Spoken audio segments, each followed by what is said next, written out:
say you bad and yeah, I'm cool. Walking up to it, not thinking it through. Like, shorty, tell me what's good with you. Coming with me and she got, ayy, 24 on a watch. You don't know, that's a lot. What she want is what I bought, yeah. If I want it, I'ma get it, yeah. I just talk the way I live it, yeah. I got plenty women, they all wanna ride, even in the city. But now I pull up in the Aston. From money I'm made off the back end. High end with the fashion, now broke, so me in the past tense, yeah. Going money fast, like, hey. Yeah, my foot up on the gas, like, hey. Double pump and bring it back, like, hey. Yeah, my amigo got the pack, like, hey. Hey, like, hey. Hey, like, hey.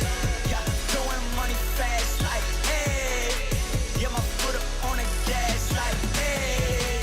Wallet in the bank, I'ma check. Whoa, VVS all on my neck. Whoa, we talking power, respect. Got me blowing on gas and I'm high as a jet. Like, whoa, shorty can't breathe no air. Yeah, red bone body, long hair. Yeah, everything I do real rare. Yeah, can't buy one, need pairs. Yeah, I get paid now. I was in them streets and I ain't never do no playground. I just kept it real, stay 100 and I stayed down. Made it out that jungle, now we shopping when we touch down.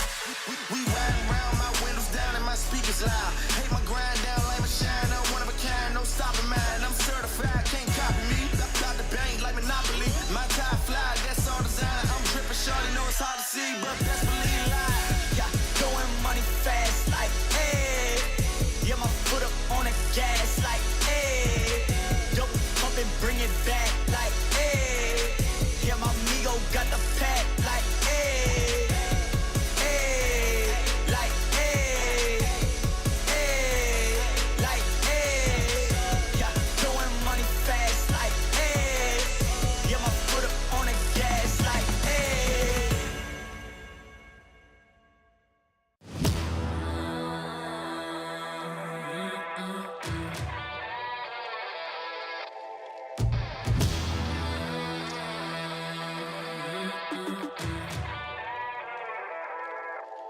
Yeah, motivated, I'm focused. Came a long way from the lowest. Yeah, gotta get it, the mindset, gotta put it in motion. This is the moment, gotta one up my opponent. Back then they ain't noticed me, now they know it's me, I'm the chosen. It's my time, yeah, I put that on Bible. No excuses, gotta get to the final. Take all of my idols and turn them to rivals. It's all or nothing, man, the trophy is vital. Game time, bet I'm coming in clutch. No hang time, man, they can't keep up. The game's on the line, seconds on the time. Who can't fight, it's gotta be us. Better under pressure, go ahead and let it fall on me. I'm destined for it all, you better call on me. They say what doesn't kill you make you stronger. All that pain, it done made me to a monster. They say what doesn't kill you make you stronger. All that pain, it done made me to a monster. Yeah, whole lot of times they doubted I wouldn't be who I am without it. Sleepless nights, I counted. It all paid off, it's really astounding. I had to keep the faith to elevate. Hope for better days, they were coming. Now we can celebrate, knowing every day is abundant. Yeah, it's my time, yeah, I put that on Bible. No excuses, gotta get to the final. Take all of my idols and turn them to rivals. It's all or nothing, man, the trophy is vital. Game time, bet I'm coming in clutch. No hang time, man, they can't keep up. The game's on the line, seconds on the time. Who can't fight, it's gotta be us. Better under pressure, go ahead and let it fall on me. I'm destined for it all, you better call on me. They say what doesn't kill you make you stronger. All that pain, it done made me to a monster. They say what doesn't kill you make you stronger. All that pain, it done made me to a monster. All that pain, it done made me to a monster. All that pain, it done made me to a monster.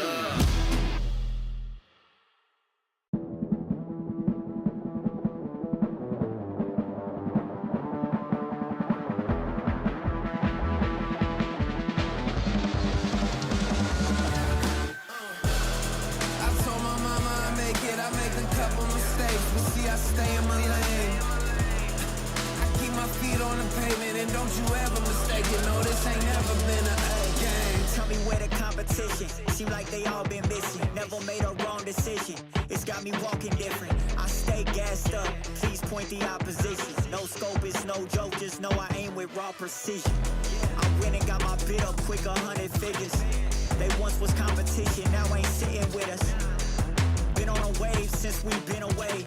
Snatched the game, now we here to stay. I told my mama I make it, I make a couple mistakes, but see I stay in my lane.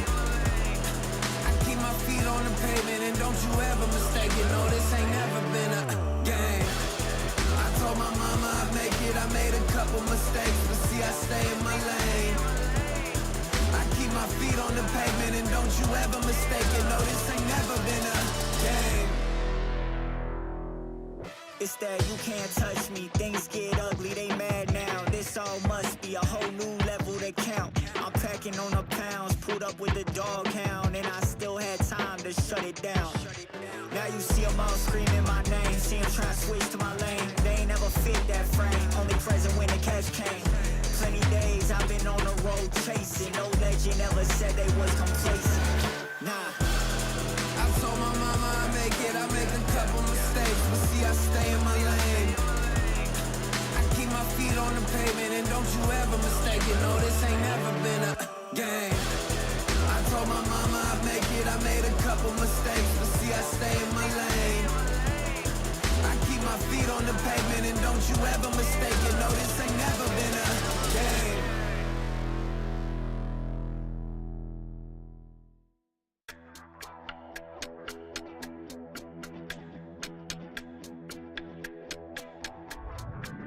It's now or never. Now or never. It's now or never. Now or never. Yeah. It's now or never. It's now or never. Now or never. It's now or never. Yeah. Now or never. It's now or never. I'm in it to win it like Mike Jordan. Better run out for cover when I walk in. There are no limits to my calling. Going straight to the top like I've been boarding. Taking the title like there are no rivals. Doing the eyes closed, give me a blindfold. This shit is easy, like a recital. I'm taking my shot, like my hands on the rifle. Yeah. It's now or never. Yeah.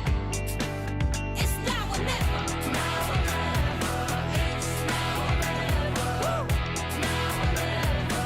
It's now or never. It's now or never. Now or never. It's now or never. Yeah. Now or never. Yeah.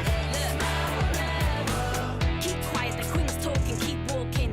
Couple of rings brought in, lines choking. Couple of reporters reporting. Firing line with a red dot, no recordings. Taking the title like there are no rivals. Doing the eyes closed, give me a blindfold. This shit is easy, like a recital. I'm taking my shot, like my hands on the rifle. Yeah. It's now or never. Woo. It's now or never. Now or never. It's now or never. Now or never. It's now or never. It's now or never. Now or never. It's now or never. Now or never. Yeah. It's now or never. It's now or never.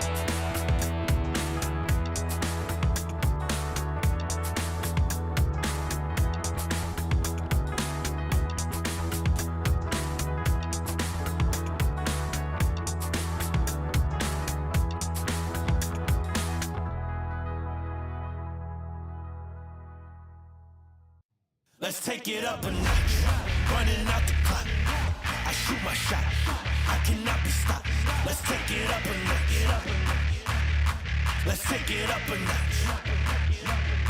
Let's take it up a notch. Running out the clock. I shoot my shot. I cannot be stopped. Let's take it up a notch. Let's take it up a notch.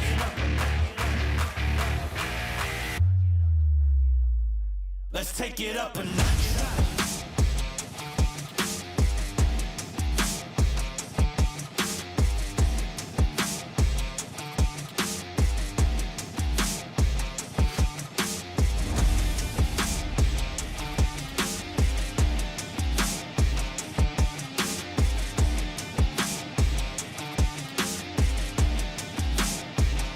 Let's take it up.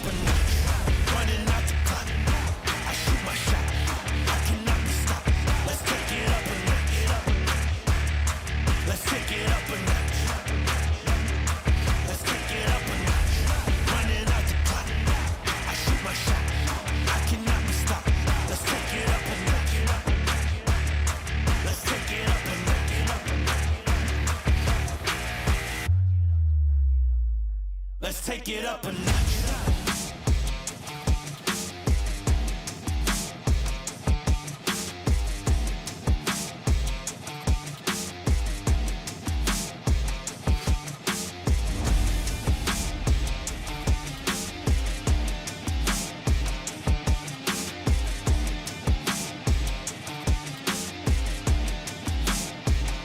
Let's take it up a notch.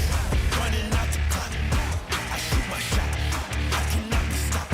Let's take it up a notch. Let's take it up a notch. Let's take it up a notch. Running out the clock. I shoot my shot. I cannot be stopped. Let's take it up a notch. Let's take it up a notch.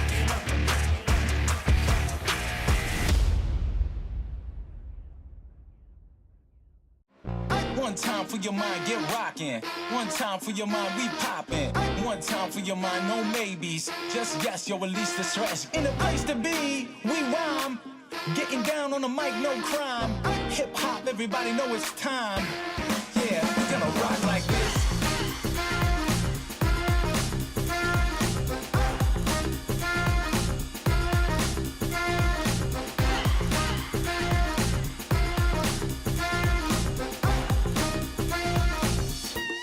Yeah, we're gonna rock like this.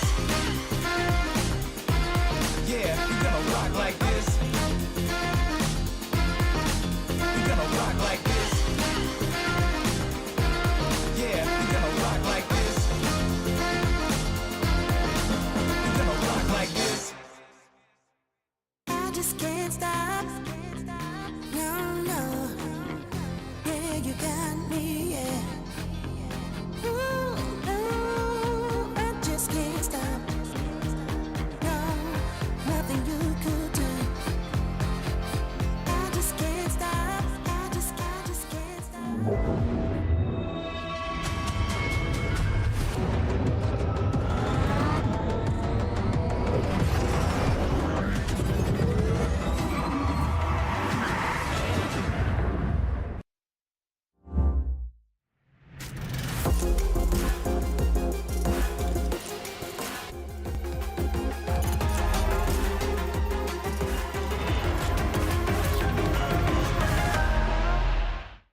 Hey! Hi, Tom.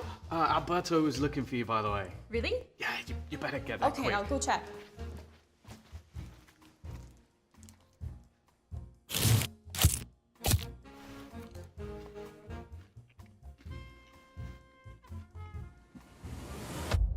Have a break. Have a Kit Kat. Tom Biz. You've had your fun. It's my turn. At Carmine Corp, we demand the best. This is what backs us up. The Razer Iskor V2 New Gen.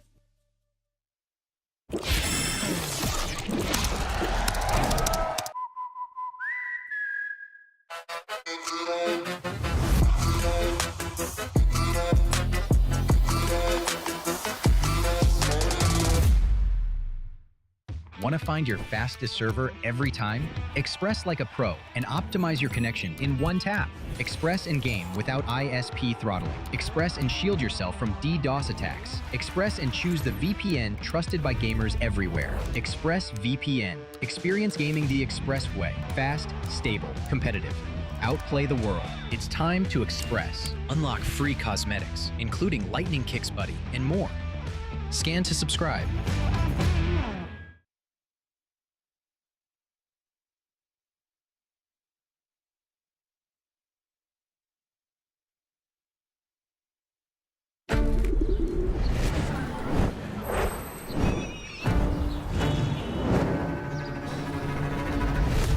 Madre mía, qué bonita la iglesia esta, que está medio a ser.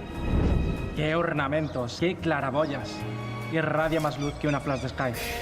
Qué pocas ganas tengo de andar. Con lo bien que estaría yo viendo las finales de la VCT EMEA en Barcelona. ¿Pero os queréis callar? Contemplad.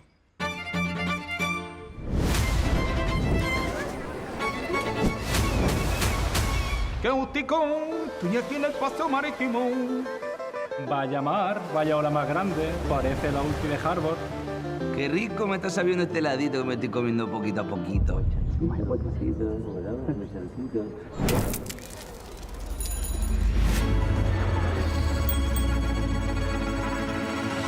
Vaya pirulo, niño. Ya estoy bien la coña. Vamos a ver lo que vamos a hacer.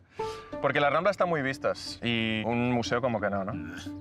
Irnos de fiesta a cabeza, que ya tenemos una edad, y el Tibidabo pasando. Pero chapulines, si ya está claro lo que vamos a hacer. Basta ya de tonterías. ¿Vamos a ver la final de EMEA? Venga, vamos para el Olímpico. Pues venga, comprad las entradas porque ya están a la venta. Y bueno, la fiesta la dejamos para el domingo después de la final, ¿no?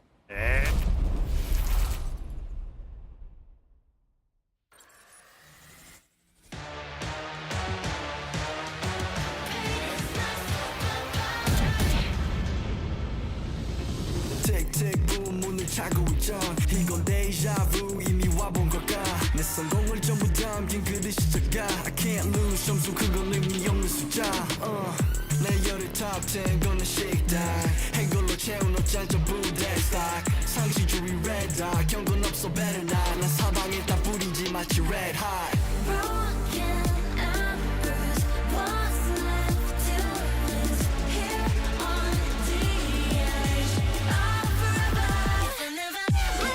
I'll never fight, we all sacrifice, but until the final hour, pain is my superpower. Keep my head up high, run through rain or shine, cannot sleep without the sour. Pain is my superpower.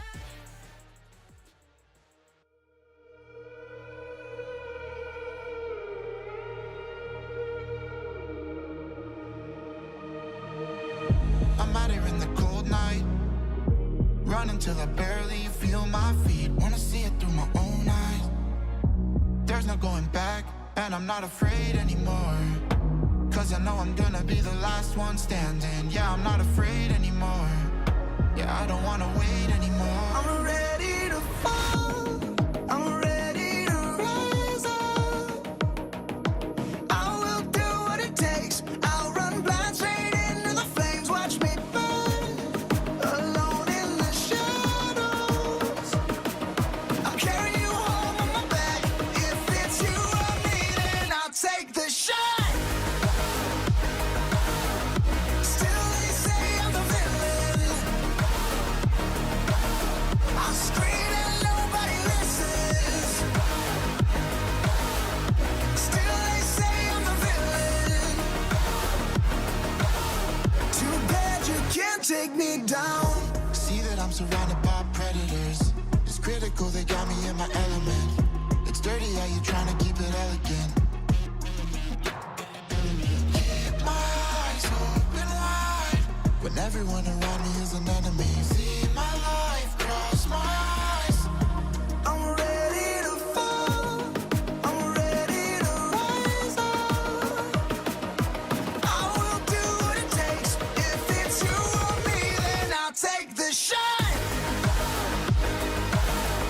Still they say I'm the villain.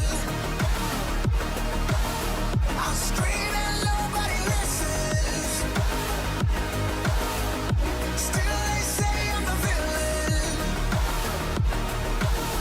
Too bad you can't take me down.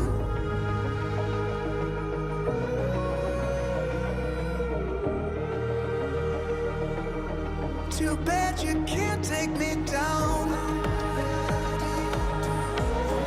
You can't take me down. I'm ready to fall, I'm ready to rise up. I will do what it takes, I'll run blind straight into the flames. Watch me burn, alone in the shadows. I'll carry you home on my back. If it's you or me, then I'll take the shot.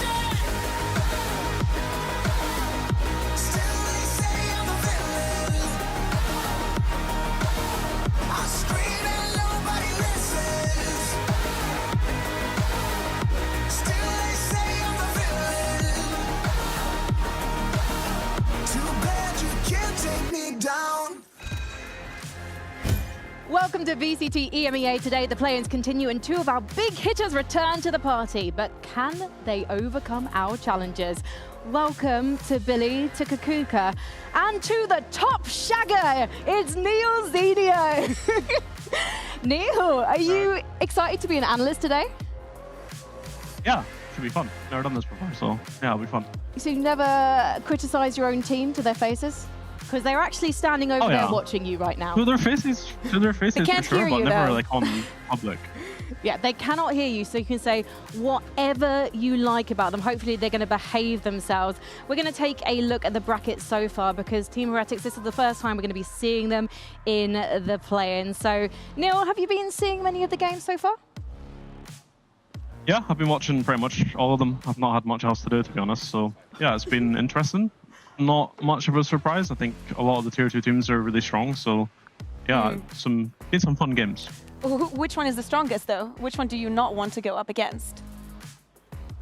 I don't mind. Like, I'll go up against any of them, you know. But I think Enterprise is probably the one I would look forward to the most, just because Patty's there, obviously, and it would be a fun game. Oh, well, that is our Modo Showstopper of the day, Gentlemates, but they're going to be playing Enterprise Esports. So, predictions for that one before we get into the schedule. Do you think? I think Enterprise take it. Yeah. Yeah, Brilliant. I think they do. I think they do. Okay, I like it. Well, we'll be talking more about the theory behind that one later today. Can we also talk about the Pacific game, guys? We should, yeah. But how do we get into this one? Because Neil, you were watching, I presume, in preparation Pacific for today versus Yeah. Fireflux.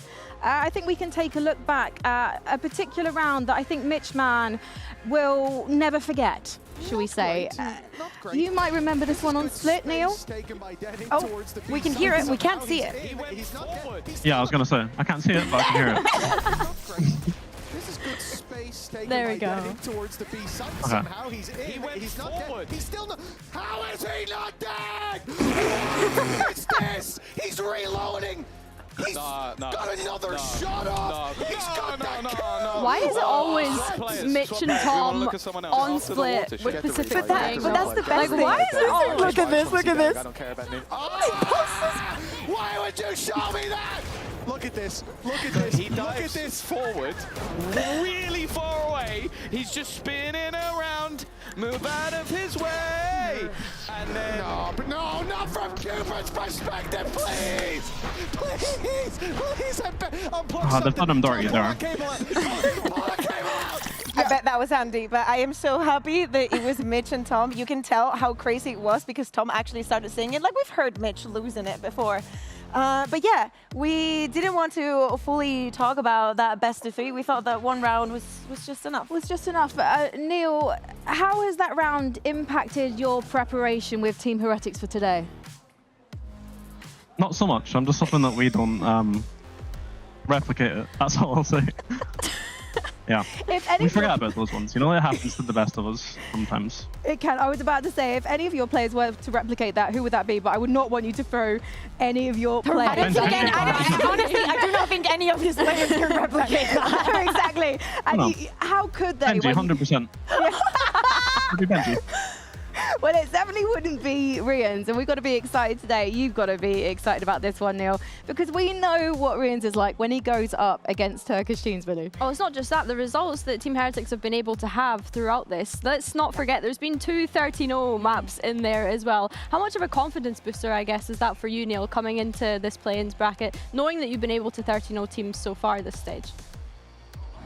Yeah, I think for me, it's just an example of how good we can be when we... It's the most cliche thing, right? But most coaches will say it, but I genuinely do believe when we are at our best, that's what will happen. And especially when you've got someone as good as Zen is. I mean, all the guys in our team are world-class players. And if we're playing like that, we're unstoppable. And I think I'm just happy that we managed to get 2 13-0s after having also some inconsistent periods ourselves. So. But does that not feed also into the inconsistency? I feel like your highs are the highest, literally 13-0 in 2 teams. But then at the lowest, it looks like you guys don't really turn up. Yeah, it's like it's something that we've been working on a lot. Something that we've had at the start of the roster, even from 24.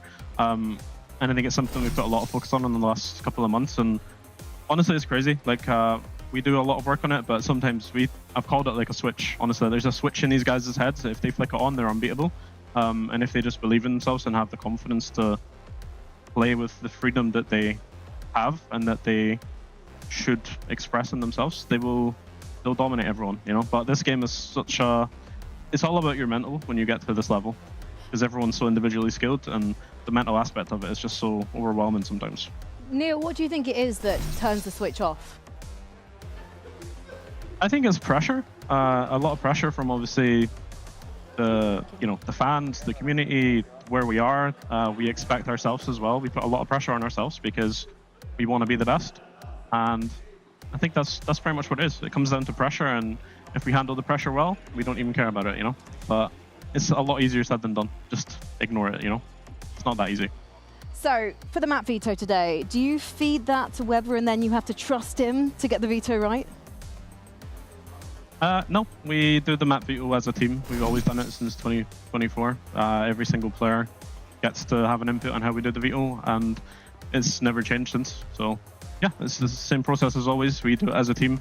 We choose as a team, and yeah, And we go that way. as you're the higher seed, you got to choose whether you're the A or B team. What did you choose? Do you know? We went Team B, if I remember. Honestly, like, I haven't even checked my phone. Like, I think we went Team B. Yeah, I assume we went Team B. You did. You Yeah. went Team B, you banned Split, so up until then, everything is just as normal. You decided to go to Sunset, but first we're going to jump into Summit. We saw Fireflux play in it the other day. They definitely did know, or at least it looked like they knew how to defend. I want to take this opportunity because, of course, we do not get to talk to coaches right before we go into the game. How much of a surprise is this, or did you kind of expect it? It's not a surprise at all. I think they played really well on Summit the other day. We expected them to pick it. I think we'd only had 2 or 3 scrims on it before we played Fnatic, so you know, we learned a lot from that game against Fnatic. I'm glad that we managed to bring it back and win. But we also managed to fix a lot of stuff from that game. So yeah, it's expected, and I'm excited to see it. I want to ask about the defense then here, Neil, because obviously you guys have picked the defense starting here, and that was the side that was kind of needing improvement. Can you give us any like tidbits before we get into it on what you've been working on the past week to kind of improve that? You can't go into too much detail because you're listening, you know, but we did. They're not. I promise you, Neil, they're not. They're not? You Okay. can tell us. Yeah, We just were not as proactive as we should have been, and we done a lot of work on the defense side of things, so I think it's a good choice to go defense and try start off the right way this time.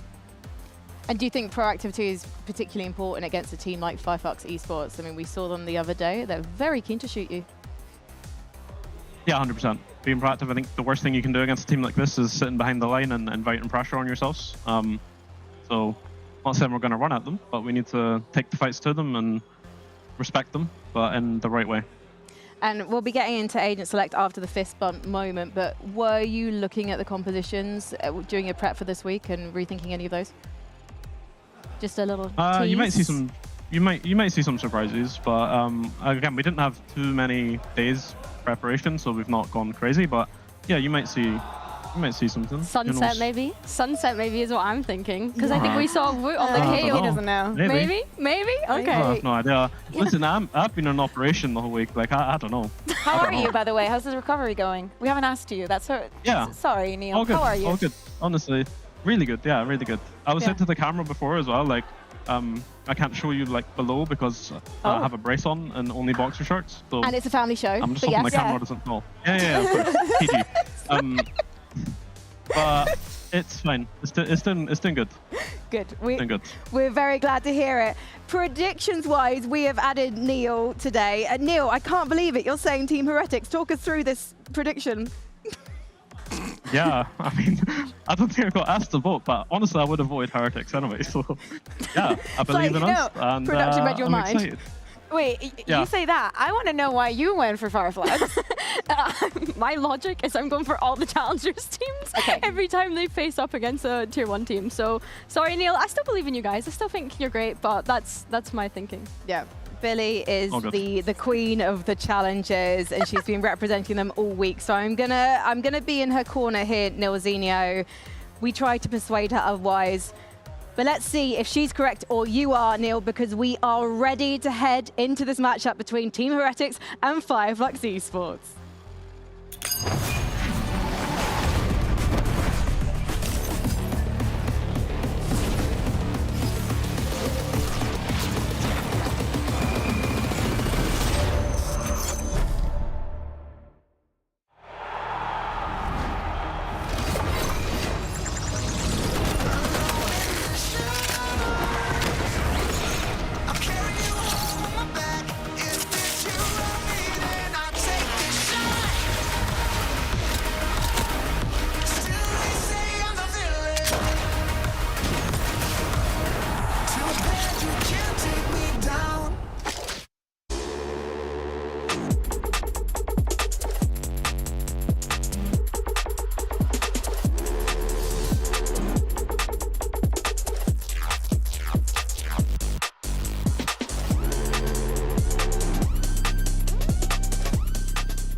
Heretics versus Fire Flux.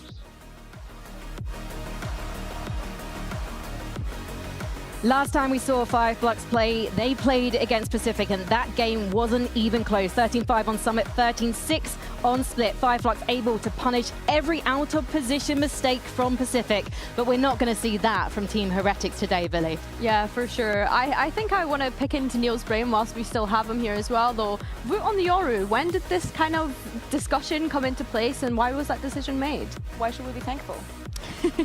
I think after it got the slight buff, I really liked it, and you know, I wanted to try it on certain other maps as well, but we didn't really have the time. So when Summit came in, we played around with it a little bit. Woot's really good on Yoru as well, so yeah, it was just kind of like a natural. We played it.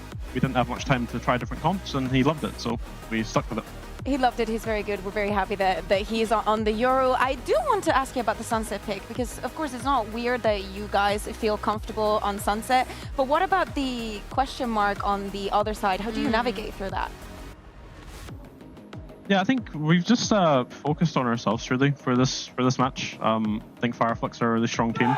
We've put a lot of work into Sunset, so we're not going to focus too much on them. They've not played at a crazy amount, so yeah, we focus on ourselves and we're just going to see what happens. Looking at the side of Fireflux, right, when you're saying that you are playing your own game, is it quite difficult to be watching from home if you stop playing your game? Oh yeah, horrible.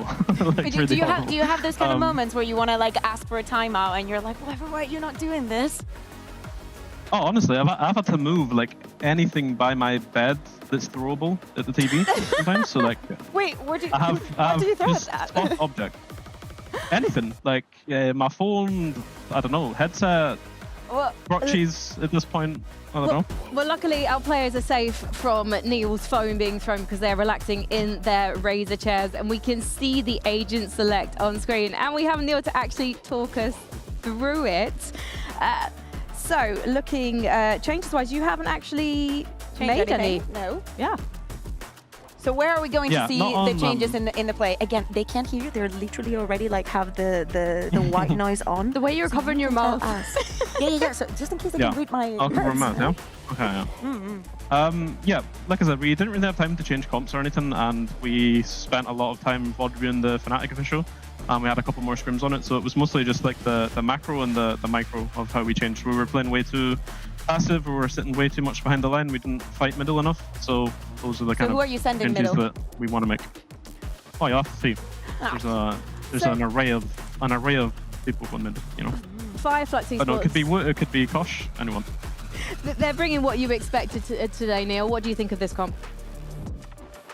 Yeah, I think it's hard to play against a chamber. We obviously like on other maps too. The chamber's good. I think it's also double controllers, probably like the way most teams are going. So it's not something that we're not expecting. And obviously the fade is nice as well. So it's a good comp overall. I like it. I know you've mentioned that you're gonna kind of like focus on your own game throughout this match, but I want to ask you about prepping for this map against Fireflux specifically, because they had only played 3 rounds on the attack. So how do you kind of shut down Dead Ink on the chamber? Yeah, so when it comes down to prep, we usually split it between me, Weber, and Boo, took this one. But if you only have kind of 3 rounds to go by, like you said, you just have to kind of go into the theoretical ways of dealing with chamber, and there's only so much you can do on chamber, you know. So everything is quite predictable. It's just one of those things that it doesn't matter if you know what's going to happen. It's still chamber, and if you still hit those shots and get away, it's really difficult to punish sometimes. So we are aware of everything that the chamber can do. We've played against a lot of them in practice, so yeah, nothing too out of the ordinary. Well, Neil, thank you so much for joining us on the desk today. We hope to see you soon, Neil. Yeah, once a shagger, always Thank a you. shagger. Let's head over to another couple of my favourite shaggers in the casting booth. It's Tom Biz and Mitch Man. Now that's a clip I didn't think I'd ever have. Thank you very much, Frankie, and the whole desk, including Hal 9000. Great to see him back. I can't believe we got the voice actor for KO on the broadcast. Like, that's unbelievable. I'm so excited to have him here today. But yeah, it's good to see Neil. Obviously, we haven't had him around. Haven't had him around in a while. He's a great guy. We didn't get him from the cast. I'm a bit sad that the desk got him. Yeah, but it's kind of we had him insane. first on the TriCast, but you know, it's been a little while. Copy and now, us. well, hopefully for his sake, he's going to have a good day watching his team play. Because Heretics, they've been very up and down, Mitch. They've had a couple of 13-0s and then a couple of games where you're kind of questioning if they're the same squad that had the 13-0s. And we're going straight in with the Summit, a map where I don't think we've seen a lot of teams play this map. I don't want to say even close to perfectly. It's been quite messy here in EMEA, but Boo is going to start things off well. Kachow is already gone. A lightning fast start by Boo, and he's taking them across the finish line with 2. Damage done onto Bat 2 as well. It's Fire Flux miles behind. For Team Heretics, well, they've grouped up towards this A site. They've got their IGL leading the charge with that early fight, but soon they're going to realize there's not much going on. Cypher Trip up there inside A main hasn't been touched just yet. Although no one's coming to help Benji. Finally, he's spotted a bit of shoulder, and he'll fall back, and yet still, I notice no one's coming to help. My boy's all alone to hold off against this barrage, and so he's just going to leave that site, looking to group up with the boys later on. Retake as 5 with the damage done especially. They're already so far ahead, but that's why Fireflux don't go to the site. Instead, they're trying to find an advantage, trying to pull this back in their favor. Deading was full HP. It was Batu who was low, but Benji's wasting no time, leaving Hezecoil alone, and it's an easy cleanup. Yeah, a great start on their opponent's map choice. Of course, we've seen both these teams play this map already. A close victory came through for Heretics, but this is the interesting thing. We were really impressed, obviously, with how we saw the side of Fireflux come in their initial match versus Pacific. I don't think anybody was blown away by the fact they were able to win that game, mainly because we were quite low on their opposition. Good job, guys. Let's go. Obviously, breaking the record for the most losses ever in a row in VCT. Yeah. The thing that worries me today is this is Team Heretics, and more importantly, this is Rienz versus a Turkish squad. And although he didn't have to do anything in the last round, Rienz, famously, much to his dismay, is very good at obliterating Turkish teams. And it started out as a joke, a funny observation, but it has gotten a little bit ridiculous as time's gone on. The consistency at which he shows up. But this season has been a big one for him in general towards these last couple games. Following up into... Oh. Looked like a little bit of danger there for Boo. In fact, it was danger for Koshmar. It's not bad to at least find one. A Guardian picked up for Kachow. This round shouldn't be all too scary for Heretics at all. They've got 4 rifles coming in, or they had. Obviously, that Guardian's gone into enemy hands, leaving Rienz on a pistol. Anything else they lose from this point will be a cost, a price tag added to a round that should have been for free.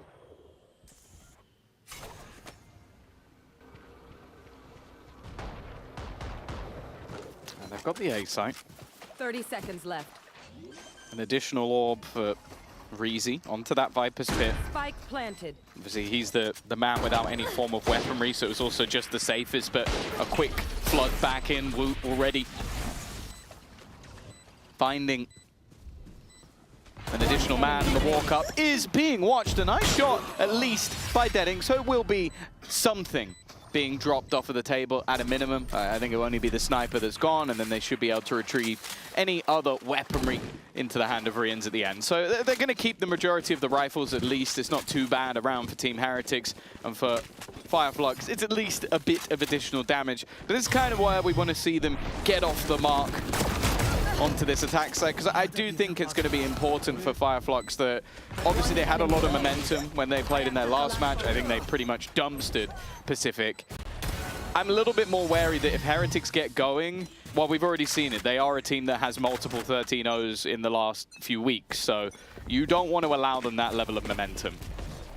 Yeah, moving into round 3 for Heretics. So far, I've liked what I've seen on the defensive side, a passive approach when they've got the advantages. In the early round here, though, they're looking to claim them. A big fight towards B main, and it gives Koshmaris the opening, but a quick trade back, not too much pressure on Fireflux. That said, though, in a round like this, considering the weaponry there for Heretics, they've got to be very happy with an early fight going their way. They still have the trip again. We're going to see these changed a lot. I'm excited to see Benji Cypher on this map now. We've seen a lot more tape on how people like to play it. Teams are going to start to figure out, especially that defensive side. And already we're seeing a lot of flexibility in where these traps are going. Heretics filling in the space they don't have. I actually didn't really expect to push in this moment. With their lower weapons, they're willing to take a risk, one that won't pay off though. Kachao was in a blind spot. Great damage done, and Benji has to hurry before that cage drops. He'll make it back, but the advantage now firmly in favor of Fireflux. Don't have the positioning, but they might be able to catch Kachao. Never mind. He's caught them instead. A second player that he has to deal with, but instead he's watching for Benji. Has the right read, even predicts where the final player is. Smart stuff from Kachao, the youngster again, showing that level above his years in terms of his read on the game. And well for Boot, there's an argument for damage. You're going to have a buy in the next round regardless. But with 20 HP and a Phantom in his hand, it doesn't really seem worth just throwing that gun in unless he can take somebody with him.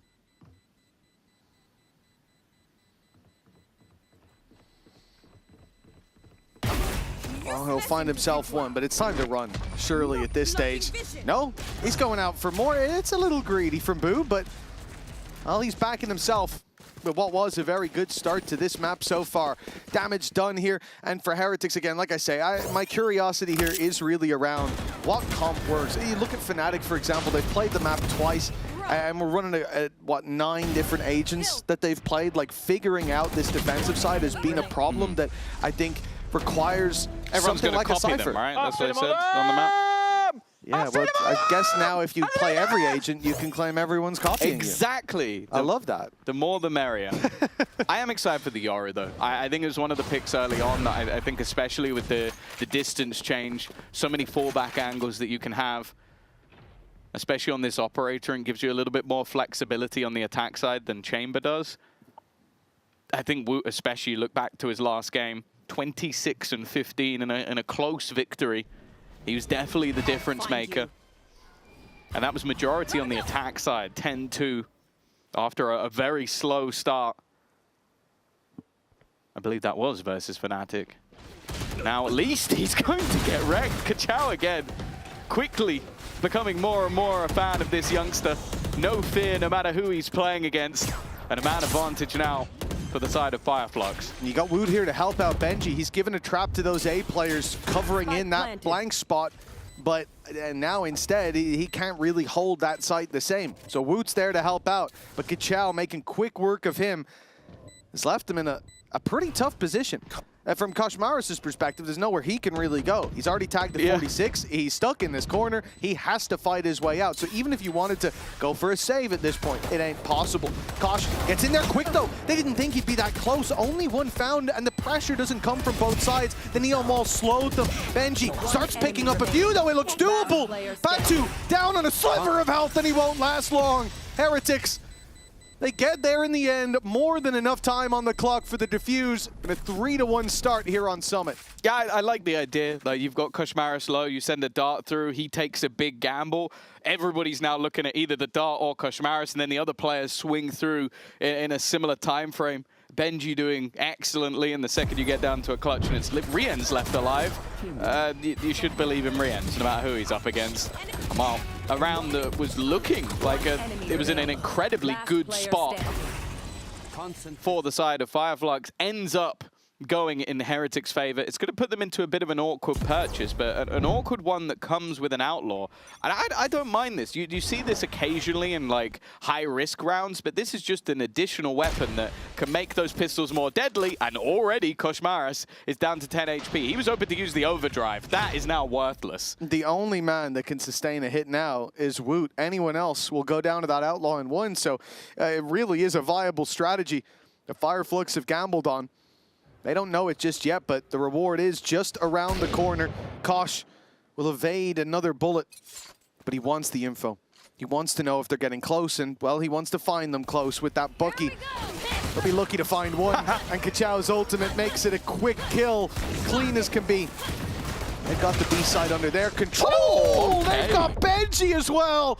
Unbelievable work by Kachao.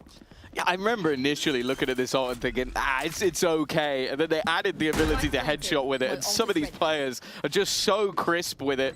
I think that's round over. I think the defense have realized, like, getting back into this now, almost impossible. They don't have a hell of a lot of weaponry, so we don't just want to hand deliver it to them along the way and obliterate our own economy in doing so. And well, for that reason, Hezekiah's already like, well, I'm on the hunt. I want to remove some of these guns. I don't have too much to lose. I could buy back into the next round anyway. Right here. And I could make this very, very costly for Team Heretics.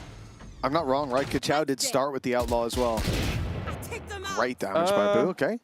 It's at least the Outlaw. I feel like now. Hezekiah had it the whole Was round. it the whole time? I think so. I thought they swapped at the very start. Either way, maybe. the follow-up on the damage initially in the takedown of Benji, I think that's going to make them reconsider the setup now on Heretics. Saving these weapons should be the priority.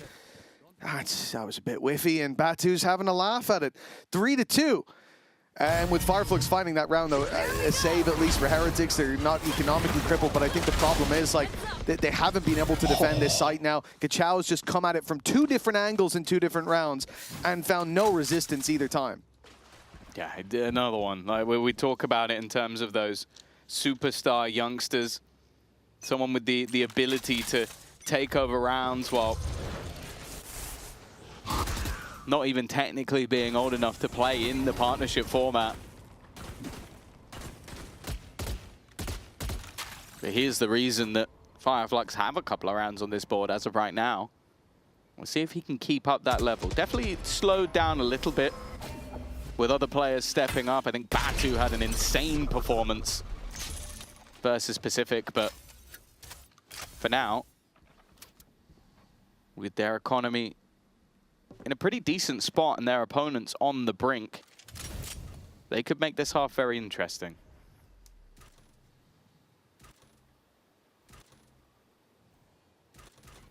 Well, they started putting pressure towards the A site. It's worked in this time frame, but that window to hit B is closing.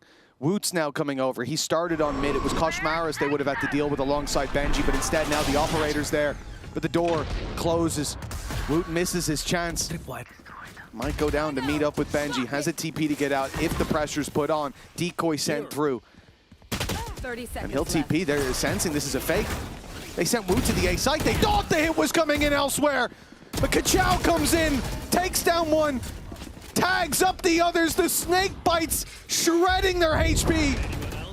And it looked like for a moment there was going to be nothing there for Heretics, but then they start to win some fights. Woot's on the scene. He's hit one already.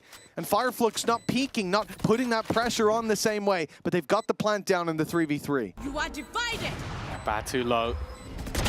Cosmic Divide forces them into more awkward battles, but Batu again still lurking around the edge of this site. He's managed to dodge his way through. Maybe even a bit of a surprise angle for them to fight from, but now he has to do it all. Needs a final shot, and it's Koshmaras instead. Again, plenty of time left on the clock to get this one over the line, and although these rounds have been incredibly close, Heretics have been able to eke their way through. Well, yeah, they got blindsided there. The timing on the push, just as Fireflux are getting into position, prepping for it. Heretics were rotating in, but they were a second behind. You see the second that Woot gets here, though, things change. He connects himself a double before falling, and Kachao, the damage that he had done was balanced out by Kosh on the other side. A triple in for this man, and he's 8-4 at the moment.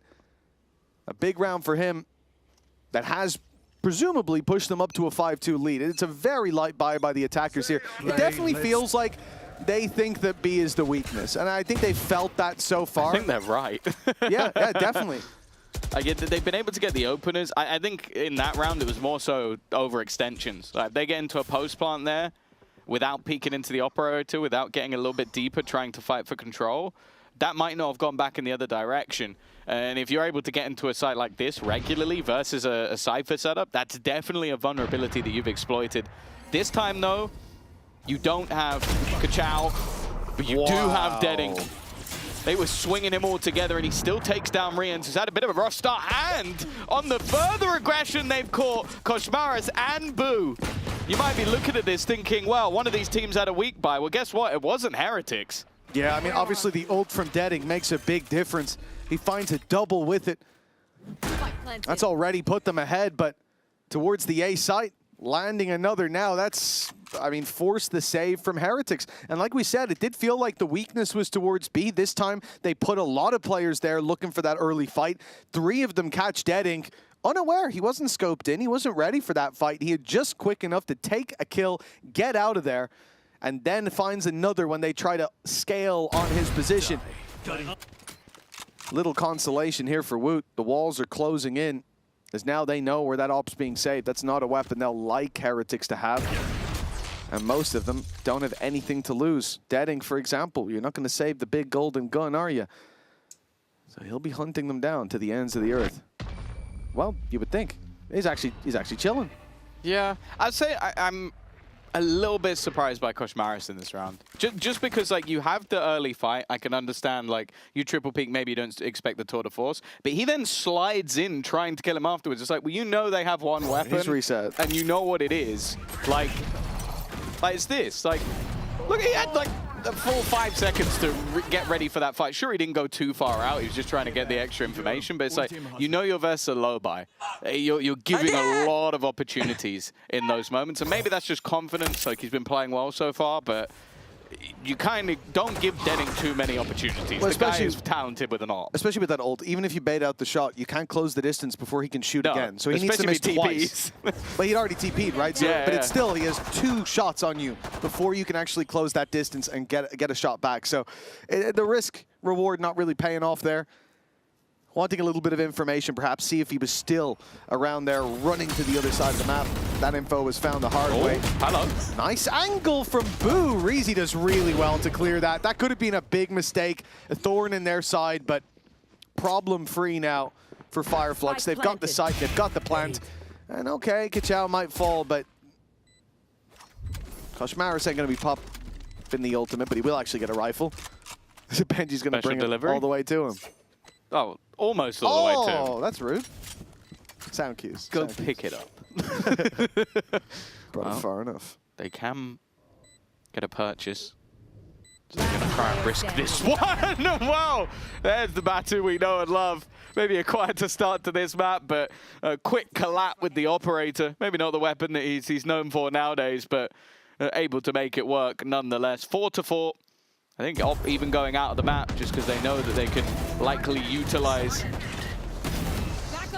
the Outlaw going into this round, but clearly feeling the pressure a little bit here on the Heretic side. They have decided to slow things down. I'm starting waking up. There you go. That's what I said. Started to wake up. Started to wake up indeed, yeah. If he hits that same form as the other day, we are in trouble on the Heretic side. A timeout called, like you said. They are feeling the pressure. They come into the next with 4 ults and a pretty decent buy.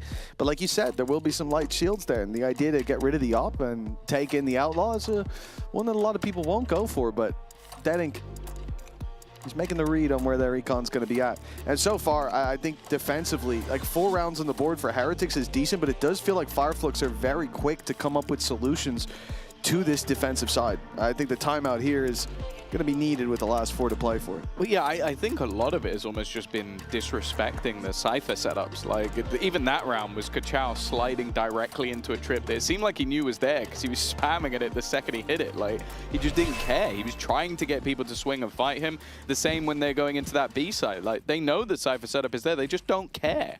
They are willing to fight aggressively into it. And he's confident enough to know that, hey, I might go down in these battles, but if I do, my teammates are right there on me to make sure I get traded.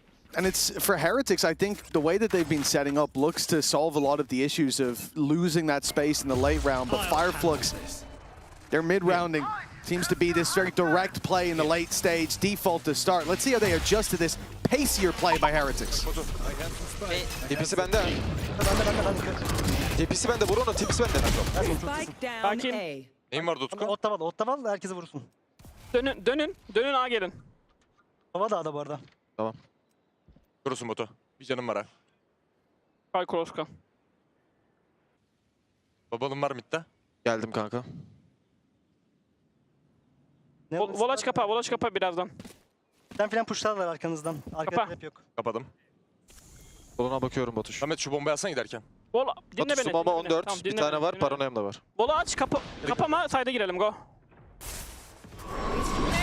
Var side. Cypher Bekle, galiba. sakin. Oku bekle. Paranoya vereceğim ona. Hemen var, 2 var. Kör. Daha solun bir tane daha var. Ne doğru. Sakin, yeme bol bank. Samet bombayı ver. Beyler freeze side. Fakat solunuza bakıyorum. Dolaşman lazım, çık. Açtım. Neon orada Cypher'ı bilmiyoruz kan. Tamam. Arkaya bakıyorum. Kapa bolu, kapa. 35 on Fate. I'm going towards Link now. Yeah. I'm just aiming. You're saving? Just aiming. Okay. I check your Behind the box, no? bridge dead. I'm playing. You're on side. Bro, 1 HP Viper still. I'm walking outside. I'm coming towards you on shift. Nice. Let's go, Viper. Wait, one main. I'm with you, bro. Fine, guys.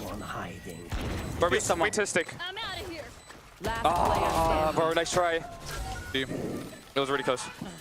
And Fireflux come out on top. Good containment of that early pressure put on the Yoru Ult and the more direct approach from Heretics. And I think from Heretics' perspective, when a hit comes in, it's very direct. It's very clearly intended. But it's almost late stage. This early default, I think it's the first time they've gotten to see that out of Fireflux. They ran right into it, not knowing how ready the attackers were for that aggression. Yeah, I think just maybe seeing the pause coming in and expecting something to come out of it when you've got that many ultimates online, like you kind of look at it and go, okay, they've got something here.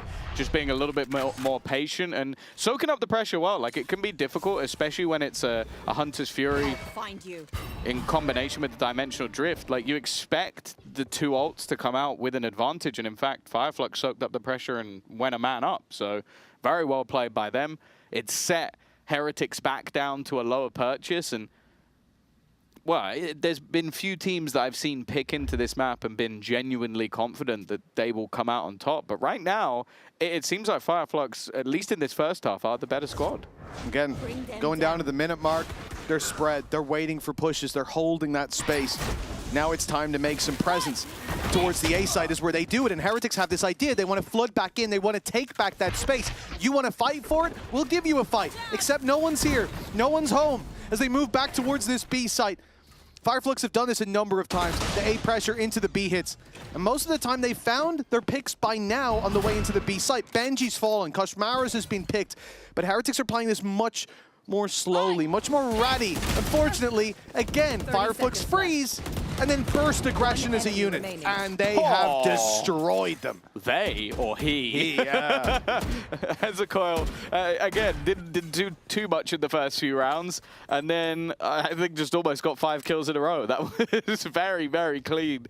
Well, a clean round in general. An in-zone flawless coming through from Fireflux versus the Pistols. Again, we talk about Heretics, one of those squads that a lot of the time can win those rounds, can do a lot of damage with those rounds. But for a team, again, like I think you can look at some of the squads coming up from that Tier 2 system, maybe go, okay, are they going to have the same sort of like structure? Are they going to have the same protocols? This was just very comfortable. Like you find where a player is, using the Prowler, you snake bite them out, you get an opener, you feign the fact that you're going in one direction, you double back into the other, and then you're just patient. They didn't overrush it, they didn't get super aggressive, they expected someone to make a move, cleared out a portion of the map, and comfortably got themselves in a post-plant. 6-4 scoreline in the back of a very well-played round and what has been a slow early stage. Again, Heretics seem to have a good idea. Against a lot of the teams that we've seen play this map, this would work. They always have presence around mid. You pressure one side, they're ready to push behind. They're ready to at least fight another leg. All the while, Benji's just delaying towards that B site. But Fireflux are not given the opportunity. They're not playing those deeper defaults. They're not poking for presence and poking for space unless they're ready to really scrap for it, and you'll see that here. Paranoia buys time, but Deadink goes down. Reezy spamming through the wall, finds the one, but look, is not on their side. Every other fight was into the hands of the opposition, and the TP won't even be taken. Benji was still waiting on B, just in case. But Hezekiah won't even make it into the shadows before his light is snuffed out. Poor old Reezy has to save. Well, I'm not even sure his save has any value. Like they have an unbelievable amount of credits, so I'm surprised he's not going in and trying to kill a few people. I guess because he's got his ult, he's going, I just don't want to give them an orb. No one's close enough for that to matter. Yeah. One round to play for. I mean, if Rienz ends up with 4 more orbs, we have a bigger problem than the Hunter's Fury. Yeah. No, I'm a bit surprised he's saving it. Got to protect that 5-4 KD, I guess. Yeah, if someone walks by, it could be 6-4. Oh! You know what I mean? So it's like, you got to really add the numbers up. That would be your record, right? No, they'll have you know. There's some VLR pages out there. Those who know, know. It's Last on the round Viper as in well, the actually. half. But 6-5. You would have saved it, I agree. Yeah, I would have actually, but like that's far from the point. You would have been bad mouthing your teammates at the same time. I'd be staying a little closer to mid. Got you all dead. Oh, I'd be looking for someone to walk out. You well, know? you didn't I even want that TP exit. away. What are you doing? One enemy remaining. You TP'd from there? Come on. 6-5. Look for Fireflux. I started 3-1 down. And they've made a good recovery. Yeah, he wouldn't have been able half, to afford another gun. Only 2.9. Yeah, his teammate only has 4.4. And 4.6 on Kachao, but this is their chance for a lead at the half of a map they were trailing to start with. I came in picking it. Oh, that's a freebie for Woot.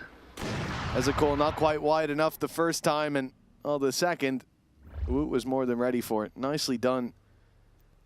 But Fireflux will lean back towards this B site where the weakness has been for Heretics, where Cautious failed to hold a number of times. That's given the game away, and he's already retreating. You could see it in the back of his mind. He knows how that engagement went before. This time he'll group up with Benji, and they'll look to hold the line on main. Yeah, they're even sectioning them off from the site, making an incredibly awkward angle. Instead, though, the attackers of Viper's pitted down the other side of the site, just trying to block off some of the rotations from teammates, but instead, the majority are already here. It has created a little bit of doubt in the mind of Heretics, with 3 players on this side. A reveal onto Kosh, though, is a problem. Caught out, the swing actually doesn't get anywhere near as much, and that 3-stack is eliminated almost immediately, back into an advantageous position. The stack has failed, and now it's up to Woot and Boo to try and pick up the pieces. I'm in two minds about that pit. I think it actually worked in their favor. Heretics worried about that backstab coming out of it, not able to hold close to the wall, losing that info. Oh, but now having Woot finding a nice shot onto Batu. Immediate response. No fear from Kachao. What if he has a teammate with him? Didn't even cross his mind. He'd take them both down. And now it's Boo giving the fight of his life to Deddy. Okay, great trade again. Kachao instantly on him for 7-5 at the half. Yeah, no, I would say a decent half, especially you lose the pistol.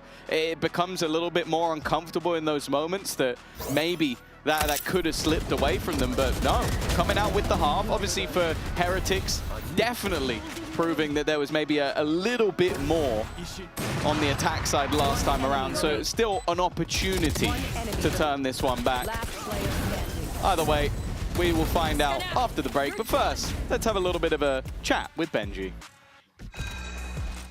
Games are won or lost based on us, not based on the enemies. And Benji has bested 13-0. And I think I did it today. I was screaming after every round, even when we were like 10-0 up, whatever, I was still screaming.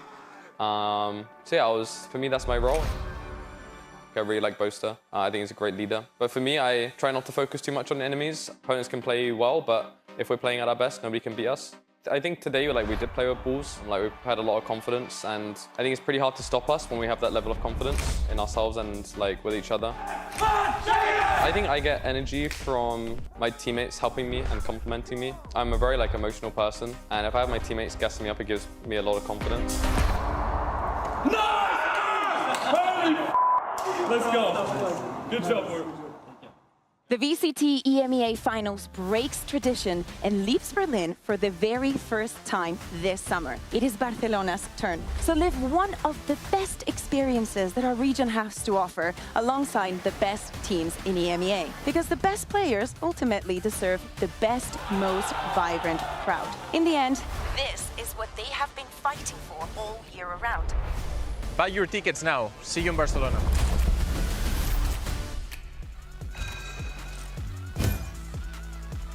And the father of Valorant's told you to buy your tickets, so you best scan the QR code that's going to pop up on your He's also the father of 13-0, so he's been having to deal with whoever Heretics' opponents have been. But yeah, Fireflux, at least for now, not joining that club just yet. But you can join us over in Barcelona. Of course, scan the QR code, buy your tickets, and we will see you there at the end of the month.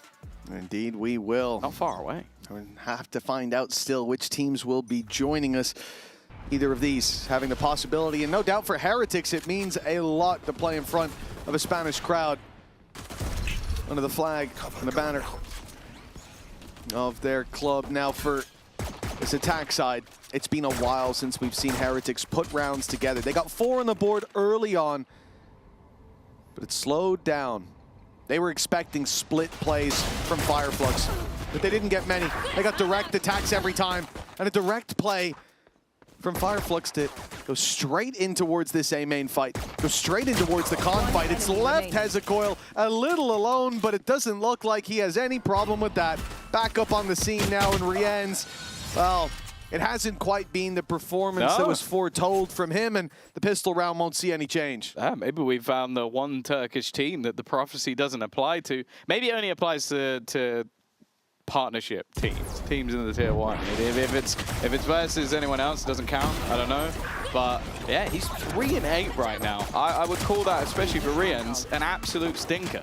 So I have to wait and see. It could be the worst half he's had this season. I can't think of a moment where he was even underperforming to that extent. I don't remember. It's been a long season. Yeah, I mean, if you could pull that out, I'd be very impressed. But either way, I think they desperately need a step up. And for Fireflux again, showing, well, maybe this map might even have to be banned if you're going into a series versus them. I think Pacific learned that the hard way. Heretics have been. And well, they won the last pistol and then still struggled. Now, it is worth noting that they had a very slow start in their previous match. I think they were 8-0 down and still won 13-11. So there is definitely potential, especially on the attack side, that they can flip a switch. But I don't know. I'm yet to really see anything that makes me believe that. I think Fireflux have had the better individuals. I think Kachow's been fantastic. I think Hezekiah had a slow start and then has had so many high-impact rounds. And what Batu's even got an Ares, so like, of course we're going to be a big fan of that. Yeah, sure. Everyone's favorite gun. Mitch is always raving about how much he loves the Ares. Just not true. I'm starting to understand how Kakuka feels about the neural theft now. 30 seconds left. 8-5. Big round for Fireflux, putting themselves 9-5. Building up economy already. Lost themselves one, see, and he's the Ares the recovered. No, come on. That's such a huge risk to give away such a powerful gun to someone like Rien's. But it's not. It's completely fine. He's low HP, even with full HP. Him getting one more kill would be a miracle. He might just close the whole round on his own. I highly doubt it. In fact, I would bet against it. Anything. Anything in the world. Rien's dead to rights immediately. Facing off against a better weapon. Of course, he didn't stand a chance, but the classic, the Apex Predator, the great flash out the window. He's gone for the gate crash as well. The reposition, the fake of it, and he knows now Kachow's got the read, but it doesn't matter. A Red Bull clutch for Woot against all odds. And he's proven, if nothing else, the classic is a better option than the Ares. Well, yeah, and the Bulldog and all the other guns that were bought as well.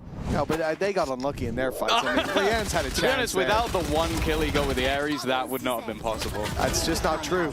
Easily picked up by the classic in the end. Just so you know, Heretics, you've got the easiest free ad for your classic ever. that is going in the compilation. I'm not gonna lie, that was sick. It's making me want to purchase it just for that reason alone. But unfortunately, I am not as talented as Woot, probably in any metric. But you know, 8-6, a much needed round.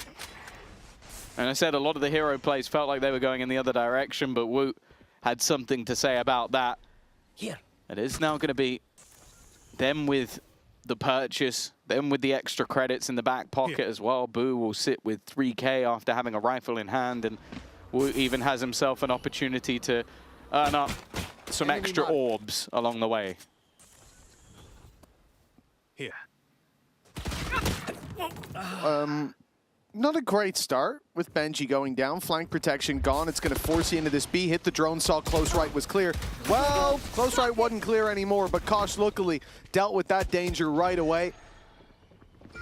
Still haven't made it to the site. Taking their sweet time until they don't. Kosh Maris triple, but the ace will be denied by Boo up close. It is only an eco they're up against. More important to keep their credits. A mission that Fireflux failed in the previous. Yeah, no, they keep that one nice and clean, put themselves in a position to buy back up comfortably into this next round. And I said, it felt like at any point in the game versus Fnatic, they could start turning it. Didn't see it happening in this one, but that classic clutch has definitely helped them out significantly. Of course, this is where Fireflux will get their first buy, the operator in here, and probably a little bit more turmoil for them to try and deal with. Let's listen in to how they cope versus the 4-buy. One, go. I do Cadence on mids. That's it. I'm taking mids. I'm taking One more left. bombs down. I'm going for the bomb. Stay mid, bro. Okay. I'm gonna take. Wait, probably deep day. Yeah. I'm getting close short. Stay where you are. Yep. They might move to Benji now, though. Care Benji, okay? Yeah.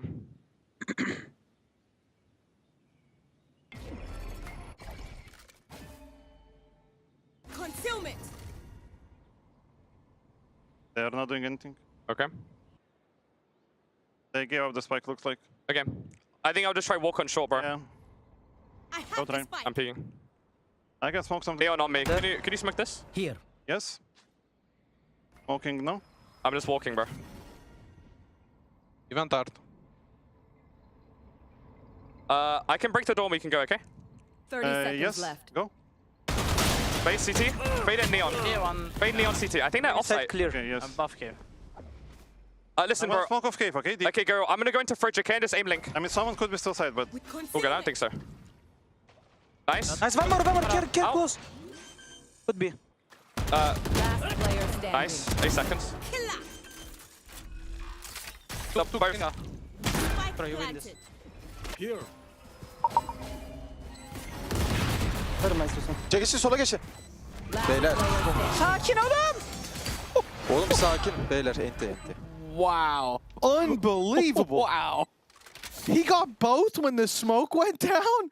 I thought they played that pretty well, trying to delay the time, trying to close the distance on him. Then the 2v1, they're peeking the angle. The smoke goes down. They've got him. They've got him dead to rights. How does Boo get away with that? Yeah, and he's now moved himself up to the top of the board with just an insane clutch. I felt like I've almost jinxed it at this point, saying that it felt like the clutch moments are going the other way. You have the 1v3 with the classic, then you have the what was that? Was that 1v3 in the end? 1v2? I don't even know at that point. 1v3, yeah. And well, ending up with a 4K from Boo. Insane stuff coming out from the IGL and an immediate pause call from the side of Fireflux. I could understand it. Like, you've now lost 2 rounds that really shouldn't have gone in the other direction. Some of that came off individual brilliance. And speaking of individual brilliance, a man who has been fantastic so far, again, has been Kachao. I just want to see if this is going to be that turning point once more, where he had the lights out start in the last match. I think it was map 1 again, and slowed down a bit. And if he slows down, I think they're in trouble, because Heretics seem to be building, and you need that extra little bit of a momentum breaker. Maybe just to get the team feeling a bit more confident again, because you lose one round like that, you go, okay, I'm just going to reset. You lose 2 rounds like that in the space of 3, and the one in the middle was everyone surviving bar 1 player. It's going to start getting in your head. Yeah, last half as well, though, it was a lot of success in the early rounds, and then Heretics were the ones to slow down. So I almost look at them as keeping that pace going is going to be the important part. But here on the attack, that's where they stand the best chance of that happening. I think that's why Fireflux were able to find that spark that pushed them further forward. Great early fight here. Woot taking down Kachao. Big danger removed. And from this point, it's only the pistols grouping up. And moving as a unit is all they need to do. It's what Fireflux try to do as well towards that B site. They've got 3 players all the way up. And they'll decide to leave Hezecoil to go for the flank, TPing past that trip. Although by the looks of things, Reezy's going to break it and join them at some stage.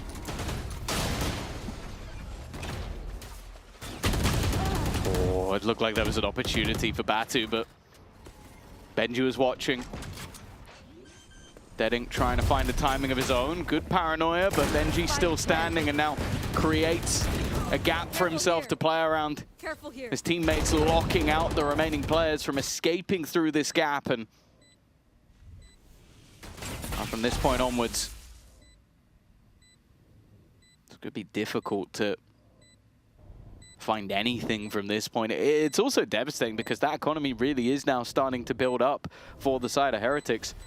A flawless round would be painful for this defense, as it will take maybe even 3 rounds for them to finally break their opponent's economy if they were to start a winning streak of their own. Cover going out.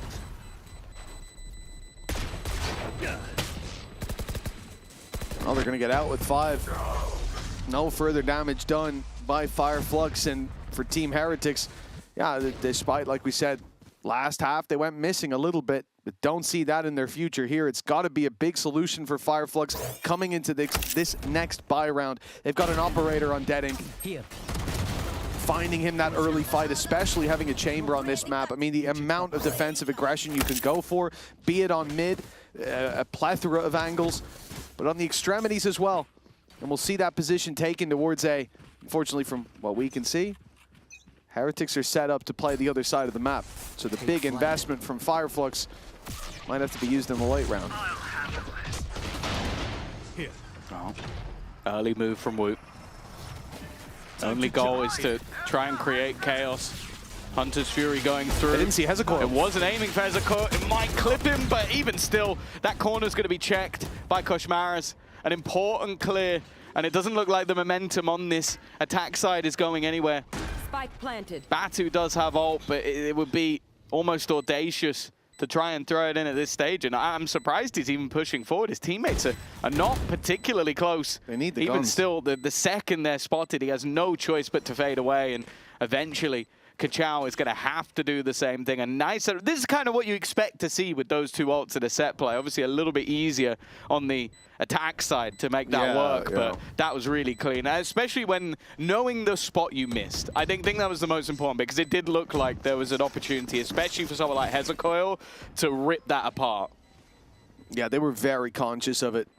Koshmaras immediately dialed in when they pushed through. You can see the net spread here as Rienz is looking to hunt them down in the spawn. Remove a weapon if he can, but everything will be carried forward for Fireflux. Even still, that's not going to put them in the best of positions. They'll be able to get a decent buy, but shields are going to be missing. They might be minus some util. And it looks like they can just about afford everything. Some kept over from how quick that previous round was. So at least there's that. They get one more stand here, but with Heretics on 10, they won't really get another should they lose this. A big investment. Ulti starting to come online on their side. Good chance Kachao has his. And a Nightfall to get them back into what should be a retake. Because again, Fireflux, last round looked for A aggression. This time they look for mid. And they'll find space, but at the cost of the B site.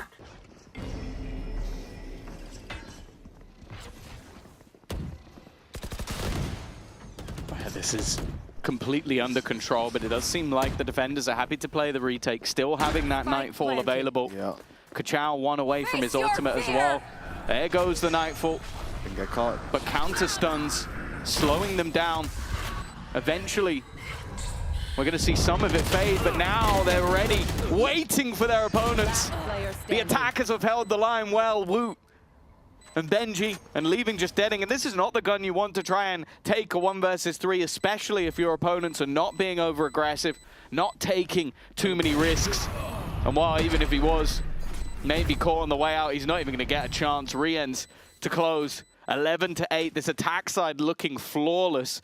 And it seems like Fireflux are really struggling now with just the pace they're being hit by Heretics. Yeah, it's funny because it's exactly what was working for Fireflux as well, except it was a little delayed in the round. They played slow, waiting for that aggression, which, if you look at how they approach this defensive side, had Heretics have done that, they would have had a very uncomfortable mid-fight. 4 players looking to take that control early on. But it was avoided completely by the attackers. They walked into a free site. And the Nightfall not followed up on quite as quickly for Heretics. It's the beginning of the end, really, of this map. It should be secured for them at this point with at least 12 on the board. The buy is miserable for Fireflux. They have that rifle on Kachao. Everyone else with pistols. Deading the Headhunter, 2 away from having his big golden gun. You kill for that in this round, and, well, he's going to have to kill for it if he wants it.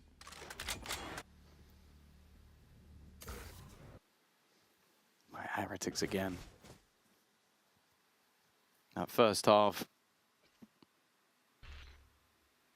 wasn't the most exciting, but their attack side has been unstoppable, both here and in their previous game. And, well, an opportunity for Deadink, but one not taken. Space going to be cleared out, although Kachao has done well. He needs to do so much more. Completely isolated, and the trade is quick.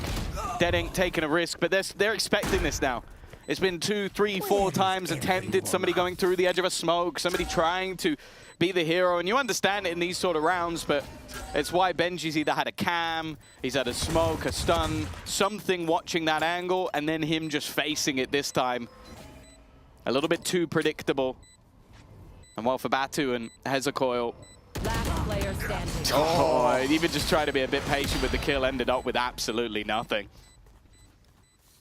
Yeah, gorgeous work. This second half has shaped up beautifully for Team Heretics. It definitely looked risky around the halftime. Fireflux having so much momentum, then winning the pistol, but losing round 2 in this half, they have not been able to recover. It has been a streak now of, what, 7 rounds in a row for Heretics to get to map point. And what's most upsetting about that from Fireflux's perspective is this is their map pick. It's somewhere that they wanted to see this fight go down, and so far in the second half, I'm not seeing why. No, they haven't been able to get anything going on this defense, and I think winning the pistol and immediately losing the second round to a classic, then losing the clutch to Boo, the opportunities were there, but now they haven't been. The last 4 rounds have been clean. The credits for this attack side are through the roof. They're going to be buying until overtime at a minimum, and that's if they don't close it out beforehand. And it has just been much more clinical, much more direct in their approach. If they get ultimates online, it seemed really clean, but even without, they've been controlling the map and just moving as a unit. And this is the thing, it feels like when Heretics get into this flow state, they do feel like an unstoppable force. They gain momentum like a boulder down a hill. And I've yet to see anything from the side of Fireflux that convinces me they'll be able to stop that for 4 rounds in a row. Well, yeah, I mean, they haven't won a round since the pistol round. In this half, it speaks for itself, really, doesn't it? 4 rounds in a row needed. Players like Kachao. It's so many openings when it came to that attack side early on, especially. That Batu on his invincible arc, and perhaps he'll be challenged again. He'll be called on. The question is, can he answer that call so close?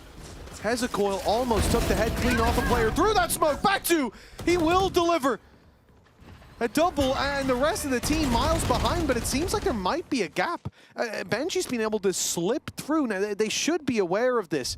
The smoke down, no utility covering it, and you can already see that Kachao is going back, clearing towards Cave. But the question isn't, will Kachao be ready for it? The question is, will Deadink? Yeah. He's got to be realizing very soon that his flank is open. Oh no, Benji goes back. Yeah, I'm watching to see if he can just find a trap in the spawn, maybe even go all the way around for a backstab, but it feels like the one spot he might miss is the one spot where there's a player. It's going to come down to timing. If they wait a few seconds, he might be able to get that kill, but they're not. They're going straight into the one man that managed to survive that clear. Deadink's definitely been having a rougher time, but winning this fight's so important, and at least getting one is enough. It gives the information over to his teammate as well, who can just hold on to that ground. Like Reezy is in a great position for a backstab after they plant.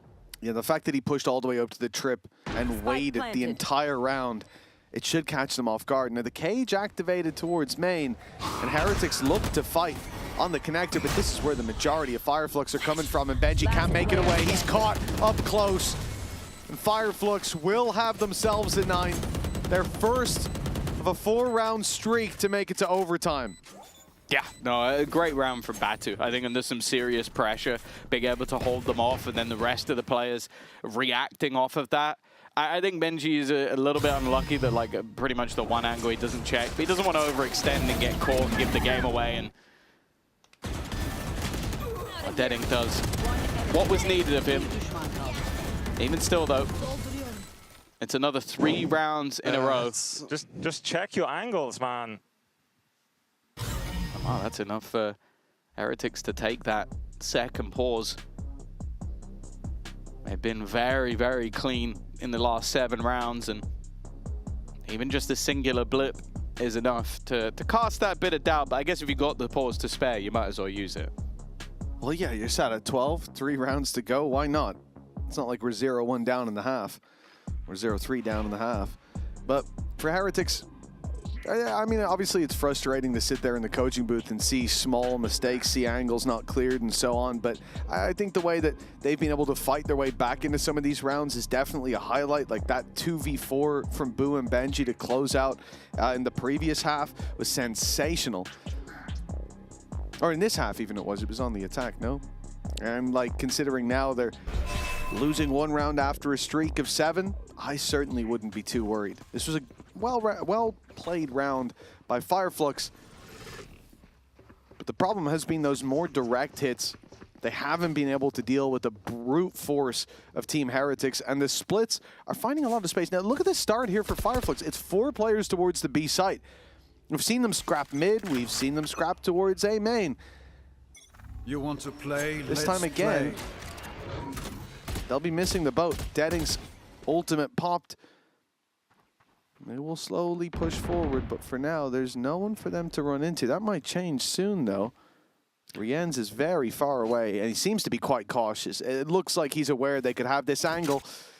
And if he keeps going forward here, this could get dangerous. It looks like he's going in. Droning, though, surely, and there it is. The drone making it around. Kachow's got 2.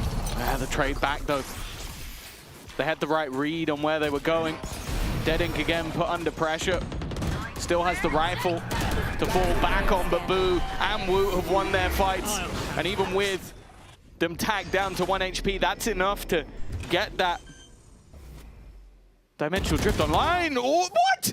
Okay, I thought Boo was dead to rights, but instead, he's the one dealing damage instead. A fantastic map from him, 22-12, and a decent recovery in the end. Again, the attack half of Heretics seems to be the demise of their opponents. Yeah, they always talk about old boy Boo and his young guns, but this is the thing. Sometimes he does come out and outshine them all. What a game. 22-12. Well, let's hear from the man himself. The 22 bomb from Boo deserves a sideline interview. Boo, I was just explaining to you, our green room is covered in popcorn right now because that clutch you pulled off in the second half was wild. Can you talk us through that decision making? I mean, first lucky shot, then we knew that the guy is outside, so we double picked with Benji, but, you know, like he died. And then I knew that I had to stick the plant, and it was kind of lucky that I had 2 small gaps, seeing where they go. And later just, I don't know, it just happened. I mean, we needed it, you know? Yeah, you did need it, and you did it. So congratulations. We will see you on Sunset. And we will see you guys after the break. Hello, girdi? Girdi, yeah. Nasıl girdi? Sana girdi. Okay, but now you speak in your language. I can speak 2 languages. I'm so smart. What can you do that we cannot do? I go pro in Fortnite. I'll tell you one thing that you cannot do. You cannot just shut your mouth and sit. You always need to talk. You guys are so mean to me. True, I've seen Benji shut up once. Yeah, in 4 years I've seen it once.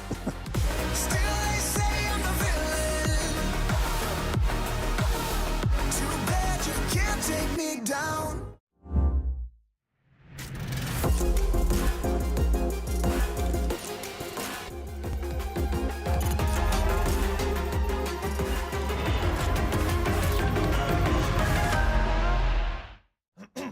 Wingman World while what?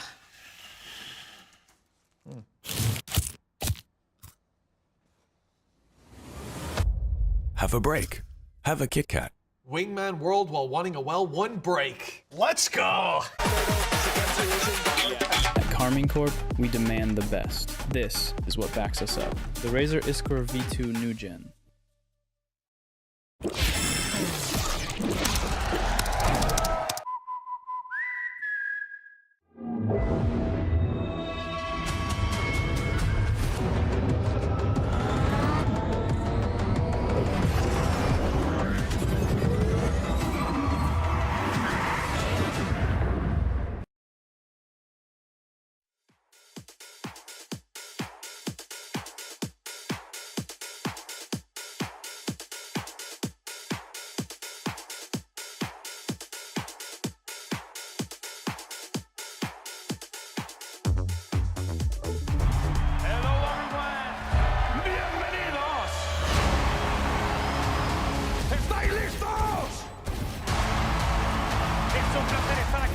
Nice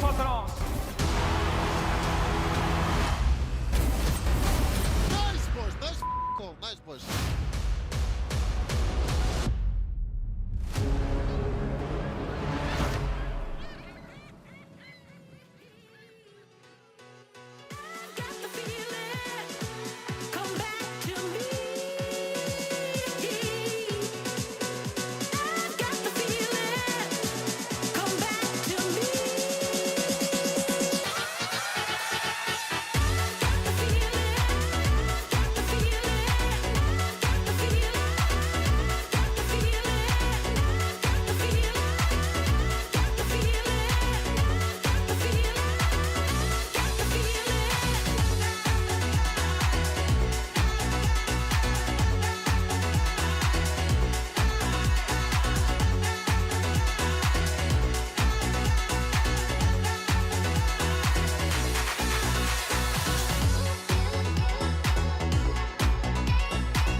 Neil mentioned that Boo did the prep for Summit, but he also had time to win a huge clutch. Would you like to gas him up? I don't know. I mean, when you get the post delivered, do you thank the postman? Or does he just deliver the letters? You know? Like, that's fact. It's kind of just, you know, it's fine. It's just both things. Exactly. So, I mean, yeah, Boo did the thought process behind the Summit. We did some photo reviews, obviously, of the defense against Fnatic. Yeah, but this is Boo's love child, so we'll love it as long as we can, and there is no gas for him. Sorry.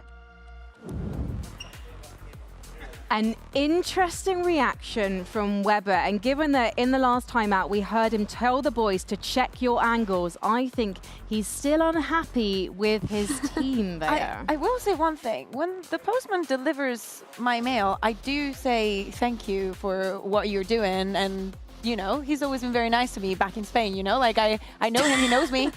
Cultural difference. Totally. Absolutely. But to be honest, he's got a point, right? Boo was the person who was responsible for that defensive side, and it was looking a bit ropey at times for the side of Team Heretics, Billy. Yeah, for sure. I think they only managed to get 2 extra rounds in comparison to the last time when we think back to the defense, but it was actually Fireflux that I think were winning so many rounds where maybe they shouldn't have been able to win them, and Team Heretics not being able to win out those ones, which was frustrating. It was mainly the Thrifties that we saw come up from them, Bea. Yeah, exactly. We saw it in a couple occasions in very important rounds. Rounds that, as you were saying, they look like they're going to go the Team Heretics way. I think their outcasters, Tom and Mitch, did a very good job in analyzing and saying that Fireflux were incredibly good at freezing and just flooding the sides. And that was causing such distress on Team Heretics because the angles get so reduced, especially when you also have the Neon and whatnot, and when you have Kachao given the performance that he was given. that I thought that this was going to be very different, especially, you know, Dedink was mostly missing for most of this map. At the beginning of the map, it was having so much impact, like with this ultimate being such a nuisance and something that Team Heretics had to deal with. Definitely brought them back on the board, and we thought that the momentum was all on their side. Yeah, and then when we get to the second half, it's Fireflux that have some oops moments, and Team Heretics who have some whoop moments. Yeah, I think that we speak about how momentum-based Team Heretics is.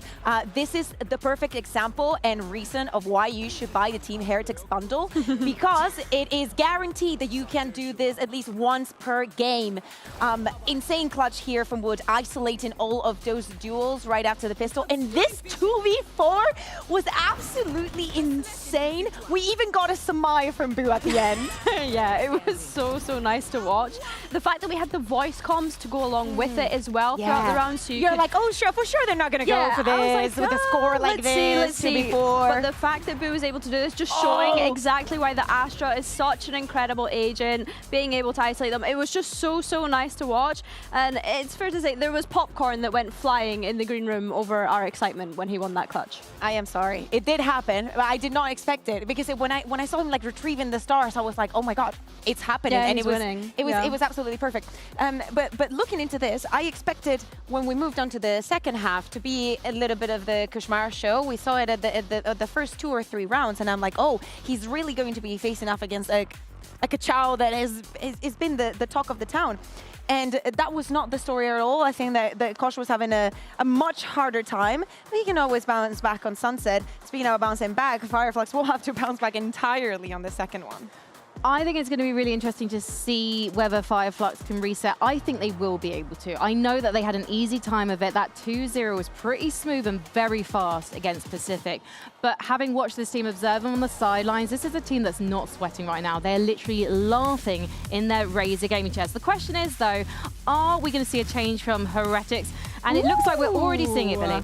Okay, yeah. I was hoping that we would maybe get to see Woot on the Yori here, but we're going to see him on the Chamber. That's an agent that he's played across a couple of maps, Breeze, when I think back historically. But it's Benji on the Sage that is grabbing I really my like attention. Double Sentinel. I think that especially when you're against a team that plays with the double duel is extra aggressive, and how Fireflux are playing, I think that it makes a lot of sense. Wood was also playing with the operator anywhere, but also in the previous map. Yep. There's a lot of delay in power here, but to me, it's also the Kushmaras has to show up. And for the side of well, and I will say, Neil said that they were going to be proactive on the defense. They were only proactive 2 rounds out of 12. So I feel like I've been lied to. Do you think you've been lied to on Sunset as well? Do you think there's going to be proactivity here? Listen, for the side of Fireflux, I am personally not worried, because Summit is also a map that they had not played in an official before, and they had such a good show, and seriously, the previous time around. And this one, there were those kind of rounds that you should have never lost. But honestly, on the attack, they were playing very well. I think, from my perspective, I want to see Dedink show up, and I think it's such a difference to go from the Chamber on that previous map to now be on a Waylay on this map. It feels like almost a risk, but yeah, if you're Fireflux, you know that Team Heretics don't have any prep on you coming into this map, because it was also a new one that's come into the pool that they've not been able to play. But Team Heretics must have been expecting something explosive like the composition that Fireflux are bringing here. So, I mean, is Benji going to be enough to slow that? It was 2 options. Like, they either do the same and put Dedink on the Chamber, or it's something as explosive as this, Yeah, so do you think that Team Heretics got the composition to slow that down? Honestly, if playing their game is being able to turn around 2v4s and all of that, and that's what they've been focusing on, it might be enough. It is enough for Heretics, but it needs to be more if they're going to make it to Barcelona. So let's head back to Mitch and Tom to see if this is going to be a 2-0.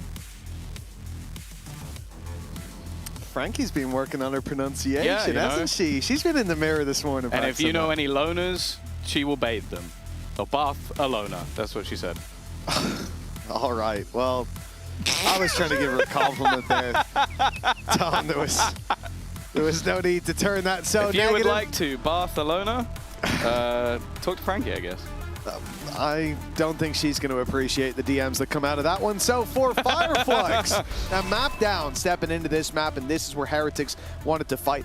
I remember hearing a thing or two about Heretics and Sunset. It was that they were all right at the map, if I recall. Historically, yes. Recently, not so much. It's changed. It's changed, indeed. They definitely struggle when they played against KC. I think that's why we're seeing the compositional shift. I don't mind the changes. I think...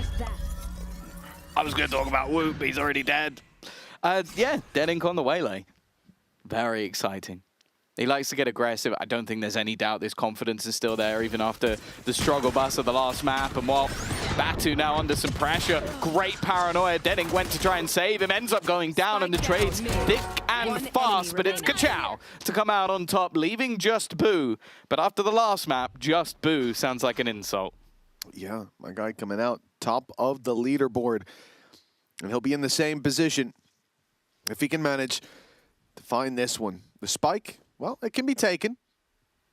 He's leaving it there for the moment. The bait now as he swings in. Nice shot onto Reezy, but Kachao is quick to take him down. A 3-piece for the youngster. Then a 1-0 start for Fireflux here on Sunset. And like you said, recent memory for Heretics doesn't paint this as quite the powerful or the powerhouse as it was in the past. But this pick could still be deadly. As you said, yeah, Wook got picked off early, but his chamber could change how this map plays out. Yeah, I was a little bit surprised by the choice. I can only assume that, like in scrims with the compositional change, that things have been going well, because you lose it a couple of times, and one of them to KC where you get absolutely bodied, and I sit there and go, okay, I'm surprised, even if in the past it was a good map for you. But more importantly as well, it was talked a lot, and I think it was Pipson talking about preparation and how a lot of these teams haven't been playing since July, so everything could have changed on the compositions, and also that means the map pool would change. So there is nothing they can go on for what Fireflux are doing. Like, they didn't know what comp they would be running. So it is basically just off their own back. Like, we believe we're going to be very good in this scenario, and that's why we've picked the map.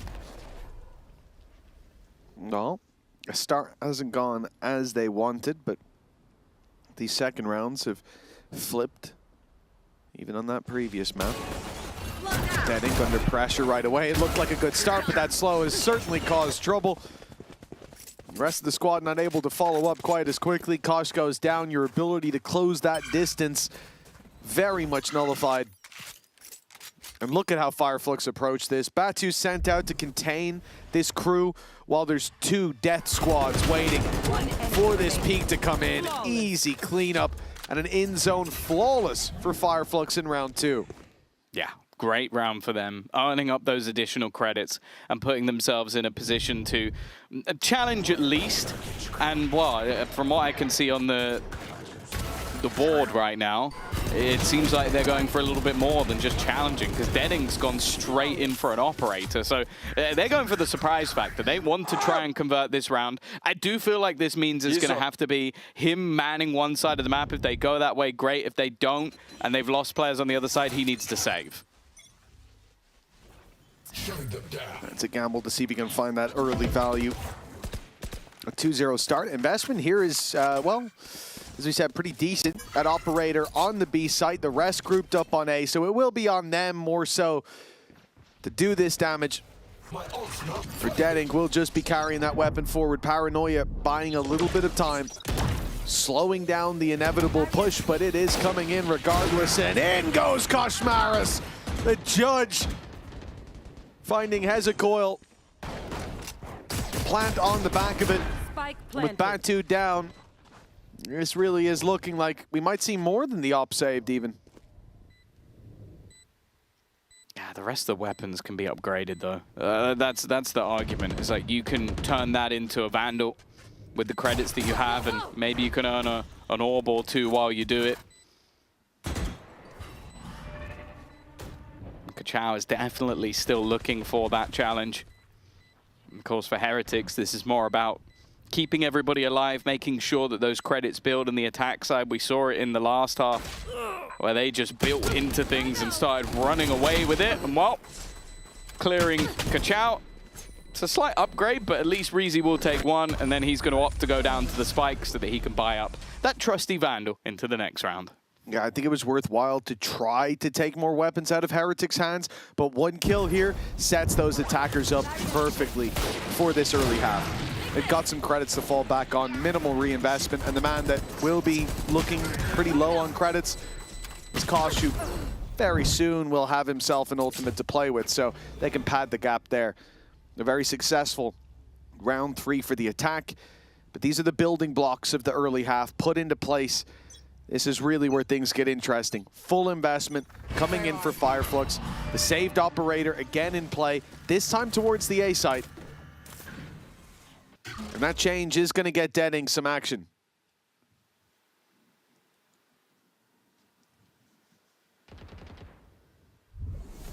Patient stuff.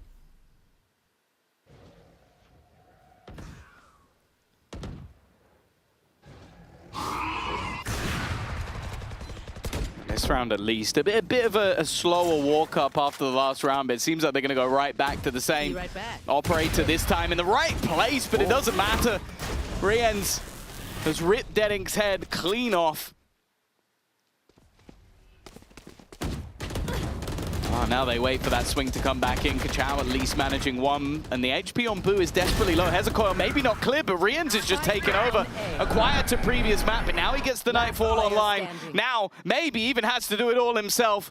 We spoke about him as that final boss over in Turkey. The Turkish teams sometimes struggle to deal with him, but he needs to try and ace this round to clear it. The first goes his way, and he uses the Sage Wall to get himself back out of there, trying to realize where the last player is, and he's done just that.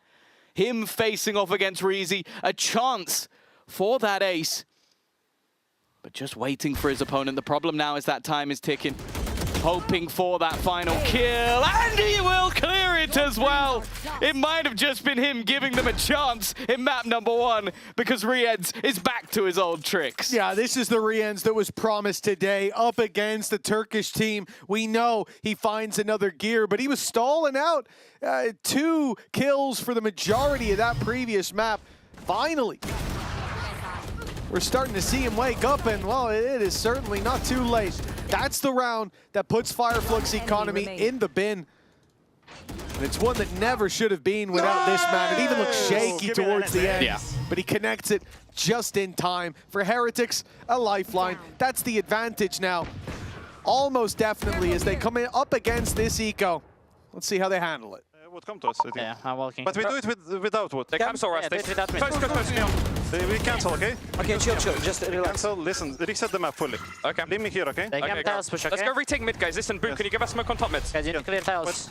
I'll do tiles. Go pick. Okay. Guys, smoke top mid. Top mid, yes. Top mid, I'm gonna slow it. Big one. 1, 2. Listen to me, guys. Still check left.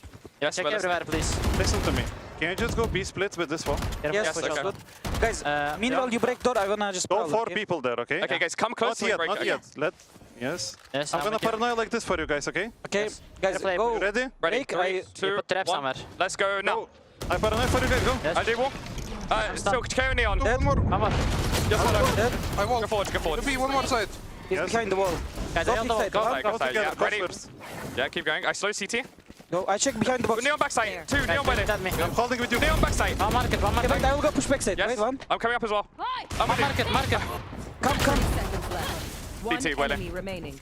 CT, Wiley. He has up. Market guy. And it's another big play needed from Boo. 28 HP to recover, and he's found himself another. Deadink, the only man on the other side, but a Frenzy could be the perfect weapon. Look how low Boo is, and he's got him off guard. And a Moda Thrifty for Fireflux. What a round. Yeah, it was a great round from Fireflux, but an incredibly messy one from the side of Heretics. It seemed like definitely mistakes made in terms of communication. Like it seemed like they were desperately trying to get each player to have their own idea, their own call in each moment, and they end up getting caught off guard for it. One going forward, the other going back, and a little bit of delay. And well, because of that, even a whiff shot as well from Wu. It's one to forget for one side, and definitely one to remember for the other.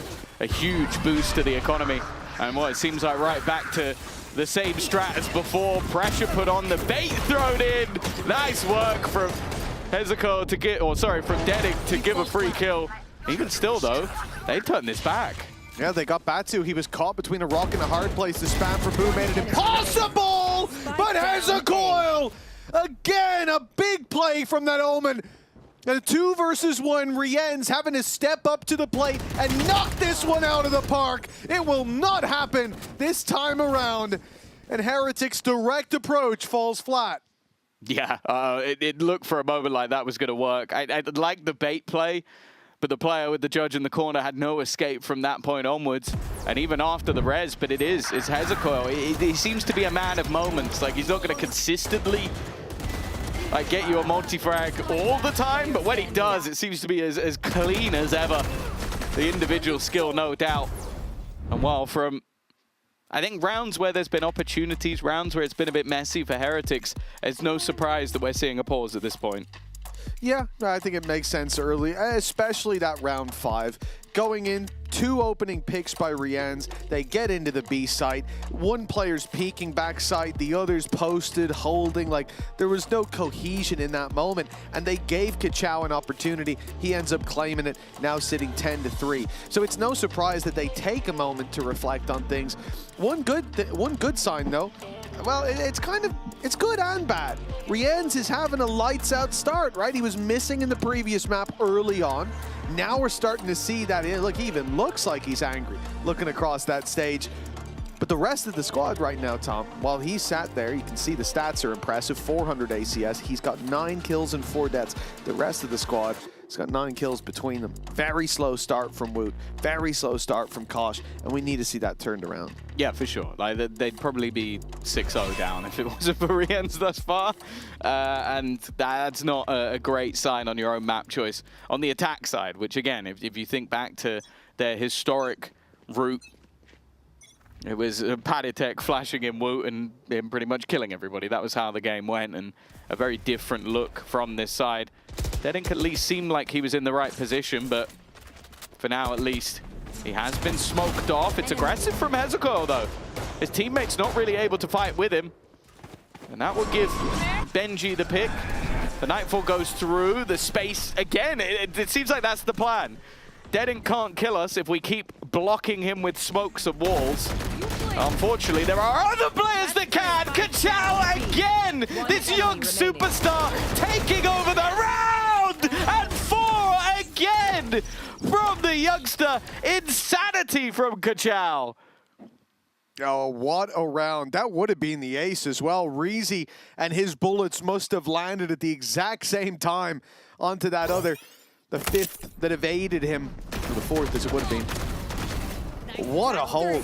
You see they bypass Dedink with the wall, they get past the operator, and it feels like that should make things easier, but all it took was a rifle in the hands of a man who's currently sat 14-3. And we talked about this already. In previous rounds, they gave him the opportunities. They didn't peak together, and he was able to convert them. Now, you see what happens when he's got that confidence. Sure, you fixed it. You swung together. You looked to trade. It didn't make a difference. Well, yeah, you saw we had the live stats for Rien's. Kachao currently has a kills per round of 2, which is absurd. He's running away with the game, and we've said it already, that Rien's in the past has been called that final boss of Turkey, the player that seems to perform fantastically versus Turkish opposition. Quiet first map, and a decent, already an ace in this one, but he is being outshined by Kachao. A 17-year-old superstar, and he's still going! He's looking to try and break some sort of record for kills and a half versus a team that has been there and done that. Well, he didn't get the ace in the last round. Reezy, don't be the man to steal it again. Don't take away the chance for the ace. Maybe even more impressive a chance for 9. He's going to take it again. He's going to take it again. Give the youngster the ace. This time, Kachao will do it. 4 in the last round. 5 in this round. There's only one man that Fireflux needs. Got to give credit to Reezy there as well. He did fire some shots. He almost did a fizzy. But then he fell back. Yeah, I like that. I like that it's a fizzy. I'll never forgive him for what he did. But I'll definitely forgive Reezy for the other round now. Now he's a good teammate. You love to see it. 19-3. Listen to them celebrate as well, man. Yeah, like, this means so much to them down on that stage, and doing it against a team like Heretics. Yes, we talk about recent history and so on, but this is the iconic Heretics map. It's beating Fnatic on Icebox. Something that Heretics Okay, are there all we about. go. He's died. They finally killed him. I was going to say, when we saw the 13-0 on Ascent, where Heretics beat Fnatic, Rians was 19-3 in the map. He's just got 19-3 in 8 rounds. Just got the numbers delivered. His ACS is 620 right now. Yeah, obviously, it's going to drop a bit. The half isn't over. It's going to go down. But as a peak, that's bloody impressive. At 6-2 up, this defensive side is standing entirely on the shoulders of Kachao. And without Riens, well, they'd be standing even taller. For Heretics, this is a disaster. Map 3 already looks like it's on the horizon, but there's plenty of time for things to change. They're moving. Oh, that's awful. The Prowler doesn't see them. Not only is there an op there, but the op has backup of Hezecoil, and Hezecoil has backup of Batu. Op runs away. They think it's clear, but Heza's standing by. And guess who else runs in to take a bite out of Heretics? It's a feast for Fireflux as they find themselves 7-2 in the lead. It's super impressive stuff. They're setting these traps. They tried it a few rounds ago versus the low buy, where they had the bait from Dead Ink, where he's taking the angle, falls back, there's a judge there. Then they're going like, hey, you like that trap? We're going to add another layer. You thought that you had it solved. Oh, we got that first player. Now there's another around the corner. And then Dead Ink goes, hey, I've not gone anywhere. I'm back for a little bit more. These trap setups look fantastic, considering that we have not seen them yet on this map, considering when they qualified for this event, it wasn't in the pool. This is looking very, very comfortable. And there you go, the big brain of the operation, Batu, had the read on them in that round. Really impressive Fireflux so far. And immediately a timeout from Heretics. A timeout That's after the second losing. one already. Indeed. The first half has had a lot of stress for this squad, and this guy is the one causing it. Only 557. Only. Come on, man. We're going to need you to step it up a little bit. I mean, no, it really has 354 damage a round. I mean, yeah, he's pumping out 2 kills a round. We're 9 That's rounds more in. than He's 2 got kills 19. around. That says it there. 2.1 indeed. 19 kills. No, I mean in terms of damage, that means there's even more than that. Like he's probably assisting a kill or 2 as well. He's taking a chunk Why out didn't we of do the health and KDA? armor. It would have been loads. Oh, hold on. Relax yourself. We don't need that. 7-2. Fireflux with an incredible display so far. The thing you always think with these moments is like, okay, you're winning because Kachao is just... I mean, he could take the Piston Cup on at this point, but the reality is that can't last forever. Everybody slows down. But when will Kachao take his foot off the gas? We immediately died in the last round, and I'll be honest, it didn't help. No, it didn't. And well, wherever they go, they'll see Dead Ink. He's in the right place at the right time. He's got support from Kachao. Boo's at least managed to get one and push the backside, and Kachao has maybe overstepped a little. The flash good enough to catch both players, and while Batu takes a second bite of the cherry. Woo. Oh, his gun's gonna go. He was just using the tour de force, and well, hello, Hezecoil. Being slightly overshadowed by Kachao, but he's having a great game as well. Well, that's it. It feels like there's no shortage of players who can have that impact. Dead Ink early on, that operator's a big problem. Kachao, the entirety of the time, he's 20-5. Man's got a 4 KD, 10 rounds in against Heretics on Sunset. And then Hezecoil has been there. Think about the round towards the A side. As you said, he's a man of moments. And this was his moment again. Swinging back in, taking 2 individual fights, and this one was quick and clean to get the 4K. Certainly earned himself that spot right behind Kachao, but taking over is going to require a lot. He's earned him the spot. Next time. Went a bit northern for a second there. He's earned spot. Earned him Getting spot. ready for later. Earned him spot. Now tick-tock fight. And well, Batu's been 1-for-1 traded. Res available for Benjamin Fish. And you should use it. It's Rians who's dead. We're 8-2. We're not rezzing. We're not bringing back Rians. We're not saving Rians. We're not saving Rians. Spike down. How dare you? Well, the trade back leaves it even. Spike has been retrieved. Could have been a 3v2 if they had Rians, but you know. Revive me, someone? Could have been less. Rians would have helped them get in there with the utility. Yeah, you know. But hey, Dive in from Danik, what a dodge, but Woot quickly pulls out the pistol. The problem is Hezekiah stands opposite you, a man who hasn't let many rounds slip. At 8-2, Fireflux would be hammering a nail in the coffin of Heretics! And it's bad from Boo! He was the star of Summit, but here on Sunset, it's a dark moment for him. There's a boo-boo. The shadows have stretched. The boo-boo delivered indeed. Double digits still possible at the halftime for Fireflux.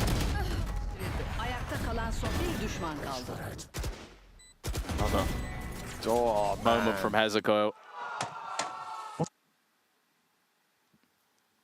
He hit his notepad, not the desk, you know.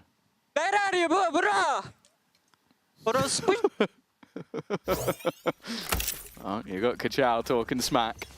9-2, and you can understand why. Well, he's got Koshmaris and Woot on 3 kills. And I say he because, like, yeah, some of the others have killed him, but when you click that performance tab at the end, everyone's just going to see a very big number beside Kachao's name, and it won't be on the killed tab. Double digits, whether they get there or not, this is a half that Heretics will have a lot to learn from. They've both timeouts already used. Coming into this last round, probably regretting not using that res. They might not get a chance this time. Kachao, only a double. That's a quieter round from him. You will see is not. And Heretics will be able to res back to the 4v4. Boo has kindly been given a judge by a teammate, but eventually he will be able to upgrade. Brings things back. They're walking up on this. They're looking for the fight, and they've spotted no one. This is so much information. Rien's only going to be able to get the one. The immediate trade, and 3 players spotted, but if anything, the steps are going to be heard. The operator's going to be primed and ready, and it's 2 for Deadink! Boo may come back, but the second time he dies, Woot goes with him. It's left all onto Benji. The wall up, he wants to try and fight them. He needs to try and turn this. And well, he might just get himself a plant. That's something at least. Get the clock ticking in his favor, but there's not really anywhere to go. Utility being sent forward, and well, Batu's there just in time. A perfect peak at the perfect time, and a nigh-on perfect half from the side of Fireflux. They have dominated the defense. Get the best round they had was an ace from Rien's over on Heretics, and they needed him to get that ace to win the round. That is a tough one for Heretics, but for Fireflux, they've got to feel on cloud 9. That collateral from Deadink certainly made him happy. And speaking of which, we actually talked to Deadink before the match here today. Let's take a moment to listen to it during this halftime. Deadink, tell me how long it took you to become so good on the operator. Operatörü iyi oynaman ne kadar sürdü? Ne kadar zamanda operatörü oynamaya başladın? Yani ben bayağıdır oynuyordum AP'yi. Sadece AP oynuyordum, operatör oynuyorum.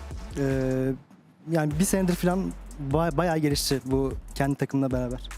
I was playing operator for a very long time, and now with a new team that I've been developing and investing on the playing on operator. And you're playing with Kachao as your fellow duelist. Tell me about how you've been working on that relationship. Kaço'da duelist oynuyorsun. Arandaki ilişki Kaço'la nasıl? Nasıl gidiyor? Ya çok güzel. Zaten ben değişiyorum sayda. Geri geliyorum. Samet benim Kaço trade'imi alıyor. Çok iyi ikiliyiz bence. We are playing with Kaço really. We are playing together. I'm dashing inside and I'm going out, and Kaço is taking the trade. So right now it's going very good with Kaço.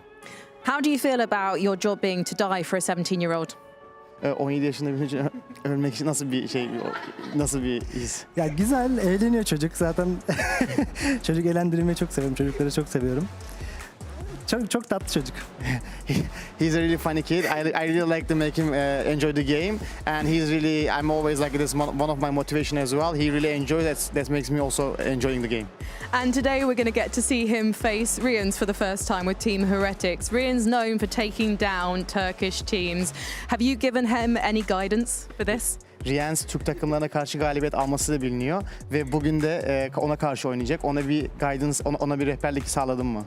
Yani bugün ona karşı farklı bir tarz oynamayı düşünüyoruz. Bakalım serverda göreceğiz. Today we will play a different game to Riens, and we will see in the server what will happen. Ooh! Oh, I love it. I cannot wait for this one. Also, fun fact for everyone watching at home, Kachao and Reezy were standing on the sidelines just watching Dead Ink during this interview, which I love.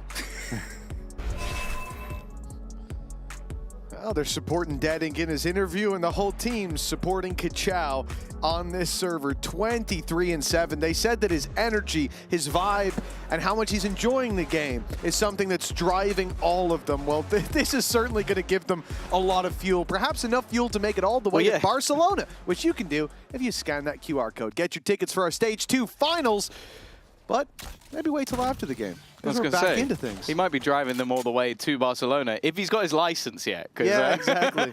It's only 17 years of age. Might not have had time to do the lessons just yet, but... I still haven't. Yeah, and you are also just 17 years of age, plus 10. Mentally. Either way, quick trades out. Oh. Pistols and more kills for Kachao, you guessed it. No. No! A pistol here for Fireflux is a death sentence for Heretics. It has to be. And Kachao as well, continuing that momentum. A plant. Look, Woot, 3-11. Been a long time since we've seen him struggle like this, and it'll get a little bit better. 4-12 is a better ratio. But, well, 11-2, not so much. He's genuinely still close to having 2 kills per round, by the way. Yes. Like, that's mental. Like, you see that in the first, like, 10 rounds, really impressive. You see that go on any longer in the game, and it is just absurd. And it's sad because I think otherwise we'd be talking about Hezekiah and the clutch rounds he's had and the insane moments, but this youngster, oh, taking our breath away, there's no doubt about it. Surprised we don't actually see more of an investment here from Heretics. They're going to go for the buy in the next round. It is a pick your poison, but this poison seems stronger than the other. You're basically going down to, can we win 10 rounds in a row? Or can we make it work with very little in this round? Well, they've got players in the right spot. Just to be clear, I don't believe in this round, but they have got players in the right spot. 4 here, Headhunter in position. No slows on Benji, but a wall perhaps can segment off the crew. Nice start by Woot. Not a great follow-up, but trading not as good as you could hope for in this moment. Koshmaris gets in there with another. Has to be traded back by Dead Ink, but they've spotted Rienz. They don't know about Boo, and Boo's on the wraparound. He might get a freebie here. Swings in, but Dead Ink's more than ready. Patience here from Fireflux, and Rienz is under pressure. Dead Ink with a 4-piece. Puts 12 on the board for the attackers. At this point, it feels impossible for Heretics to get even close to the scoreline Fireflux have put up. Yeah, it's basically not so much like how they bring it back. It's when this game is over, and if they could maybe just build up a bit of that confidence again. I think they'll be able to reset this and just go, okay, we came in with a comm that was probably working in scrims. We didn't know what we were up against. A kid has just obliterated us. But Kachao might get a 30 bomb in a 13-2 game. It's not. They might need to lose a round before that happens, unless he's going to kill everyone here. A 4K from Kachao would be pretty much a normal round at this point. I don't know. I believe in it. Even without the round lost, it will be Dead Ink, though, to steal the first. Kachao's got some work to do if he wants 30, but there's 28, a double already. Now it's looking a little bit more doable. It's all I really care about in this game at this point. Heretics are not winning, I'll tell you that. Maybe they might not win the second, certainly if Kachao keeps this. They're giving him ult. He's gonna get the ult. He's looking for it. They want the 30 bomb, but Dead Ink's stolen it. 29 max, and well, Dead Ink's getting in the way of that as well. Look at him go. Keep the kid humble. 10 HP. Here come the laser guns, and it's Kachao with a 3-piece. 1 away from a 30 bomb in a 13-2 map is outrageous. Yeah, and he was so close to keeping that 2 kills per round going. He's off it by a very small percentile, but I think he'll be okay with it. Oh, 499 ACS. It's 1 off the 500. There's nothing else really to talk about here, and well, I think we're pretty much ready to go down to the sideline. It's not with Kachao, it's with Reezy, but I think we know what we're talking about. We've got to talk about the ace. The first time Kachao nearly took one, Reezy, your bullets accidentally stole it. The second time, though, you hit your bullets deliberately to push Boo into Kachao's crosshair, right? In my purpose in that situation, I just exact spot. I just wanted exact spot for assist Kachao, and he gets it delivered. You played them like a fiddle. Congratulations. We'll see you on the next one, and we'll see you guys on the other side.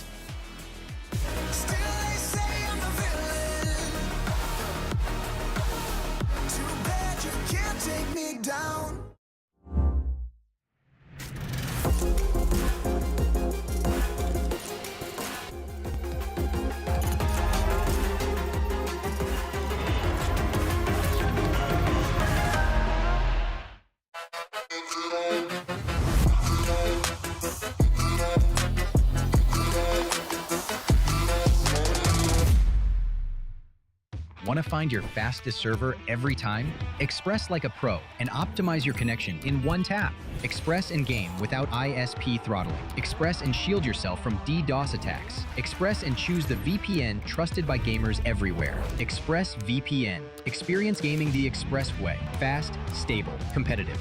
Outplay the world. It's time to Express. Unlock free cosmetics, including Lightning Kicks Buddy and more.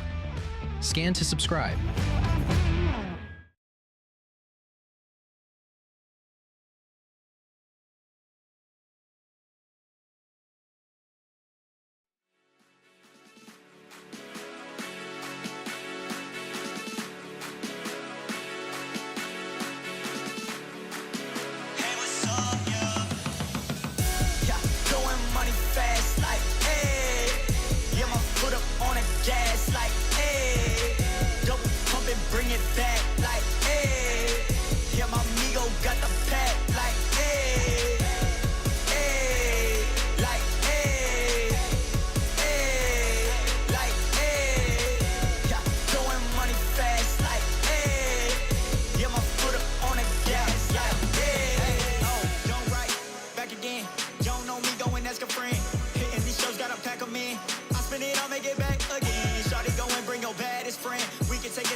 Check, whoa, VVS all on my neck, whoa, we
Kachao completely took over on Sunset. What makes him such a special talent? He's so young, he's full of adrenaline, his aim is insane. It's just peek and kill for him. Summit go and kill everyone is our tactic, it seems like that, but yeah, that's it. He's just insane. He works all day for it.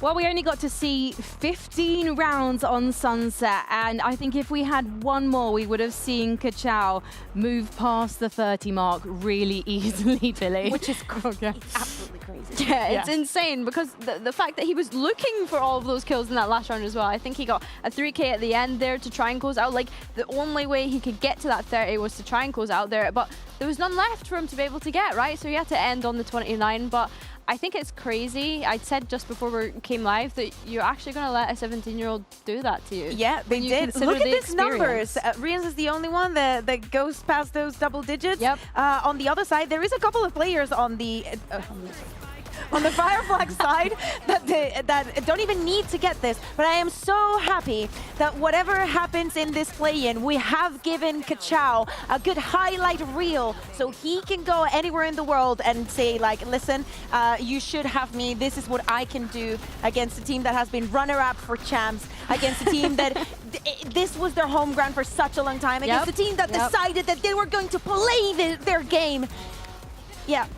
That's what Kachao did to them, round after round after round. Deadink as well had also very impressive ones, but especially when we put it head-to-head against Koshmaras.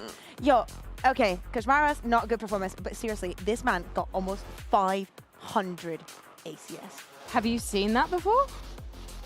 Very rarely. Over 300, I don't think, I can remember?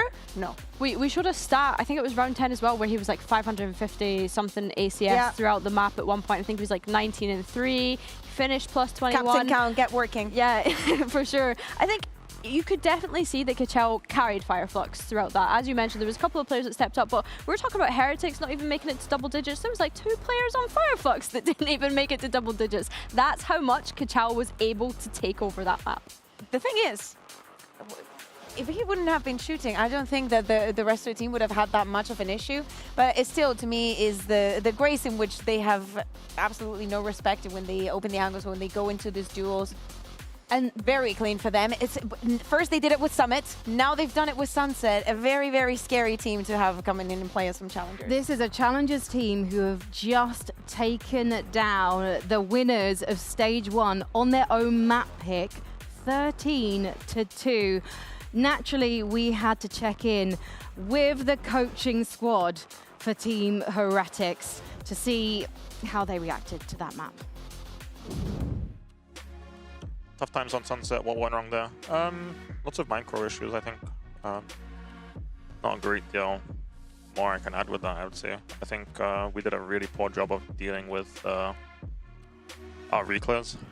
I mean, communication wasn't great either. There's a lot of things that went wrong. I mean, there's not a lot that went right when you lose in that scoreline, so nothing more to add, really. So here's one of my concerns for Team Heretics right now. Not just the scoreline on Sunset. It is who is going to be picking up this team when they're down, because this match, it is not over yet. They can remain in the upper bracket if they're able to win on Ascent, but they need someone to mentally reset them. Yes, Benji is the person when they're doing well in the server who's hyping up the team.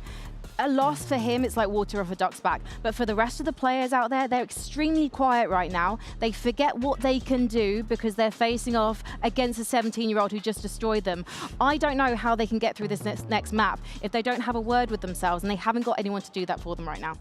Their fault, I say. At the map 1, they were like, oh, Benji, why don't you shut up? Why don't you shut up? Now he shut up. Who's going to be the one cheering for the team? Seriously, things can get difficult, especially because with Fireflux now starting on the defense, with the momentum that they have. They also have the chance to prove that what happened against Pacific wasn't a matter of their opponent, that they are here to be winners and teach the rest of the world what they can do. On the plus side, you have a Team Heretics that 13-0'd Fnatic on this map when we think back to the regular season. And not only that, if they do stick with the composition that they had in that game. Fireflux have experience of playing against this composition on Ascent. When I think back to Challengers Stage 3, they played against Enterprise on this map. So they have experience playing against it. It was a 2-13 loss. I don't know for Heretics though. I agree with you. They need to be able to bounce back. They're also teasing us Fireflux right now in Aegis Select because last time they were playing this map. Oh my god! I just realized on the way. Yeah, that's what I was. That's what I was like. Please. So before Kachao and Dedek lock, because they do need a controller, so we can assume that this is going to stay the way that it is. Do you remember him on Apex on the deadlock? No, please don't. No, please don't. I'm traumatized. Redemption. It's actually the opportunity of a redemption arc. So you're basically saying that now Batunax has had his first ever VCT win, he's running things back to try and rewrite the past. I'm not winning anything playing Deadlock. So just because Batu wants to play, everybody swaps around amongst them the agents that they were playing just so they can put this double sentinel on the side of Fireflux. I mean, with them starting on the defense, I'm praying that this is a last minute. This is a last minute decision. Please don't net yourself. I'm sure that's all he used to do when he was on Apex. Like, yeah, I have questions. Kachao on the Omen? That's my biggest question. But that's what I mean. Everybody moved around, so this could happen, and now there's no double duelist, and the duelist is sitting. Put Batu on the Yoru at this point, if we're going to talk about Apex. I'm genuinely speechless. I was thinking Kachao's going to be back on the Euro again, but they've changed things up. I know that I have to go back to Mitchman and Tom, but I desperately want to talk about this. So I'm just going to ask what Mitch and Tom think about this one. Mitch, are you going to be screaming during this game? There's probably a decent chance I will be. It looks like they've picked their agents the same way you pick letters in a game of Scrabble. I mean, I'm not really sure what I'm looking at here. That's about all I can say. Hey, you know, they've had a lot of time to work, a lot of time to practice. That's what they've come out with. And to be honest, like, I'm not looking, I don't really, especially after the last map, I think seeing Kachao not on a duelist is weird. But evidently this must have worked. So I'm gonna give them the benefit of the doubt. I want to see what they've got planned. I think they had a lot of cool trap setups on the previous map. This composition gives them a lot of opportunities for very cool trap setups. So why not? I've always said I really appreciate teams and players who have that flexibility. It's strange to see this level of flexibility, but I suppose in recent times... Oh my goodness! Was that blind? Did he see something I didn't? Well, either way, big advantage found. Great shock dart. Rienz is done. Oh, locked here. And the reload lets him fire back onto Dedek. The shots of the bullet missing! And Rienz, in godlike form, puts us in to a 1v2 where I don't think Rizzi has a chance. Nice work by Rienz in mid. Yeah, they've needed him to save them multiple times. One of the couple of rounds they got in the last map was him getting an ace and clearly feeling pumped up going into that third map. And I think it's important that they go off to a strong start. When you get bodied in the manner that you just did, I think we've seen, I think even Benji in the clip earlier spoke about how he is an emotional player. And I think getting control of those emotions or even harnessing them is going to be important. Oh, yeah. After that last map, you need a reason to believe you're still competing. And if you find it, it's very easy to forget the last map. It was so quick. It's a tiny little space in your memory. Probably a little scary when you see Kachao. Again, just the flashbacks, but at least now he's not on the Neon anymore. Can't take those fights in the same way. For Fireflux, well, the start hasn't gone according to plan. One man they couldn't kill is given a 1-0 leg up. And for Heretics, coming into Ascent up against the Turkish team and having Rienz be tested for his real, what has been talked about as a Turkish player's kryptonite, well, this would be a poetic way to prove the point. It will be a very slow round here in the anti-eco. Heretics very cautious not to give over free kills, and they have avoided the stack, which they're about to find out very soon.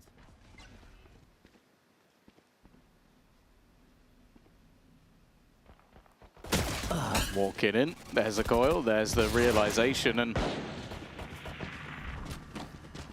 Molotov holding them back a little bit extra. It'll be some time to just clear everything out for the side of Heretics, but now it all comes about optimizing not only those orbs, but making sure the credits are kept. Like, I kind of want to see maybe the rifle given over to Benji and Kushmara start to go hunting. Obviously, it's a little bit more difficult to get that Phoenix ult as it was just a week or so ago. Damn you, Durka, ruining our Phoenix ult. It'll be damn near impossible to get if he's having the same kind of game he did last map as well. Like, that's one of the main things for me is Woot and Kosh are two duelists here. They have to show us confidence early on. They have to find that confidence for themselves. It was a really tough... I mean, it feels like every fight was really tough in the previous map. A really tough showing for them there, and even saving all the weapons forward in this, as its value will be obtained. Clean enough early start for Heretics.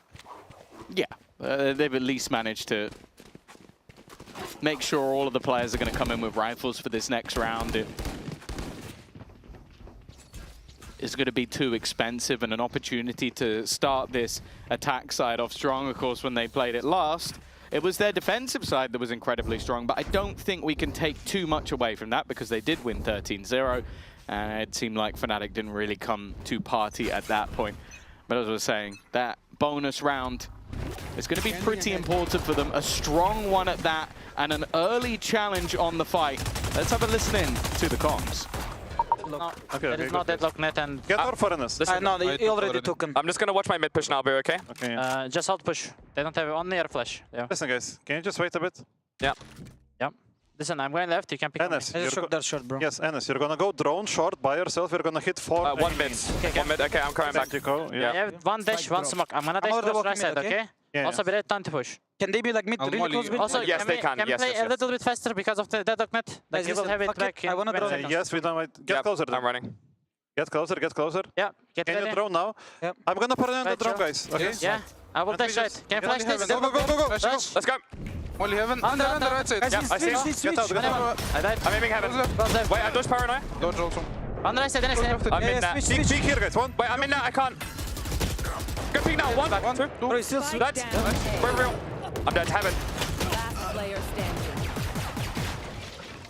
Nice, bro. It was both bullets. Oh, bro. Good bonus, guys. Well, Deadink held the line from heaven for Fireflux to get there first onto the board. A 2-1 scoreline now.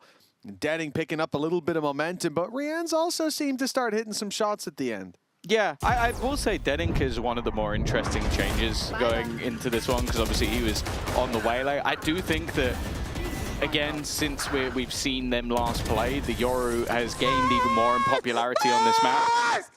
And they were running it already, but I think it makes more sense for him on the defense. So when he's able to get that operator into play, he's been very much on those more aggressive fronts, and he's very happy to sacrifice himself and take space. And sure, Kachao and the Omen maybe not the most, I guess, logical pick for him, but if he's still the guy going in second or third, I actually don't mind it.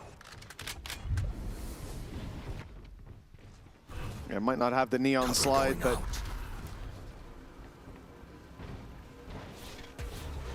he's that good at opening. Imagine how good he is at trading for Kachao. Damage through the smoke. That spam has done quite a bit. Woot and Kosh both tagged heavily, and they get nothing to show for it, but they might get some aggression out in the moment. That Judge, unlikely to go for a deep swing, and in fact, if it did, it might just have a double kill. Batu's patience likely to be rewarded as well. I think the only real danger is a Phoenix Flash coming around that corner. But you can see Heretics are already shifting back towards this B site. They're going to look for deep mid control.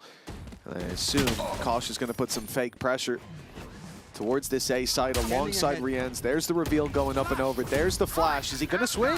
Yes, he will. And that's a big mistake. Batu finds him immediately. And the Hunter's Fury, it's only used as a distraction here. Nothing found off the back of it, but Fireflux are still ready on B. Yeah, it didn't do enough to sell that ruse. Wasn't any follow-up behind the Phoenix, and they know it as well. And now with 14 seconds, this needs to be so incredibly quick. That's the spike down. That's an even bigger problem. It has been retrieved, but they need to get onto the site. Benji's done incredibly well. He might have just bought them an opportunity. In fact, he will defend the line. Deadink could have ended the round in his tracks, and I think, did he let go? He must have let go. He had time. There was 5 seconds when he started planting, and he let go. No faith. I was so locked in on Benji that I didn't even realize he let go. I mean, Tom, to be honest, let's be brutal. There's no excuse for letting go there. You shouldn't even be considering if he's like, look, when they start planting, there's 5 seconds left. You can't possibly, what are you doing? You can't possibly win the round. No. Who cares about the kill? That's such a silly mistake. And they get exactly what they deserve for it. Benji, man, I need to pause. If I was Benji, I'd need to pause. He dragged at them kicking and screaming through that round, out of the depths of darkness. And then they just extinguished the light themselves. That's tough. Deploying drone. Well, a round that Heretics are going to live to regret, I'm sure. And it's given one over to the other side. Well, Benji's now going to get cleared. If he didn't need a pause before, I think he might do now. That's going to be frustrating. Riyad's looking to try and undo the mistakes of the last round. Taking down Kachao. But there's still plenty more defenders on this B site. 2 players ready and raring. Tripwire destroyed. No opportunity for Deading to teleport in, but he's instead faked the move towards middle and instead waits towards the spawn. 30 seconds left. Damage there from Hezekiah. He's unscathed somehow. He's taking a lot of fights, and he's winning so many of them. The kills might not have followed on the first 2, but look how low they were. Look how easy the cleanup for Batu. The lead falling into the hands of Fireflux now for Heretics. It's got to be upsetting. That's a lead that they know they gave away. God, no, that is painful. And that was kind of what I expected to happen in the last round. Like, I think Benji did such impeccable work to get them in. Him being clean early. And you can see what happens when he's not there to get them in anymore. As the defenders made that one look relatively easy. Set the Heretics economy back to a pretty awkward position. Some pistols. Koshmaris has a rifle and his ult, but it would be finding the right place to use it. And when you have this sort of more contact-y flash style play, it can be a bit more difficult when playing up against that deadlock and those sensors. And it's definitely a bit worse when you just get spammed out at the beginning of the round. Reese's just frying. Oh, they've got a second deadlock trap. They've got a second trap. So the first will be broken, and the second might catch them, but it was baited out. Heretics ready for it. Big pickup by Batu. The ult might not have connected, but every headshot did after, and it's an in-zone flawless. Batu trapped in a corner, but he fights his way out of it, and 7-2. I understood Billy's hesitance at accepting this agent select for Batu, but I haven't seen him net himself. That sounded like pure disgust. I'm saying I understood it being a little hesitant. I was also worried we'd see Batu hit the net on himself, and although the ult might not have landed there, it's more about where he is and what he's doing with it. I genuinely thought she was going to walk onto the stage and unclick the agent for him. Just be like, no, we're not having this. I think she would have if she was allowed. We have security, thankfully. Do you think they can stop her? That's a good point. She might be small, but she's mighty. I think they're hoping we don't put that to the test. Well, it's a Heretics pause. I think there's no doubt that there has already been some pretty catastrophic mistakes. And those mistakes have only boosted the confidence of the Fireflux side. I think Batu did well in the last round, but Reezy as well, just swinging into middle. They're almost just disrespecting their opponents. And we've spoken about this for years and years and years. It's the Turkish province over on Ascent. It's a map that just feels like within the region. You might see someone coming from the Turkish league having a terrible record on this map, and then you go, wow, they're just blasting everyone else. It's because everyone else is also good within the region. The map becomes more of a 50-50. They've clearly been at work changing up what they were running drastically as well. And it's going to be up to Heretics to find that solution. Indeed. The runway is approaching its end for this attack side. Credits on the line. And a run it back available. If ever there was success to be found, this should be where Team Heretics can unearth that Kachao. Hey, they're 4-2 up and Kachao is 1-4. A tough start for him considering the untouchable performance in the previous map. But he has not been needed at any stage. He has not been called upon so far. And for Heretics to take him down, it will make it sting a lot more if they end up losing this round. This has to be where they find it. Look at the trap positions as well. Like, these have changed. Last round, remember, it was 2 in this position here on short. So they've completely swapped it up. And that could slow the momentum, but in fact, the run it back's going in the other direction. Oh, I don't think it's going anywhere. The net's fantastic. Immediately eliminated by the Hunter's Fury. The timing not bad on the swing out, but somehow survived the while, and that transfer from Batu was perfect. Clean shots from him. Even still, it's only equalized. Going for more, though, and Batu is on fire. Whether you believe in the agent or not, you've got to believe in the man. Oh, without a doubt, the net perfect. The second the run it back is activated, he's stuck in position. There's a Hunter's Fury on him. If you can trade out those 2 ults, that is just fine for you on Fireflux. A Sova ult has its value. And let me tell you, it's quite a lot. But when it comes to that run it back... Oh, the second is, like, it's so nasty. It's just a small correction. Keeping Kosh down as well. Going to be such a big deal for Fireflux. It has been a while since Woot or Kosh have been able to feel confident in any battle they're going for. An awful map for them on Sunset, and a pretty poor start for both of them here. I think they've got 2 on Kosh and 1 kill on Woot. Like, considering Kachao is now incredibly quiet. He's 1-4. He's 1-4, exactly. I mean, imagine he wakes up. It's over. Yeah, but that's kind of what I like about this Fireflux side, though. You have this... What? No! No, Kosh is going to break something. I'm going to break something. A random... If he sees that he was running as well, he's going to full tilt. He's going to be out of there. Luckily, it's in a round where there's not that much to play with anyway. You kind of expect to lose it, but Batu, I don't know. I was going to say he should be thanking his lucky stars, but maybe Benji Fishy has something to say about that. Oh, he's giving them a chance.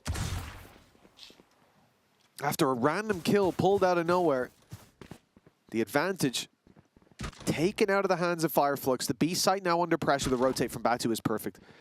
He's getting in here just when he needs to, and that kill gives him the ultimate. Now a safety net to fall back on. He's instantly hit one. He knows the ult's going to be sent through. Rien's stolen away, and Woot doesn't have the ammo to break him free. 1 kill for Woot so far, and he'll get nothing more. Batu next with the 4K. Sitting back when he finds the final, and it's 6-2 here. Fireflux, their previous champion, has gone quiet, but Batu, he hasn't filled his shoes. He's broken them at the seams. That one's. I want to see the last one he gets over the top, because it looked like it was just crazy. I almost spit out my drink. Oh, he knows it as well.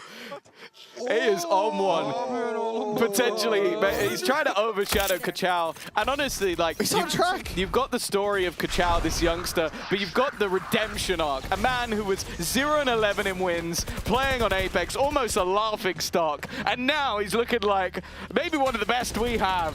Insane couple of days. And well, it doesn't seem to matter who's in their way. Benji Fishy is trying his damnedest, man. The guy has been performing well, but there is no one there to help him. Rien's finally steps up to the plate, and they have an advantage again. And Rien's is going to plant the spike this time.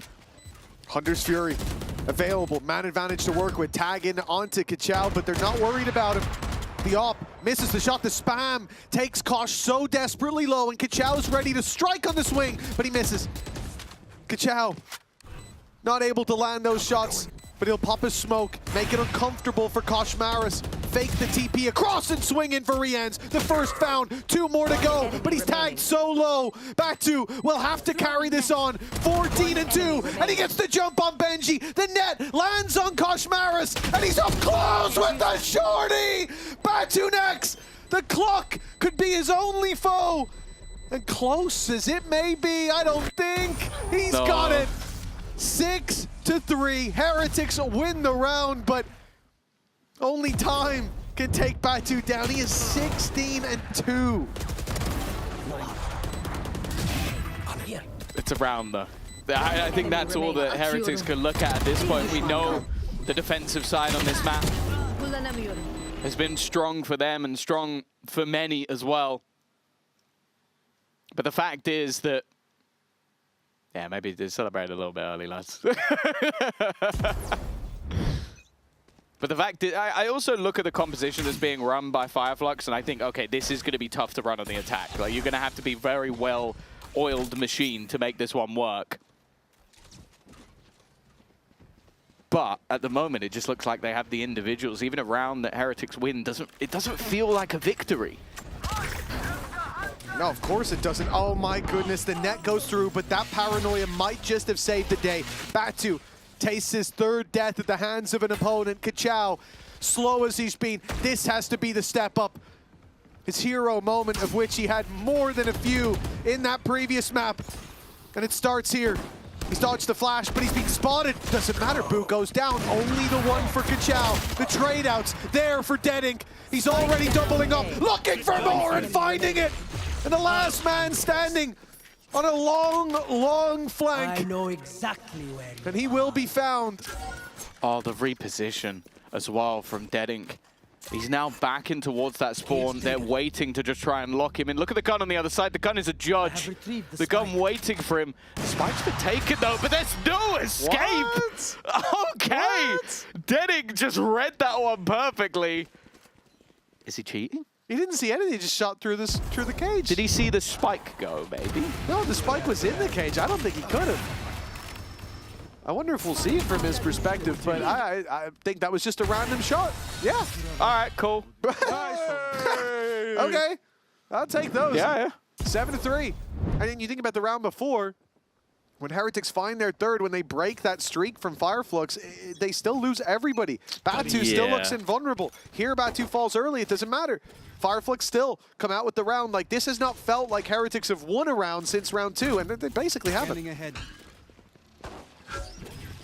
Oh, that is a lot of information for Reezy. Sat in the corner. Yep, Woot didn't realize he was there. They're at least going to get one, but the expectation of this round is not much more. They have at least retrieved the rifle for Benji Fishy, but the paranoia from Kachao is sublime. Boo has also managed another, but even still, it leaves Boo with an impossible task, and unfortunately, it seems like his completion of impossible tasks left after, what, map number 1. Yeah, he was the top fragger over on map number 1, but things have certainly changed here. Batu Nags, you talked about his redemption arc, and this guy, although he hasn't gotten a kill for a round or 2, this guy, you said, was a laughing stock at times, and it was on this agent that he was. There were some very funny moments when it came to his deadlock. But the redemption arc almost completed for him now, 16-3. Don't worry. Statement half. Webb is still laughing. Yeah, he really seemed full of joy. We're gonna go back to him in a minute. He's gonna be like, like just full maniacal, crazy laugh. Dyed his hair green. He'll start seeing the image of a floating Neil head that I saw earlier on. No! Wow. From bad to worse to I'm not worse sure that's again. Stated, but last round. Last round, yeah. At this point, what else? Goodness. You're not saving it for a rainy day because the sunshine has been out for Fireflux. It is burning bright alongside them. And while we talked about the final boss in Rien's, he's been shut down. Benji Fishy's been trying his best, but it's been Batu. Well, okay, he'll lose his life. But every time he has, Deadink has stepped up. He's having an insane game on the Yoru as well. It leaves Kosh 4 and 10, 3 needed. A plant gets him. Well, a plant, that's it. There's nothing else. Ult not close. Not that he'd really have an opportunity to use it. And now they know exactly where he shall be. Other than an overextension, it should be impossible, and even the first man's going to clear him out. What a half from Fireflux. A 9-3. It was a pistol loss as well, right? Yeah, they went 2-0 down. And Kachao 4-8 closing out this half. If you were to tell me that Fireflux are going to dominate like this, well, I'd say of course they are. My boy dropped 29 kills in a 13-2 map. But he's been slow, yet the rest of Fireflux have picked it up. Batu's redemption arc almost completed. And for Kosh and Woot, it's such a slow start. They have to pick it up. Speaking of which, we spoke to Woot before this match. Let's take a listen to what he had to say during the halftime.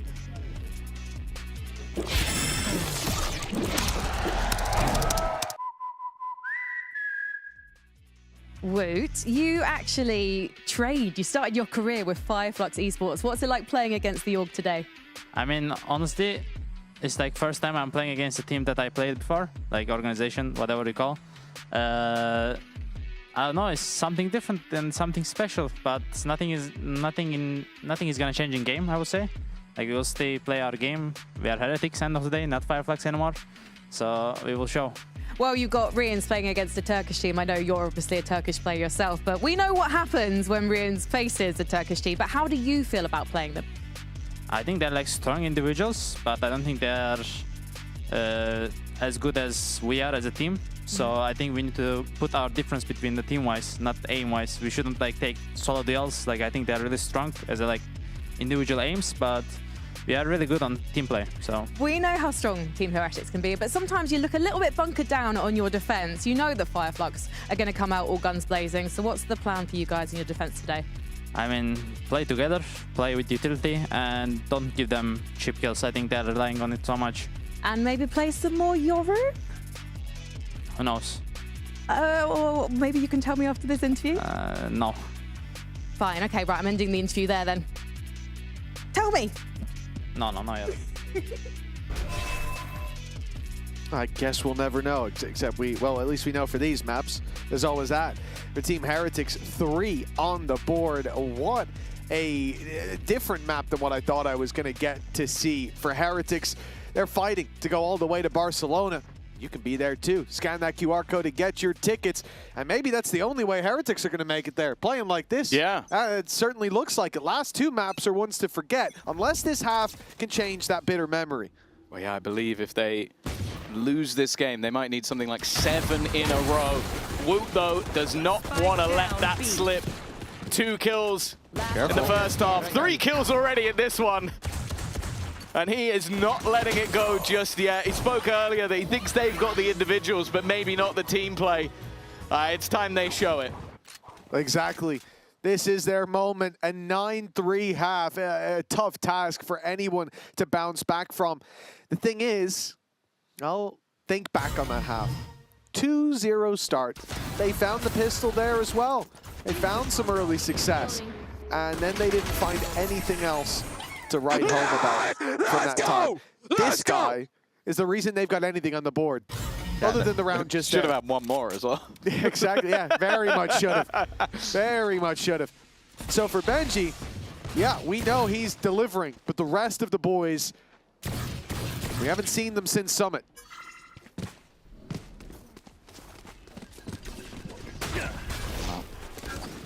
Not much to play with. And a chance to build that confidence, build the credits, build the orbs. And well, hopefully for their sake, not to lose too many players doing it. Of course, for Rians, it's a little bit less of a risk in this round, and they will only lose the 1. Not bad at all from Team Heretics. And as I said, this is the half where I do look at this composition and go, okay, what have you got planned? Because I do think that Deadlock, especially on the attack, still has a lot of like useful pieces of utility. I think especially for setting up someone like Dead Ink, if you can catch people with the nets, if you can have if you get into a post plant, for example, those sensors are filthy. They block so many angles on the way back in. But you have to get there in the first place. And how do they plan to do that? The question soon to be answered as Fireflux step into this round. A full buy up against Heretics. Their first full buy on the attack. Let's see how this goes. Tam sakin. Outlaw var hala. Gel A'ya. Başka şok tardım yok Yürü yakına bakıyorum.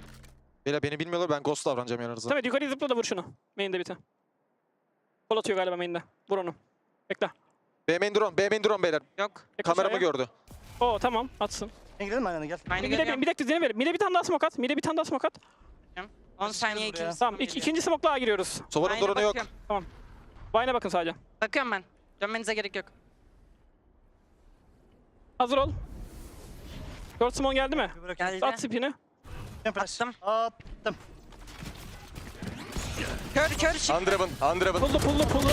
Çıkamıyoruz, molly var. Cage atacağım, çıkacağız. Bekle. Girme. Dur. 40 saniye var. Cece al. Dikkat Cece Tamam, var. Tamam drone aç. Samet side'e tipi açacaksın. Take flight. Bak Girdi. İşte beraber arasana kill ara. 30 Tifle. seconds left. Sola dikkat. Sola bakacağım. Sola bakacağım. Sol yok. Cem bende. Sağ al.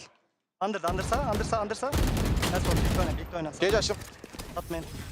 Traplerim yok beraber oyna. Peki. Oku kırın. Ok atacak. Oku yok kanka. Spike planted. I'm with you, bro. There might be trap. I'm just walking. Chill. Full aim. Yes, I'm just aiming. Danger one green. I guess. I don't see anywhere. This one. Player standing.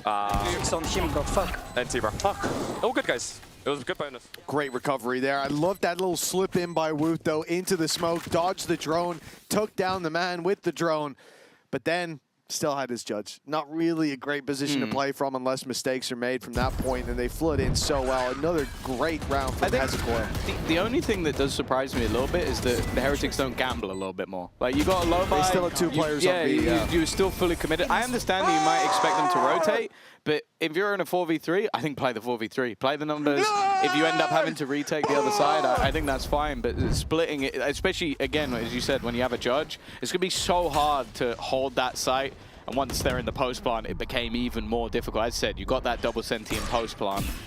It's tough to break back in. Yeah, I 100% agree with you. I think for Heretics there, it was a little bit of a head scratcher. Still sat in the 2-2 after first contact, after the drone goes down, after the dash back from Woot, nobody moves. And look, a lot of the time, you're probably right to do that. You probably are going to go back.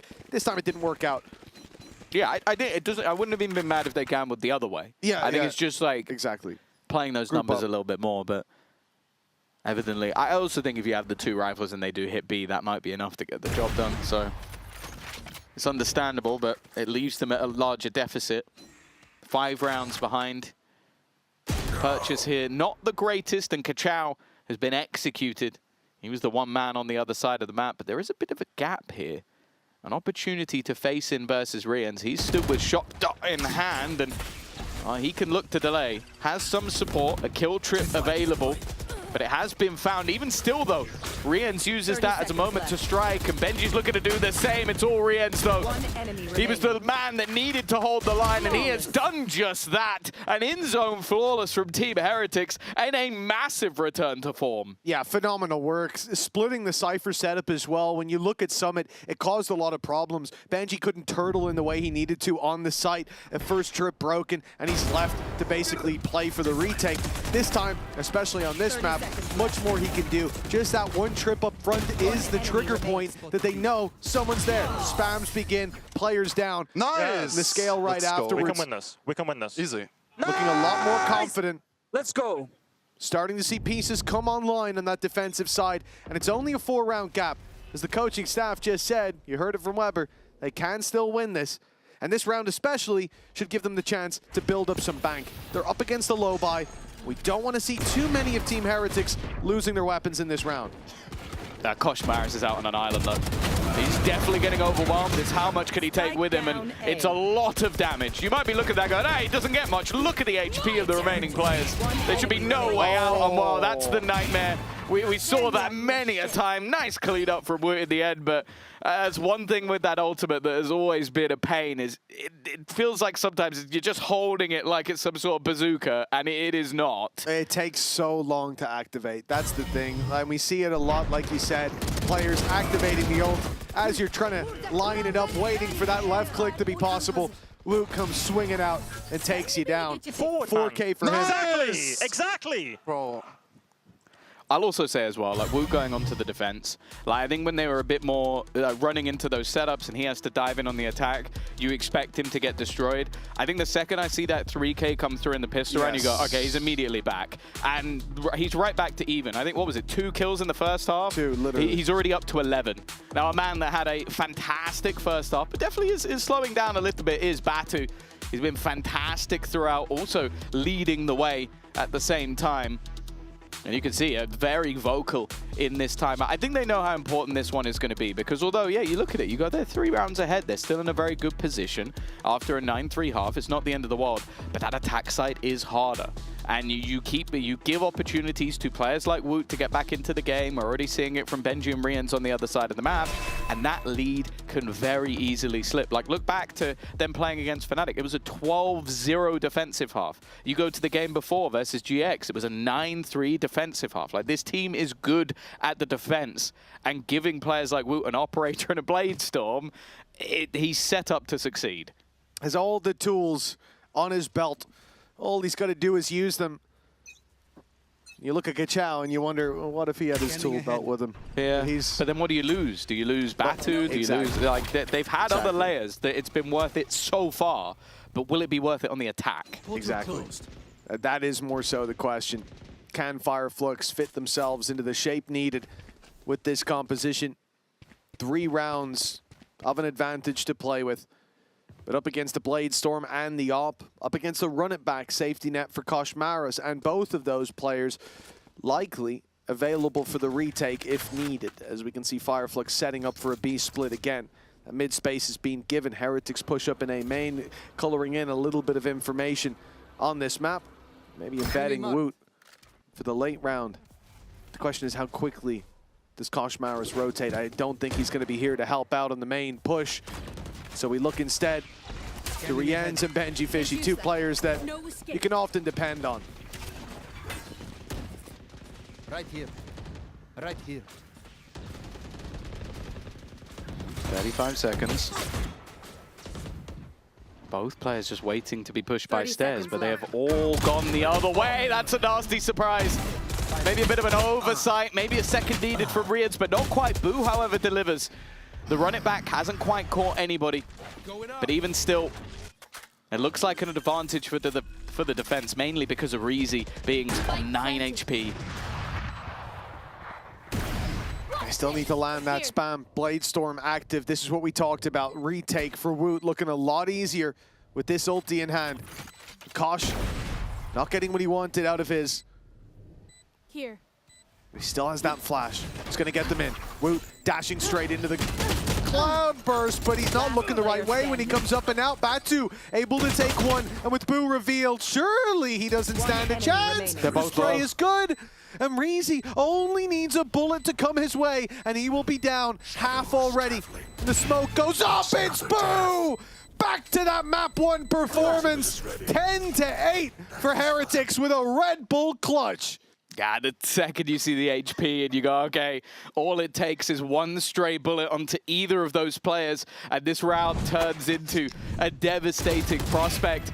I thought they did excellently well to hold versus the first couple, but even risking it through that sensor. Oh, we spoke about it. That utility is nasty. Oh, wow, you can see how important this is. We spoke about it already. To make it to Barcelona, if you go into that lower bracket, is 6 games in a row. If you need to be in the final to make it to champs, 7 wins in a row. No defeats from then onwards. In the upper bracket, in the play-in, you still have that lifeline. And while with world-renowned teams like Fnatic falling into the lower bracket, Na'Vi are down there as well. Like, I don't think there's anybody that looks like an easy game. Maybe one. I noticed you didn't name them, Tom. It's the team that lost 14 games in a row. My ult is ready. We'll leave it for the people to figure out. Oh, yeah. Get Sherlock Holmes on that one. I've deduced it's the only team to ever do that in history. I always said NA sucked. I just didn't know Pacific were bad. Oh, yeah. 10-8 for Fireflux. It's been a while since we've seen that success on their side. Heretics showing that strong defense, push them down to Classics, given a very weak buy for this attack. But again, Fireflux have been dangerous in these moments before. Left. Woot on the Outlaw. Well, he's got a one-shot hit onto everyone except Batunax. Ow, my God! Hezecoil clean, but he didn't expect anyone else to be nearby. Okay. Evidently, neither did Kachao. Yeah, they've got themselves a plant. 10 seconds left. Information for the defense. Spike planted. Reezy also has his ult, and he's going all the way back, timing. I was worried for a second he might get caught by Benji Fishy clearing out middle, but instead he can now potentially look to use that ult, maybe to disrupt. Yeah, he's going to go early. I don't mind. He was trying to catch them in setup, stop them being able to group. It found nothing, though. Yeah, maybe bought a little bit of extra seconds, but that could have held more value. Either way, Kachao back again, looking for a little bit more with the pistol. That time ticking further and further down and needing to still clear the players from the back line, and it's both pistols striving this time. No hope for Benji Fishy. It's an Amoda Thrifty that breaks the deadlock for Fireflux. The streak looked like it was going to be devastating, but instead they found a break early. That's a strange way to see that one go. Fireflux come in with the pistols and manage to find success this time around. An Amoda Thrifty. There's Kachao with his Sheriff, but it's this fight underneath from Deading and Batunax that turned the tide completely. Even in that stalemate, the 3 versus 3, you have to favor Heretics in the fight back. As you said, the stalemate now broken and a timeout. Excuse me? Pardon me, someone was very happy to win that round. Let me tell you, well, okay, a timeout from Team Heretics. This is their last timeout. I thought Rhyme left ages ago. We're running it back. Oh, God. No, well, maybe that was Zesh. Maybe Zesh is at the studio again. Oh, this is the second timeout for Team Heretics and called in the final hour here. Oh, God. I really hope that wasn't just one of our producers doing that to us. I really hope that's true. Maybe Jack's really enjoying this game, you know? maybe. What a wonderful camera angle. Let us know how you really feel. 11-8. It's a break back, but it's not a death sentence. However, an immediate pause. Ult still available for Deadink. And actually, instead, it's going to be an aggressive play, and Woot has been wrecked early. They were hoping to combine this with a Hunter's Fury. Now the Hunter's Fury is all they have left. A lot of damage done. Boo has already been spotted, and I think he's being hunted. Deadink smells the blood in the water, but instead, he is going to be able to fade. Oh, just about. Boo takes a lot of damage on the exit. Yes, this should do. Well, I think there's enough trips there to cause issues. You've got one on the way out, and then you've got the wall up in play as well. You break that, you still got to get past a bit more utility, and they immediately leave short. Going for the wraparound, I'm actually going for the save. For a second, I thought Boo was joining Benji for that flank, but they saw the trip there, realized they wouldn't have the element of surprise, and gave up completely. For Heretics carrying these weapons forward, you can see why. Koshmaris, 150 credits. Yeah. Benji and Boo barely at half a K. So, of course, the weapons being carried forward is a big deal. But for Fireflux, they build up a lot of money, so a round loss means an immediate buyback. No questions asked. They keep Batu's ultimate, which, when you get that in the middle of the round, you saw what happens. Sometimes you pop it to try and turn a gunfight, and you get shot, because you've got a big disc on your hand. You're trying to charge it up. You have it at the start of the round, though. And now you can make a plan around it. That's a very different ball game. But there's also just a lot of angles that feel unplayable now. Yeah. Like, you're not going to go into wine in a round like this when someone could just clear you out in an instant. It's also now that Fireflux, one of the next 4, they'd be the first challenger to make it into the upper bracket semifinals. Of course, Foot and Eternal Fire winning in their games yesterday. Obviously, Enterprise also have the opportunity to do that a little bit later today. But also, they'd be the 3rd Turkish team in a row to make it in that direction. Either way, 12-8. And it's 4 in a row needed for the side of Heretics. All quiet on the B front. There goes the shock dart. I don't know if you guys can hear it, but I can't. We'll make the noises for you. There's the reveal. And there it is. We're back into the game. Hot hands thrown through is going to delay Fireflux a little bit. They're stuck in B main for the time being, but they're using this as a freeze. They're trying to bait Heretics into going back in the other direction, assuming that this is a play to the A site. But the main thing being in this round, there's no concern about that walk up on middle until that trap is broken. There was no pressure onto Heretics, but that's about to change with Batu taking the space. Drone through.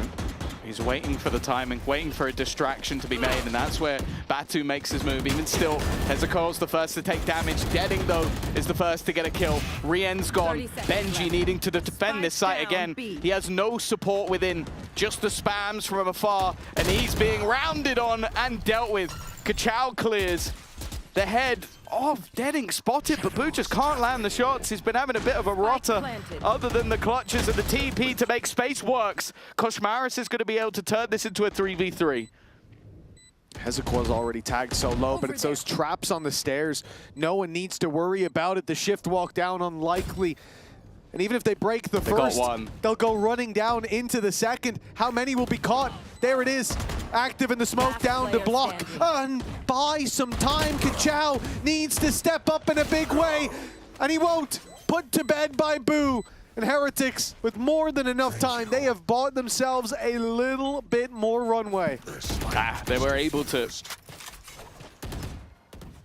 get a streak of 3 already in this half. And I think Benji did a good job just of buying time. I think with Rien's going down so early, but they've done damage. And then retaking the site looked excellent. Even still, though, with the low buy being the first victory that we saw for Fireflux since the bonus, they have credits to spare. They can go into this round with another purchase, but the ultimates are much, much further away now. Indeed. 3 rounds, and to run it back. When to use it for Heretics, well, that decision will be made for them. We won't see it off rip. We'll see it as a reaction. And as the timer ticks on here in the defense, they've now taken those positions we talked about being unmannable because of Batu's ultimate in the previous. Posted up Wood on Wine. That early information. Almost sacrificed, though, because they don't have that trip on short anymore. They don't have the information on that side of the map. So although Wood is there, it doesn't mean he can solo hold the A site. And in fact, late round, it looks like they want to refight on that defensive side towards short. This drone is going to sell them the idea that they're in the right position, that Heretics are setting a trap that Fireflux are soon to walk into. And instead, they start moving up towards mid. Benji almost got caught by the mid players. Now it's Main that he's in danger of being found by, and that net has made this very complicated. They know he's there now, but still he ends up with 1. He's not being punished just yet, gets a little more damage as well. Great work by Benji, but when Rien's down, this is getting out of control. The ult for Kosh finds nothing, and a 4v3 post plant. Fireflux with a chance to end it here. Does Kachao make the difference? He's low on HP, so he's taken a bit of a risk, but it's going to pay off. That's well worth it. A low HP player for the full HP of Boo removes that utility alongside it as well, and now the double duelist has to try and turn the tide. No flashes to help, no Woot to help either. Kosh got to do it all alone, gets a flashback, fires it in, and it's his death sentence. Hezekiah cleans it up in the end, and Fireflux take the series 2-1. The reverse sweep of dreams up against Heretics, ending on Ascent. The former 82nd province of Turkey has been reclaimed. Yeah, they looked fantastic as well. Like, I've enjoyed watching Kachao on map number 2. Batu, his redemption arc truly is on.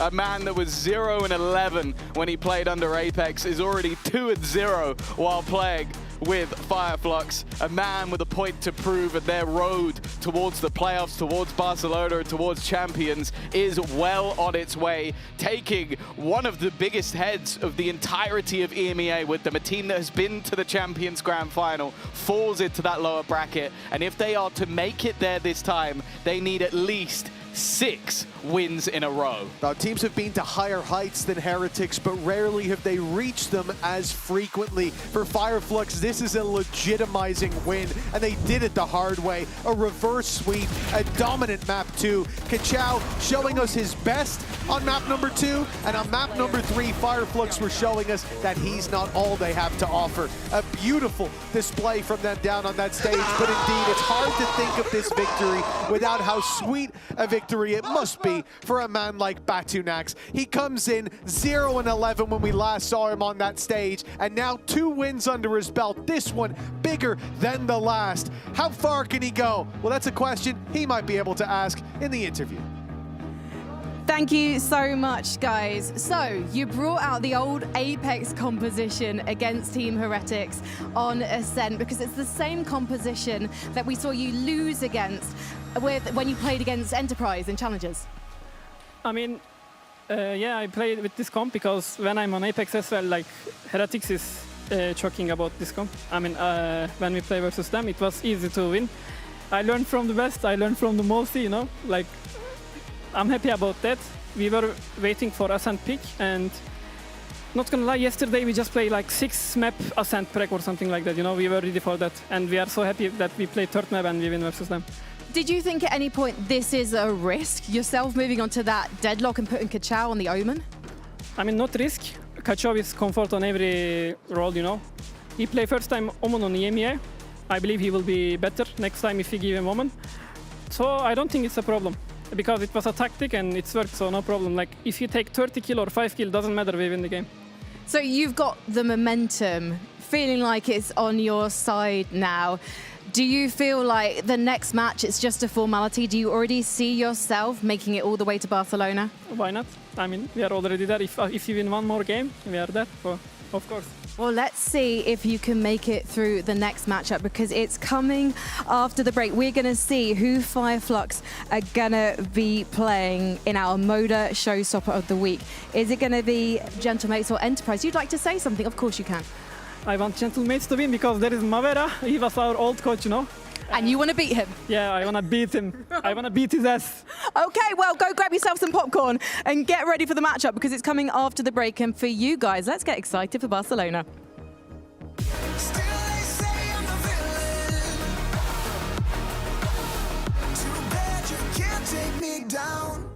And the winners. 4 years of history. VCT EMEA Team Liquid. That trophy has never been done before. No team has ever lifted our trophy outside of Berlin. But that's about to change. VCT EMEA goes on its first ever roadshow. And it's coming to Barcelona.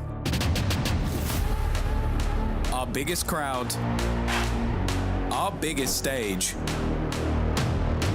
and a trophy lift under Spanish skies. We will be there. Will you?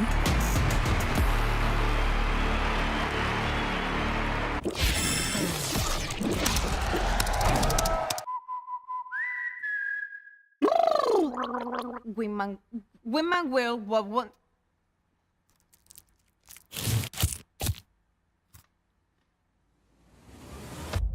Have a break. Have a Kit Kat. Wingman World while wanting a well-worn break.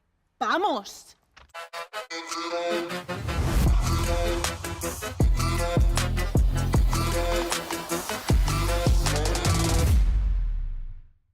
Want to find your fastest server every time? Express like a pro and optimize your connection in one tap. Express and game without ISP throttling. Express and shield yourself from DDoS attacks. Express and choose the VPN trusted by gamers everywhere. Express VPN. Experience gaming the Express way. Fast, stable, competitive.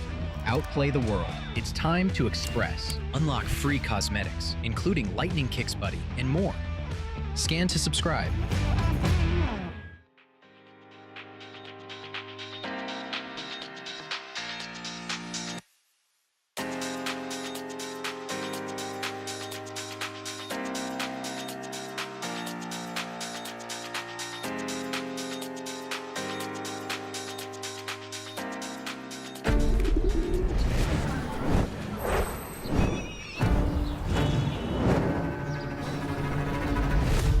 Madre mía, qué bonita la iglesia esta, que está medio a ser.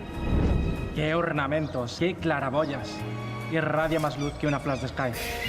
Qué pocas ganas tengo de andar. Con lo bien que estaría yo viendo las finales de la VCT EMEA en Barcelona. ¿Pero os queréis callar? Contemplad.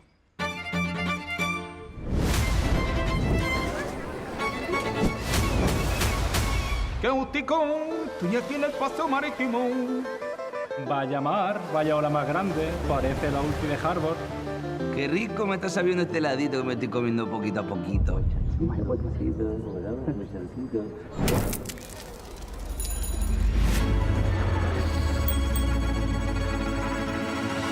Vaya pirulo, niño. Ya estoy bien la coña. Vamos a ver lo que vamos a hacer. Porque las Ramblas están muy vistas. Y un museo como que no, ¿no? Irnos de fiesta a cabeza, que ya tenemos una edad, y el Tibidabo pasando. Pero chapulines, si ya está claro lo que vamos a hacer. Basta ya de tonterías. ¿Vamos a ver la final de EMEA? Venga, vamos para el Olímpico. Pues venga, comprad las entradas porque ya están a la venta. Y bueno, la fiesta la dejamos para el domingo después de la final, ¿no?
Welcome back to VCT EMEA Gentlemates versus Enterprise Esports. Is our Amoda showstopper of the week. But before we get into that, let's take a look at the bracket, because I think we need to reflect on what we just witnessed. Fireflux Esports taking down Team Heretics in 3 maps that, personally speaking, had my heart in my mouth there. What are you going to me? I know, I'm so sorry. No. Seriously, going into the third one and seeing how they were doing, like, to me it was important that if Fireflux were to win, they were pushed, they were tested, and they actually could prove to the rest of the region that what happened against Pacific had nothing to do with Pacific as a team and whatever, that they were here to stay and that we were going to see surprises. We got an amazing, absolutely amazing stellar performance from Kachao, which is one of the reasons why I was excited to even come into this play-in. And we also saw a battle playing the way that he did. So honestly, I am happy for them. On the side of Heretics, I don't think that they stand a single chance on that Ascent attack. So it is what it is. Yeah, as soon as we saw that Ascent composition come out from Fireflux, I was saying to you, I was like, kind of funny, because they lost to the Team Heretics composition in Challenger Stage 3 against Enterprise. It was tragic. It was like 2-13. And then I was thinking back to Batu being on Apex, just running the Apex composition. Obviously, they like moved some things around, but as soon as I saw that, I was like, oh, mate, this might be over. But yeah, I think it's just nice to see that the Challengers teams are showing that they're not just doing it against maybe perhaps the weaker teams that we have in EMEA, they're actually doing it against the ones now that we're into the second round of the bracket. And the fact that we see Team Heretics against Navi in the lowers now. Yes, that's crazy. Mate. Also, Batu saying that they played 6 bracks of Ascent yesterday. You talk about prep. Like, how sure do you have to be?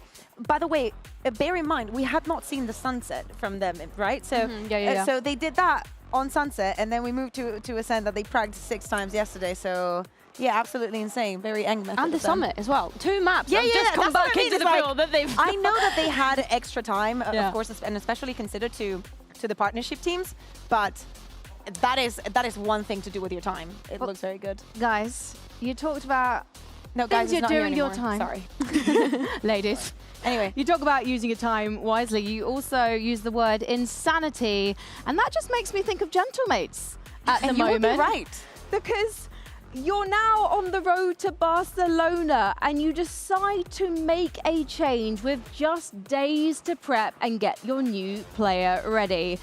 And they've picked up Hyber replacing Bippo. And to be honest, I don't really necessarily know how we make sense of this, because yes, he's got so much experience. But is he the right player? Is he the player that Gentlemates need right now? I think there's a lot of questions surrounding this move. Why has it come so late in the season? You know, things that hopefully we'll be able to get to the bottom of. But the main thing for me is you've got Bibble that moved over to that Sentinel. Hyber doesn't traditionally play this. In fact, if they want to play a Viper at any point, he's never played an official on Viper. He's been playing that Scan Initiator more recently. So yeah, I think it's a question of, does Mini go back to the Sentinel? Well, yeah, there's a lot of questions and not many answers for me at the moment for this roster change to come in. Yeah, like seriously, like we've been saying, and I'm sure that they've been going through their process. To me, the bigger question is why now? Like, what happened that was so terrible that didn't? Because I'm gonna say it as it is. Like, people was playing better towards the end of that stage. So I'm like. And as you're saying, like, what does this mean to the roles? Are you doing this because you want Mini back on the Sentinel in a region where Sentinels are so important and we have amazing Sentinels? Yep. Is it, I don't know. I'm happy to see Hyber again, though. Yeah. Good time in Iceland. And I put all these questions we had to Kandi earlier today, so let's see if we like the answers. Kandi, talk me through the Hyber pickup. Yeah, I mean, after the loss against BBL, we sit down as a team. We laid down in the table our options. Is this the roster we have the best chance to make champs, or do we want to make a change? Then we decided we will try to change. Okay, it's pretty late after the group stage.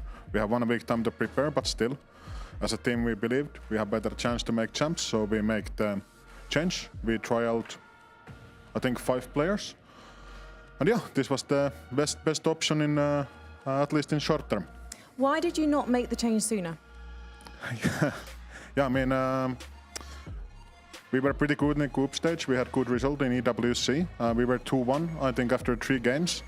Then we lost 2 tight games against Vitality and BBL, so I think that was the last straw.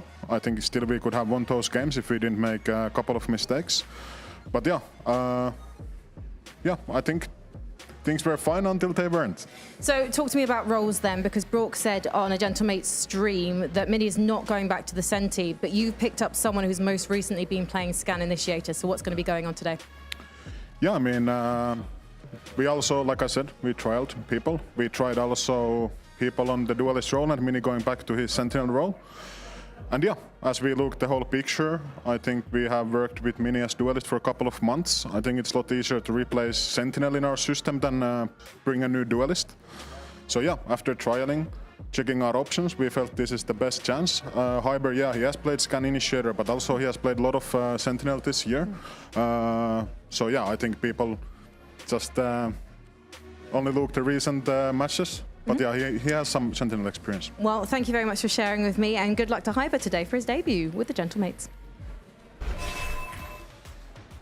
So I feel like Kandi is missing a trick, because Mini is one of the best Sentinels in the world, and you want to go all the way to champs where you're going to be playing against the best teams in the world. You have an opportunity to move him in a spot that he is known for, pick up a young duelist. Even Hyber has been known to play duelist in the past, and yet in that interview, and also Brock on social media, it seems to be saying that actually, no, Hyber's coming in to play the Sentinel, and I wonder if that's going to be something they come to regret. I mean, at the end of the day, it's their decision, right? Like, they definitely saw something. They went through their processes. They evaluated what they needed. If this is the change that they think they need to make champs, let's see if it works. I know that from our perspective, and as we're saying, given the record, given the agents, given the timing and everything, I think it is normal that we have doubts. But at the end of the day, their team, make or break decision, I will say. We have to remember, they want to get back to hitting the heights of, like, they attended the very first global event of the year, so rightfully so. They're thinking about being able to make it to champs. They want to be back and flying the Gentlemates banner at a global event. So I can see the kind of reason behind it. I just don't know if this was the correct call. The problem is that if this is to go wrong, it could definitely feel like they threw their year away, just because, as I was saying, like, they were, I know they weren't like winning everything, but people was actually starting to play better. So if this doesn't work, then you can only think about the if-onlys, you know? Yeah, because he was on an upwards trajectory. He was starting to look much more comfortable than we've seen him so far. It's all the time that you invest in it. Like, he's been with you for the entirety of the year. You've already made a change in this year. You've already been, like, it's only so much time that you have, especially for the partnership teams, so they don't have that much. So every decision has a lot more weight. Well, should we talk about Enterprise, though, and their relationship to Gentlemates? Because, Billy, you noticed early on, actually, there's kind of something incestuous going on here. Yeah, we have some, like, interlining storylines with a lot of these players. Of course, we need to have a look at Minnie, who was on Enterprise in the very beginning, back when Benji Fishy was actually playing in Challengers as well. Then we have to consider Cassie as well. Lime and Hyber played together once upon a time. But also Casey, how could we forget? Magnum and Martine being together. And the very kind of puzzle piece of this is the fact that, of course, all of the Enterprise players, aside from Patitek, is going up against their ex-teammate Prox, because, of course, he decided to go towards Gentlemates, and Patitek has come in to replace him. But another little tidbit with Patitek is he actually played against Minnie quite a bit back in the Challengers days. When I think back to Challengers East, when he was on Diamond versus Enterprise, I think they played in like a couple of grand finals against one another. So there's so many players here that are so familiar with each other, that whether that's been playing with each other, playing against each other, yeah, like all the lines are just interlinked. We did Patitek dirty, because he was also on Gasse. He played with Hyber and he played with Lime. I think Lime took Hyber's spot. I think it was like that. A brief. There was a weird transition. It was like period. yeah. But it's like is the Gasse days, you know, in the best Challengers League, which is the Rising in Spain. We don't have the teams here, but that's a different conversation. Because they take all the talent. You know, the Turkish region, they have the good players and the good teams, and they make it to events. And then in the Spanish league, we just nurture the talent, and it gets stolen. So that's what happened. Get stolen or given a chance. I feel like we should rename this from the Emoda Showstopper to the Emoda Grudge Match, because I know there's going to be some fruity calls being yelled out across this stage later today. And Magnum, he's already opened the floodgates, because he's had some spicy things to say about the Challengers teams doing so well against the VCT teams. I need my glasses for this one. I got this. But he's basically saying... Every year in VCT ends up like this because there are so many bad managers and coaches building teams. I think this is why they're struggling against the tier 2, because most of these teams are together for 8-9 months, and this is causing them a lot of problems now. Yeah. Can we all agree? Post BBL Magnum is the best Magnum we've ever had. It is at least my favorite. There's no filter. Like, it's absolutely no filter, and he says things with proper tea. It was the same with proper tea. Sorry. When he was out on the sofa with us the other day after the Fnatic game, he was like, "Yeah, any team could have beat Fnatic today. Any of the Challengers teams could have beat them." And I'm like, "Are you listening to what's coming out your mouth right now?" Like, he just full confidence and sends it. And honestly, I kind of respect it. I will say about that game, Fnatic started off so incredibly strong in the first map. We were like, oh my god, they're so back. Whatever they've done, it's been working. And then it was actually Enterprise bouncing back in two very hard maps that they actually managed to take their way. good individuals, good calling, and a lot of good vibes. Well, should we see what the predictions are saying for today? I don't think Neil has predicted for this one because it turned out that production just did it for him. Mitch and Tom, they always had to be so different, guys. I know that's right. I know that's right. You notice how mine goes up to 4-3 after the previous game as well? Because you were back in the Challengers team all the way. Of course, yeah. So, Enterprise Esports, I mean, they got the pedigree here. Gentle mates, they're in a state of flux bringing in Hyber. I think it's natural that so many people would be on the side of the Challengers team. To me, both of the matches that we had today were incredibly evened out. Like, I can see both of them being very long and tedious series, and I can also see both of the teams taking it. I've said Enterprise because I want the Challengers teams to win, and it's not necessarily that I want mates to lose. I want them to. I know that they have it in them. I know that if we stop putting Mini in the Euro, we'll be fine. But most importantly, they know themselves so well. Like for the Gentlemate sides, they've been on every side of the coin this year. It's been such an amazing journey for them. I know that they can do it because one of the reasons is they have Martine. They have the right pieces to do this. They have the right pieces to go all the way. Now it's just about like how they're going to be using them, and obviously the big question mark being Hyber. For the side of Enterprise Esports, they have this mix of young talent in Kozi, and then they have these experienced heads in Magnum and of course in Patitech. They have come here to win. They have nothing to lose, and they're ready to lay it all on the line. And that's an incredibly dangerous thing to go up against. This is going to be a huge wake-up call for all of the VCT teams here. Everyone who is watching, you need to watch out for the Challengers team, and you need to watch out for Enterprise Esports most of all. It's week 4 of VCT EMEA Stage 2, and with play-ins underway, every match brings our teams one step closer to Barcelona. Gentlemates face off against Enterprise Esports in a series packed with questions. Mates come into play-ins with a new look, as Hyber steps into the starting 5 in place of Beepo. With little room for error, they'll be looking to prove the roster move can spark a deep run when it matters most. Across the stage, Enterprise Esports have already shown that they belong. The Tier 2 side shocked the region with a statement win over Fnatic, proving they're more than capable of taking down even the biggest names. Confidence is high, and they'll be looking to add another scalp to their collection. Will the new look mates find their footing when the pressure is at its highest, or can Enterprise continue their giant killing run? Tune in for our Emota showstopper as Gentlemates take on Enterprise Esports.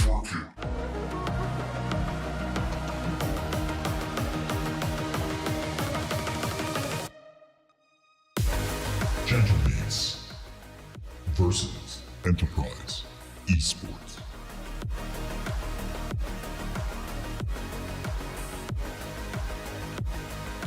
Be birthday bumps for Magnum after this matchup. It is his birthday today, and I'm sure a win is top of his list, Billy. I hope he doesn't want birthday bumps, Frankie. But Bea, you're instantly... Yeah. Okay, for Enterprise to be picking this map, well, we have not seen them. There's going to be a lot of surprises. It's a bit nasty, but I kind of like it. You know, like you just changed the player. What are you going to do in the newest map? There's a reps. Like, what are you going to do? That's so interesting, and I hope it comes with the worst of intentions. It feels like Summit is this card that the Challengers teams are loving to play. They've had so much time in it. And I hope that the EMEA teams feel so stupid that they didn't play it before. I hope so, Frankie. I hope so. You have to feel for them, though, because some of them, especially the ones that went to London EWC, they haven't had time to get the reps on it. So... I think who was the team that literally went to EWC and picked it week 1? Guys, I don't remember. We had a lot of matches, but I know that there was a team that went to EWC and played Summit the first week. Maybe a BBL or something. Was it? No. It might have been a KC BBL. versus Fnatic. They picked it, didn't they? Okay. Or something like that. Yeah, it was something like that. maybe. That's what I'm thinking of. Casey didn't make it to the playoffs of EWC. Yes, but they were in EWC. You said they attended EWC. Either way, this is good from Enterprise. And Gentle Mates, if they looked at the veto from their first game, they should have seen this coming. Enterprise floated it against Fnatic. And I think that, yeah, seeing them pick that is definitely a confidence booster, I think, for me.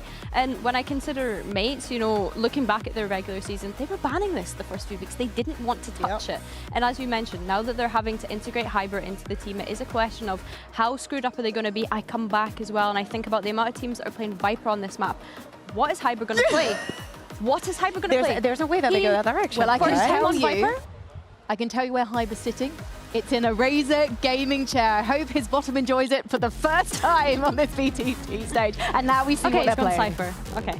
I can deal with that. Martin is on Cypher. Lime Cozy. Okay, going for the Brimstone for Patty Tech. Jeez, this is vintage for me. He's a 2020 boy. I dig it. I dig it. So is Brim. So talk me through then. You're digging the Brimstone in an unexpected way, I have to say, seeing your reaction on the sofa, Kakuka. Lime on the Yoru as well. We know that he's fairly comfortable on the Phoenix. Hopefully he's going to be putting up a show on the Yoru today, but really all our eyes are going to be on Kozzy on that Neon. And we don't even have to wait long to see Kozzy on the Neon because we're ready to head into Summit with Cairo and Tom. Yeah, not something that many will be used to, but Enterprise go up against one of our more informed teams here, Tom. Yeah, for sure. I think that this is going to be the real litmus test because obviously we've had it thus far that I feel like Fnatic are out of form, and although it's a huge team to take down, it's a really good confidence booster coming in. Mates are in better form. Even though they've had a couple of losses recently, they've got so many talented players. Can you beat Martin? Can you beat Martin? Just Martin? Martin 1 versus 9, I guess, in server. That's what it feels like sometimes. And I think that's exactly it. Wait, you that down on Hyber? Wow, that's toxic, man. I can't hey, listen, we can get to Hyber in the second Nepo match. higher? Question mark? Oh, no, I don't put that against poor Kundi Kundi. But we get things started underway. First summit for either of these teams, and Enterprise putting onus on middle. Looking for that early contact. There's going to be a pressure point, no doubt, and already a little bit of a battle. Mini traded out. I thought maybe we'd see him back on the Senti today, and maybe Hyber taking over as that duelist. I think he's played pretty much every single role under the sun, but it is just a straight swap. Keep all of those compositions the same. And for the attack, after winning that initial fight, just looking to try and default back. But with the Cypher trips deep on either side of the map, there should be a fair amount of information for the defenders here. Martin still alive, and Starzo stopping Magnum, trying to move his way through the map. A player who will always try and go for Lux and known for it. So it's 3 strong towards the A site where there is a Cypher trap set up to stop anybody getting out. And right now, Gentlemates stopping any push. The defense probably the one that's the side that struggled the most in EMEA. Props the first one to take contact. Kozzy out of the way, and Enterprise now 2 versus 3. Spike trying to go in, so up to Allure to try and hold this down and can't quite do it. Patty Tech now 1-on-1 up against Hyber, the new boy on the block, and will deliver Gentlemates the pistol round. Oh, the mates are already singing. I can hear them all the way from France right now. It's a good initial round for him at least to get them over the line on that first. And I think it does bring up a very interesting talking point about him coming in, and also about the quote that we showed from Magnum about teams making those changes and it actually causing them more problems than good. And that is something that I think is going to be huge throughout this game because, well, if they make a change and then beat EP, this kind of nullifies his point, right? Yeah, it does. It does. But Hyber, a name that many people will remember if you have been in the Valorant scene for long, from all the way back at Reykjavik. I mean, this HUD looks like it's back in Reykjavik, as we'll get a look at it in a moment. But yeah, it's a name that you'll know very well. Are you calling me old? Like, you've been in Valorant for a really long time. Like, maybe you'd even say ancient. He's been around for ages. Yeah, you'd know him. Well, I mean, you had hair back then. That's not true. I haven't had hair even in the other game I casted. So, you know, I have been bald for probably about 12 years at this point. Yeah, nice kills overall by Gentlemates. In a few years, I'm going to be bald longer than some of these players have been alive. That's rough, mate. It's really a good does thing make we you say feel ball old. buff in Valorant. Yeah. I don't think they said that so much in other games. But yeah, I think like the point I wanted to make though is the fact that Hyber, known back then for being the duelist player, was playing Initiator, and now on a Sentinel, which he has played a bit of, but that wasn't his main role this year. So a little bit worrying for the longevity of this Gentlemate side. Yeah, I think if this was like a vibes move, I would have seen it. He was always very much like a vibes guy, but if it's meant to be a firepower upgrade, I'm less confident. Like I understand why Beepo went. I think like the Sentinel didn't work so well for him, but it's definitely going to be a test of whether or not he's able to have that same impact. Of course, for Enterprise, first buy round onto the board. Mini did well in the last to earn up quite a lot of ultimate orbs. And for now, at least, still back into that slower default. Of course, this is the choice of Enterprise, and I think we've witnessed it quite a lot, that teams like to pick this map as a surprise, and that doesn't work that often. Yeah, Gentlemates with a little bit more time. And this defense looking pretty decent so far, except for Line knocking down 2. And it seems at this moment in time, rotates coming through. Going to be a bit long here, so Enterprise with time to scale onto the site. Oh, Prox has found himself a gun. Has a battle versus Magnum and wins it as well. A second, but Lime is taken over. He questioned his own performance the other day, but looking good here, even still though. Bear in mind, this is a bonus and it's falling apart. Starzo already dropping one, and well, Hyber's there to close another. He's the closer! That's what he's brought in for, the Finnish closer. As they will go 3-0 up, not the start the Enterprise were looking for. It's definitely not. We are working on the HUD issues, so just bear with us, guys, as we get things. You don't like this HUD? I love it. You know, the more artisan, minimalistic. Yeah. I mean, that's the way the world is going, right? Yeah. Soon it won't even be like us doing this, where you'll just have an AI voice that's just going, and now it is 1-0. Yeah. I mean, we basically had that with walkouts, right? Near enough. Yeah. I thought you were about to just like throw mega shade on some other caster. No, we basically had that with, you know, Mitch. Like, Time to jump. That man, one thing I'll say, he may come across as AI when you meet him, but definitely not as caster. No. AI has more information. Anyway. We are going to see the low buy now for Enterprise. As said, not the start they were looking for on their map choice. And, well, Hyber yet to die. The best KD in VCT. Although I'm a little bit less confident in this round. He's got the support of Martin, a man who needs no introduction, needs no hyping up either. After they sort of maybe try and bait the rotations away, it hasn't worked. There is still most of mates here. I mean, the Prowler confirms the presence. It feels as if Martin has ideas elsewhere. Prox worried about that space towards the A side, and I mean, he is right. Illurian Magnum is working into this space. I like the ruse. They're trying to sell the idea, but oh, okay, fair play to Magnum. And now that's gave them space elsewhere.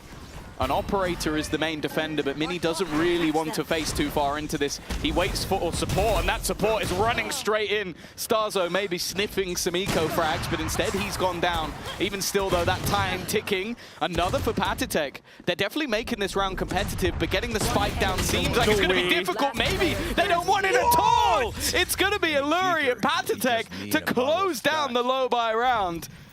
And well, I believe that was an Emoda Thrifty. That was definitely an Emoda Thrifty. I don't know what's going on with with Gentlemates there. I understand that they've kind of reacted to the lack of presence, I guess, lack of hit, move towards A, reinsure that site. And then, for whatever reason, the Sheriffs are just hitting for Enterprise. They had a very slow start against Fnatic. Yo! Yeah, that's the highest I've ever heard Patitek go, I think. Oh, it is 3-1. You know it's bad when the backup HUD starts lying to you. There you go, I can actually just talk the HUD into existence. But yeah, huge boost in economy. But there's still a rifle on, well, never mind. There was a rifle in Martin's hands, now it's on the floor. I mean, Lime known for his operating, known for his flexibility, actually.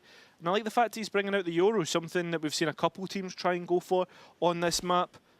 There can be long lines of sight. And Gentlemate's now forced to try and work this map, get something back in their favour, whether that is map control or whether that is a kill. Well, yeah, they've got pressure pushed up on both sides of the map, but it leaves a lot of gaps into middle. Gives them more of an opportunity in the retake, or either way, because if they split through mid, go A, you have pressure there. But speaking of pressure, it's the new man on the block that seems to have the majority of players walking in his direction, and I think Hyber is going to have to rescind his position. Doesn't seem like that is the case, managing to stay alive long. Gentlemate's economy is low, and Hyber makes sure that they'll win this round. His best attempt at it. The information from the neural theft should be good, but Enterprise just struggling to get out of this smoke, and when they do, Gentlemates will spray them down. Up to 4, and Hyber's given it. Yeah, I said at the beginning, I think he's going to be a vibes guy, but that was incredibly well played. Patient, passive, but with a little bit of spice in there off the back of that Guardian. And a much needed round as well, because they were in trouble economically if this didn't go their way after losing to the Pistols. And for Enterprise... Don't go on my side! Don't go on my side! To be fair, they did win their one round on your site, but you know, it's just a caveat. Most of the time, don't go to his site. Most of the time. 90% of the time. He's missed the boat slightly. Go, go, go! Oh, there's a wall there.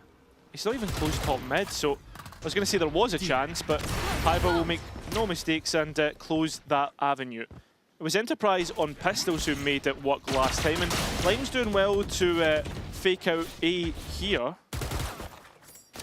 Cage triggered. Also, I'm wondering if he's trying to sell the idea that they have weaker weaponry, because at least one or two of the players do seem to have invested into this round. Yeah. Alluri hasn't, but there you go. You can see the man you wanted to highlight in Kozi. Do you believe in him in this round? Does the youngster have it in his back pocket? Yeah, genuinely, I've seen this guy turn rounds out of nothing with classics and then just run it down. Well, he's done it to Starzo here as he gets the entry pick and looks to try and create that space, but can't quite get any more than that. Lohane's classic doing good damage as well. And Gentlemates need to be worried about this round. Hyber, Phantom does get Patty Tech, but does he realise that Kozi is close? No. So the ulti will at least get another, and we're into post. Giving them an opportunity. My ult is ready. The youngster doing work once again, but for the defense, just grouping up now. They still have the advantage in terms of the players, in terms of the weaponry. I'm looking at Alluri with his ult. When is the moment he decides to maybe back out and try and use it? I guess it's just finding a spot to do so. And if he was to head back towards his own spawn, it would be primed and ready. Kozi in the perfect spot. It's just whether Gentlemates anticipate this. Alluri takes the first stab and does so well. Nobody within the smoking. Kozi even getting one more on its head. Kozi has to clutch up and does. 4 kills. Enterprise double up the rounds, and that's because of Kozi. Yeah, and double up the amount of Thrifties. Yes. There you go. They know their sponsors at this point, maybe trying to get themselves a car, because those are the only rounds that they're currently winning. But you are right, it was the one player that had a rifle that ended up doing pretty much all of the work. And it is somewhat like there's a lot of players that I think we've been hearing about coming up from that tier 2. A lot of them are like 16, 17 years of age. Would you say he's the one you're most excited for? Because I feel like him going straight into that Enterprise roster, it did seem like a match made in heaven. Oh yeah, 100%. I mean, me and Haza got to speak to Itapata and he said, listen, we really wanted him and made sure to get him. I mean, GSR, another one, he turned 18 today on the Team Liquid Academy roster. Excited to see where he goes next year, and well, excited to see. Probably to Team Liquid. Yeah, probably. They've kept him in Liquid jail for a while, and yeah. there's a reason for that. He's very, very good. I think the Liquid Academy exists because they wanted to keep GSR. Yeah, 100%. And it seems like Magnum has identified this flank. Weaker weapons this time. That is going to force a lot of players into the open. Panitek denies, and then Magnum just spams him down. There's actually 2 ultimates used in that moment. Maybe a little bit of an overcommitment, but when you keep it that clean, that's okay. Yeah, you know what? Value into the next, making sure you don't get upset, but surely the rifles and a crossfire is enough there. Maybe not. Who am I to judge? I have never reached higher than Diamond in this game. So, yeah, nicely done in the end. And it's all about Enterprise making sure this momentum continues. Yeah. And it is flawless as well. I think it's actually... They're so slow if we actually want to react. Was that from this round? Yeah. Because that seemed like quite a lot of frustration considering you won it in an in-zone flawless fashion. But I think it's because Magnum had identified the flank and he's like, why are we not all just like 5-man aiming at that choke? You know? You know. Yeah. It worked in the end. You can smile, Shadow, you know? Yeah. Someone get that man, what was it, a banana? Yeah, banana. Oh, it was a pineapple ham sandwich or something like that. I'm sure it was banana, but there was something else. It was like peanut butter. That man has very weird taste. That's what I was trying to say. Luckily, very good at Valorant. Like, I think he was a man that I always thoroughly enjoyed watching for the sake of his supportive utility. Of course, yeah. Every once in a while, he'd have a good game individually, but it was just, well, I know Mini somewhere in the world will be very mad, but he was a very good Breach player. Yeah, he was. I mean, Breach back then was actually viable, though. And actually on the same roster, same Koi roster as Starzo, so there's a throwback for you. I think we got like 15 different crossover head-to-heads in this game. I was going to start writing them all down, and I went, it's just everyone. They've all kind of played against, with, or whatever against each other. There are a million different grudge matches. I know they highlighted a couple of them on the desk. And I think for either side, it's going to be an important victory. No, 100%. High-low. How much do they get from here, though? It surely... Oh can they get nothing? Never mind! Cozzy is just better. 16 years old, and he is just diffed Martin +1. Not many that can say they've done that. Yeah, no, there's not. I mean, it was Prox as well, ex-teammate. Used to be on EP this year, so that's probably the most important of it. And it's all about testing this Enterprise post plan, as it's a very extensive one with Magnum all the way in main. He's so far back, but also he's got a trip, so the second that trip's broken, he's going to be able to potentially flank the flank. I also will say, I think they've listened to Hyber. Yeah. Don't come to my site. They've just started going, hey. Like, honestly, thanks for the strat, Hyber. You have helped out Enterprise massively, because the second they started going, hey, it's gone swimmingly. And now Magnum is even in the backline. You have a player in mid, so you're kind of expecting that they wouldn't have been able to get this far. And while Magnum is making this round incredibly costly, he's even come to your site alone and after the round, Hyber. Yeah, not being able to shoot back. A rifle into the next with Martin's run it back gives you an avenue to work with, but right now, since Gentlemate's 4 rounds in the first 5, that's just crazy. What I was going to say, they have not really shown... Safe. Come on, safe! He's not playing anymore, Panitek. The thing is, I know that he can be a polarizing character. Panitek is one of my favorite players to watch on that stage because he is one of the biggest trolls. And he will get in your head. We saw Boaster singing the other day and him then quoting the song back to him later in the day. This is a man that doesn't forget, especially if there's an opportunity to troll. 100%. And 4 apiece, this is now who can set themselves in front. And Gentlemates have the lesser of the bright, but do have more of the ultimates. Very heavy lean towards this A side as well.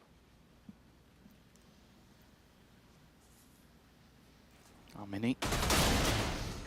Definitely had his moments earlier in the match and looking for another one. First kill goes his way, but he's able to escape. This time they've stacked up a little further onto that side of the map, and Magnum's flank is very well expected, but is there something they can do about it? Playing through the smoke would have its risks about it, but they do have the side covered. They've lost a player on the other side, though. Mini does well, but even still, they've managed to trade it even. Magnum still playing within that smoke. It's a good nightfall, but next duel not going Panitek's way. Can't quite make it clean, but still needs to get that spike down. Bullets betraying Hyber's position. So 1 versus 2.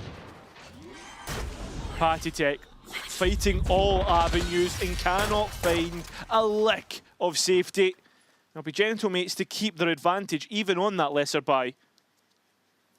Yeah, I said it earlier on. I liked the quote was great, to be honest, that came out from Magnum about like if they win this game, they believe that they're on the road to Shanghai. And I think we've got a million storylines in this game, but I think my favorite one has to be the route for Patitech to maybe get back to a place where he made it to the final.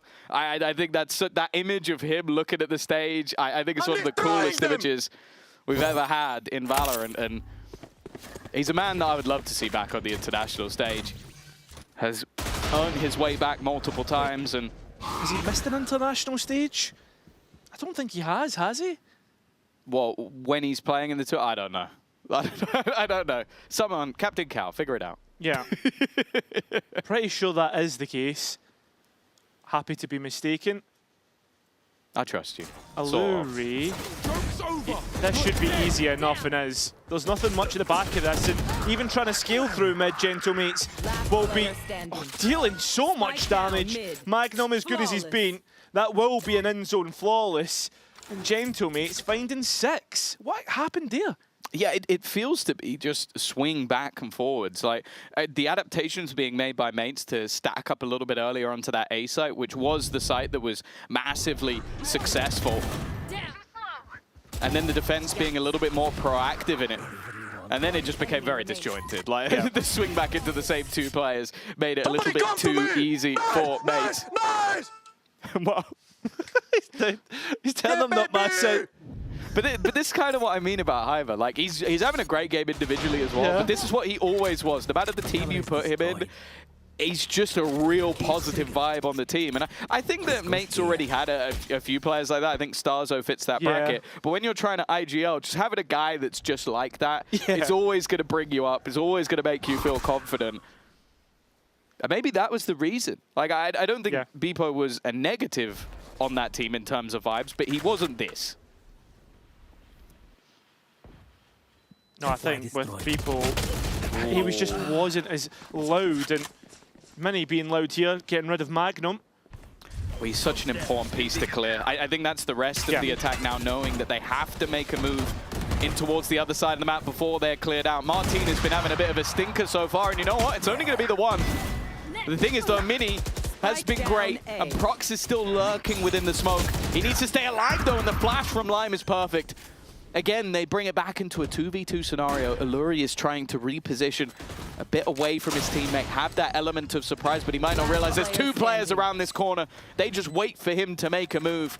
And now Lime, with everything still to do, he started this game off strong, but this would have to be the best clutch he's had so far, and an opportunity, but it is a bit whiffy. Yeah, it's not as good as you would expect from Lime. And he's not had the best of returns since making it into these games. Fnatic, I just wrote it off, right? Listen, he's not had the best start. As we've headed into this game, it seems to continue. Gentlemates have their advantage into the next half. And you have watched a lot of Summit, Tom. You have casted a lot of it in this region. Do you think 7 is more than good for Gentlemates? It's just so difficult to say. We've seen teams completely lose track of players when it comes to the attack side lurk, so it's definitely possible. But I also think with the amount of aggression you can have... Just one clutch play together for Fox, man. I wonder what he said. For Fox's sake. Yes, he's a big fan of foxes. Yes. Or he hates foxes. He was asking what the fox is. Yeah. Ring ding. Well, Patitech will stop who he replaced. An advantage for Enterprise in the next round. I do think a 7-5, though, genuinely, for Enterprise is fine. Like, I think that with how you can aggress on this map, how you can flank on this map, I think Magnum as a Sentinel is going to do a lot of work. 8-4, you lose a pistol and the game's gone, so I think they desperately need to try and take this one. Big round to bring up. Lime using the TP to get into space. It's maybe not as watched, and Mini low, and Causey will be the one that gets the kill, not Lime. He'll get his operator finally online. So 4 versus 1, and Hyber should have no way back into this. He's been great so far. 11-5. A breath of fresh air for the mates fans, but this one is a bridge too far. A decent recovery from Enterprise, especially after some of the early rounds. It definitely looked like this one could fall away from them. Nonetheless, it is still going to have to be a pistol round, I feel, for Enterprise if they're going to turn this around. Yeah, it's going to be a tough comeback, but most importantly, we've got to try and listen to one of these players because we've got an interview with Patty Tech that we recorded before this match. Sorry, this was taken. Patatek, you were saying a few days ago you took a pay cut to join Enterprise. Why did you believe in this project? Just because I took a break and there was nothing basically for me to play, and Enterprise boys asked me to play, and I'm like, I'm actually ready to play. Let's go and let's get involved, you know? And I also believe in the team because they are all great individuals with great coaching staff, and that's why we're in VCT and we can show ourselves. Was there a point where you thought, you know what, I'm enjoying my break, I don't think I'm coming back? Nah, you always take a break to just kind of realize what you want from life, and for me it was just reigniting the fire inside of me. I did that and I was ready to get back into the play. How is this passion still burning? Because I remember when Valorant's competitive circuit started in 2020, and I was talking about you playing with G2. Yep. Now I had the pleasure of doing it again with you on Enterprise. How have things changed over the past 5-6 years?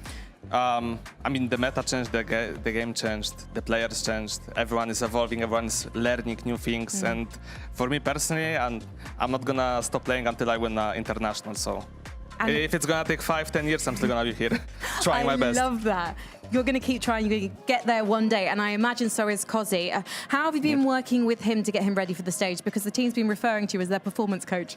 I mean, he's 16, and as like other 16 years old, I was surprised about him. Like, he's not stressed out at all. He's just here to play and enjoy being here and just enjoying giving good Valorant to the enemy team. Well, we're enjoying seeing both of you play good Valorant together. Thank you so much, Thank you so much. And we've been getting good Valorant from either side. A 7-5 scoreline though, Tom. I mean, you said it, pistol round now becomes so important for either of these teams. Yeah, I think as well, like Martin, 5-10, unorthodox, but going into this attack side, more opportunity to get those orbs, more opportunity to play off of Mini. I think that they still had a decent half for them on the attack side, and I am going to kind of look more, on the defense, and kind of look a bit more at Enterprise now, of how they are going to be playing it on the defense. Of course, our backup HUD is now a little bit confusing. Yeah. Because the sides are the wrong way around. Yeah, that is true. Just to note, we are working on it, guys. We're getting there. And yeah, it says it on the HUD. Yeah, exactly. And Kozi's working on this round as he finds Mini, and Martin once again. Unbelievable. He's never quiet for long, is he? No. He gave them maybe 20, 30 minutes to go, okay, you're in with a chance, but now I'm awake. And why it's even worse because you can have the opportunity to, you're not going to give him the spike. Oh. Okay, you're not giving Martin the spike. I guess you want him aiming. Yeah. You go like, yeah, we want you to shoot. 3 kills already in the round. Opportunity for an ace. I think that would get him to 10-10. It would level up his KD in a singular round. But that's just Martin, right? Kozi would have to go one better, and well, it looks like he's on the mark to do so. Martin identified, and Kozi looking to hunt. Both players playing together. As the coaches called, Kozi gets 4 and beats Martin. Great round from him individually. And this is what you want to see from young players. I think that we've had it now with pretty much everyone. Jamalino kicking it off with some crazy plays. We've seen the same from Kachao just earlier today. And you always get a little bit nervous when someone is just 16 or 17 years of age coming into the stage, because a lot of the time they've been playing in their bedroom. It's a very different thing. Mum making you a cup of tea. It's not quite the same when you get here. Maybe you have a team manager who might look after you, but it's not the same. But none of them seem to be struggling too much.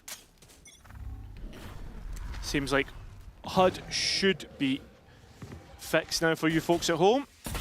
Yeah, the backup HUD. Yeah, the backup HUD HUD, is just fixed. clarifying. The HUD is not. Okay.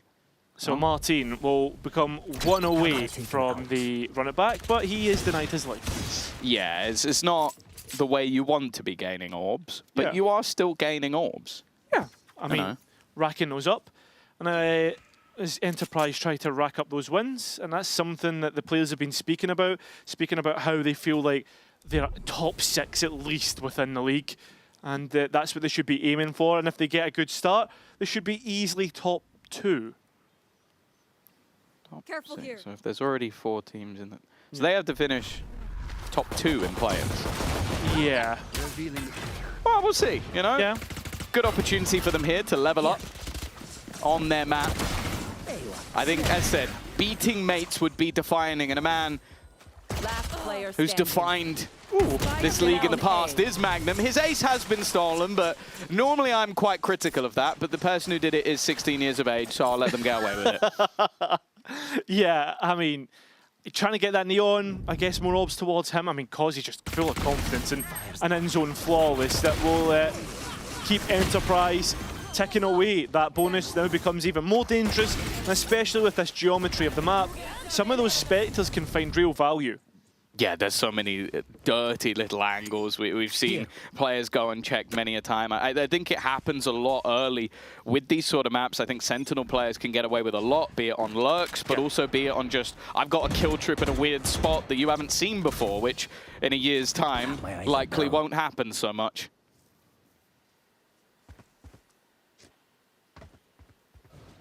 Gentlemate's really taking their time with this round, and as you said, players can get caught off guard, and hoping that none of that's going to happen, but the focus for Enterprise is these extremities.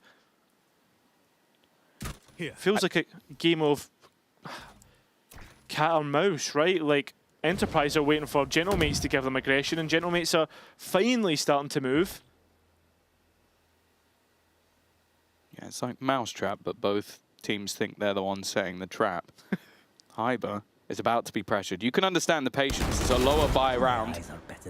He does well with the first, but Cozy quickly there for the trade. It's important he stays alive with one of the rifles. He's kept position as well. It makes an interesting crossfire. They're now focused in on Magnum. That's his time to strike! And White, he tried to fire off his relay bolt like a laser beam, but unfortunately that doesn't do the damage he was hoping for. His teammate did get assisted by it though, and now they're on for a secondary wraparound. Another player looking to come in from behind. It is being watched. Starzo needs to win this fight, otherwise the round could slip away, and he has won the fight. Mini now aggressively spots both players, gets a little bit of tickle damage, and they can group back up together. For mates, this round seems integral, and they seem to be winning it as well. But Patek still in with a chance! And he takes both down! The player from behind cleared first, and he's standing up while defusing. I'm not sure what that hand sign was. I think that was 2 times. That was 2, yeah. Maybe do the fingers the other way around. Because they can't hear what you're saying. But he's European, you know, so... No?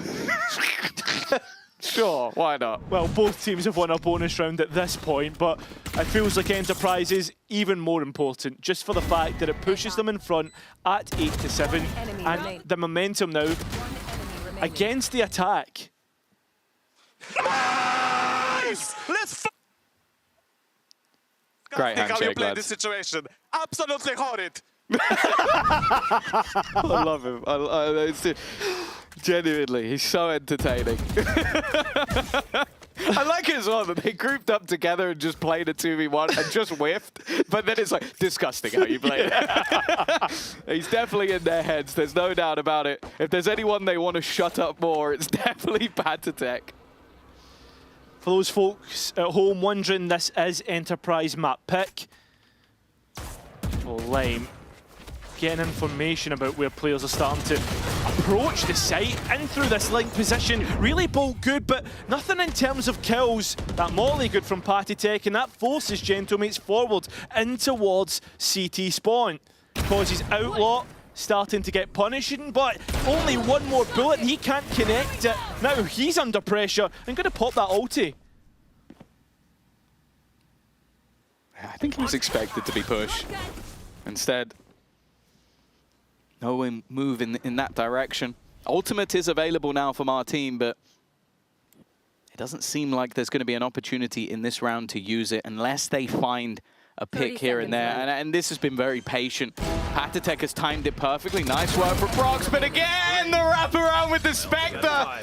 This man is a ghost in the night, and his Spectre is what he deals death with.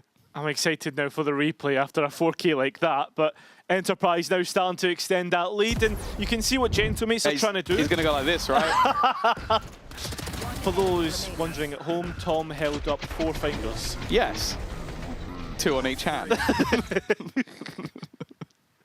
Nice gameplay. 9-7. So far, a clean defensive side out from Enterprise. 4 rounds in a row, and we're yet to really see anything from Mates. Like, not being able to exploit those gaps. The double duelist hasn't had the success we were expecting it to. Mini's had his moments, but it has been surprisingly quiet from Martin. And well, all the fingers in use here for Kundi Kundi as he tries to get his point across to the team, because realistically, even though this is an opponent's map choice, you don't want to see, the Patatek especially is going to be annoying, but players like Kozi, 17 and 10, a great performance from him so far.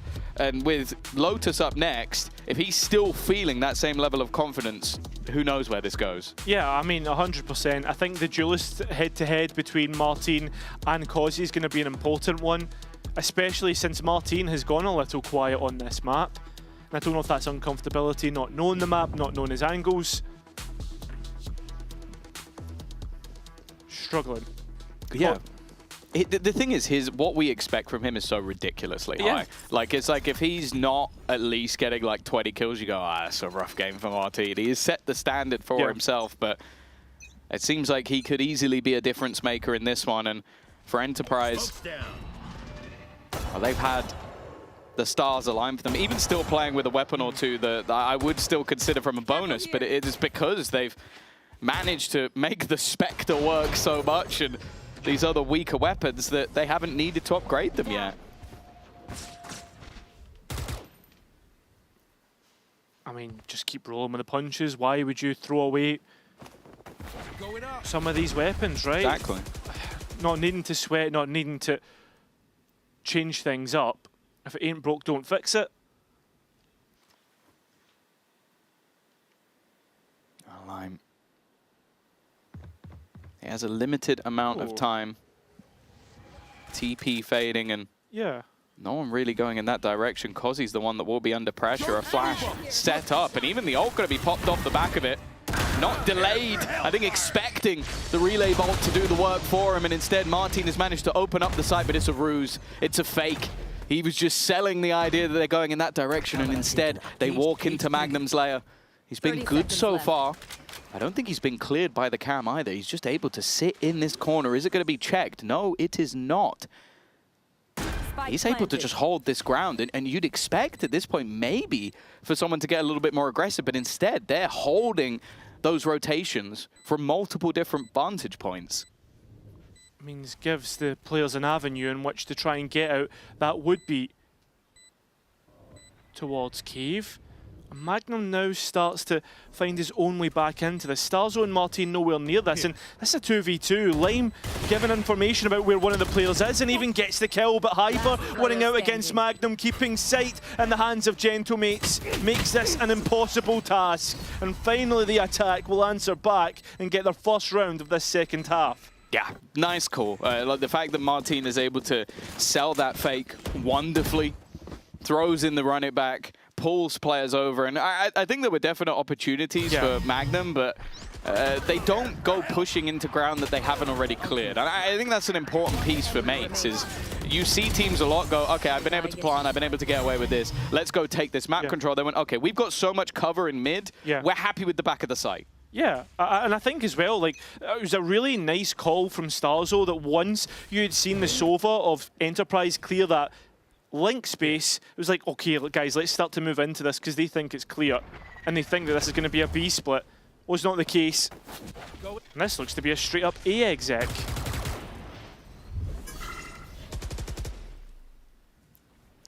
early orb control. But they've been constantly pressuring around mid. Smoke used to close out Lime, but with the Yori, you have the opportunity to be a little bit risky, be a little bit aggressive. And he's going to get wrecked for it. They expected it. They know what's on the other side, and Mini has just spammed him out. The re-aggression is risky. There's so many players there, but Kozi, well, I don't know how he selected that target of the bunch, but he did. Tracking unbelievable. There was a clip through the week that showed it. And well, Gentlemates once again using the same avenue of approach. And well, Alluri hit by the Nightfall, but still protected by Patitek, finally ridded of this site. And now going to be difficult to try and get back in. Spike planted. Kozi, the one man to be able to get a kill so far. He doesn't have any support here. This is a one-man retake, and while the spacing this time from Mates was too good for him to handle, Magnum was so far away. I'm surprised to see Kozi go in there. I mean, takeaway is really bolt button at this point in time. That's all I'm going to say. You know, he got an assist here and there after dying. But no, I think you just give him a crosshair and a gun, and that's kind of all you need. I think that's the bit that he's got down to a T. Even still, though, they're leveling things up, and that's how this game has felt so far. It's like one team figuring out the other, a back and forth, but not in individual rounds, but more in like streaks across the board. I think Enterprise need to fix that issue of A-Link. Stop this mid default that keeps coming through. And as well, taking fights on their own. Well, it's like, I think so far... Good shit. A little bit more tempered now that it's 9-9. Yeah. I guess they can't go to his site because it's not technically his anymore. But yeah, I think that Lime has been almost completely shut out so far with the Operator, and it's an expensive piece of kit where I think that it's a very good agent on the defense. You can play a lot of risky games, you can be unpredictable, you can rotate quickly, you can even set up flashes, but when you just get domed through a smoke or you're trying to pressure with the Operator and just get forced off the angle, there's a few things that come to mind. One is, there's certain moments where I'd like to see him with a little bit more confidence, but also just having a bit of backup, because that just felt like, okay, I'm going to try and take a risk. And it's not a bad risk to take. In that round in particular, he's just unlucky, but it's one that you go, okay, maybe if he had a flash or something to set him up, that could have gone a little different. Yeah, I think so. And I think with Lime, he has been few and far between since he's hit tier 1. We've already spoken about that, but in the tier 2, he's found those values. He's had that confidence, and it just feels like he's in unknown waters for this time being. I really hope he fixes that form soon, because the way this series is going, Enterprise are going to need him. Yeah, for sure. I think you've got other pieces of the puzzle that are working, and no offense to Alluri, but I don't expect him to drop crazy numbers. Yeah. But the secondary duelist, you're going to need a little bit more. This time, though, more presence towards that B site early, but we've seen this often from Mates where it could just be a challenge for the orb.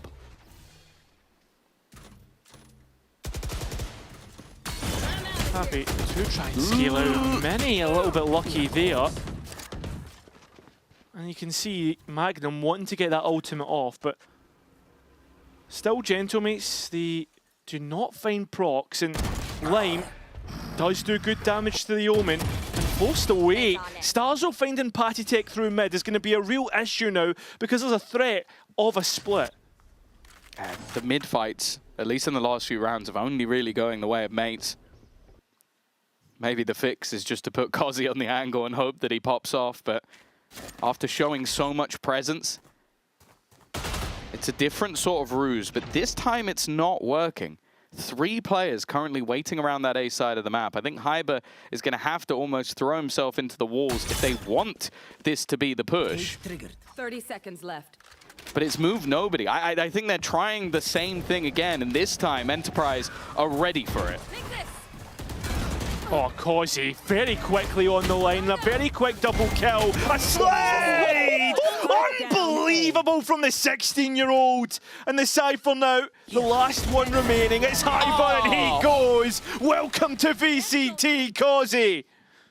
the kind of casual sit down at the end, but that was insane. Well, we've already seen it earlier today. Kachao ace, now a Cozy ace. He's got one better because he's 16. Yeah, He's exactly. slightly younger, so he get, you know, we have to give him slightly more plaudits, but I jokingly said at the beginning of the round, maybe the fixes just put him on the angle, but with him 24-12 running away with it in this game, yeah, Paddy, you tell them to sit down after the young guy kills everyone for you.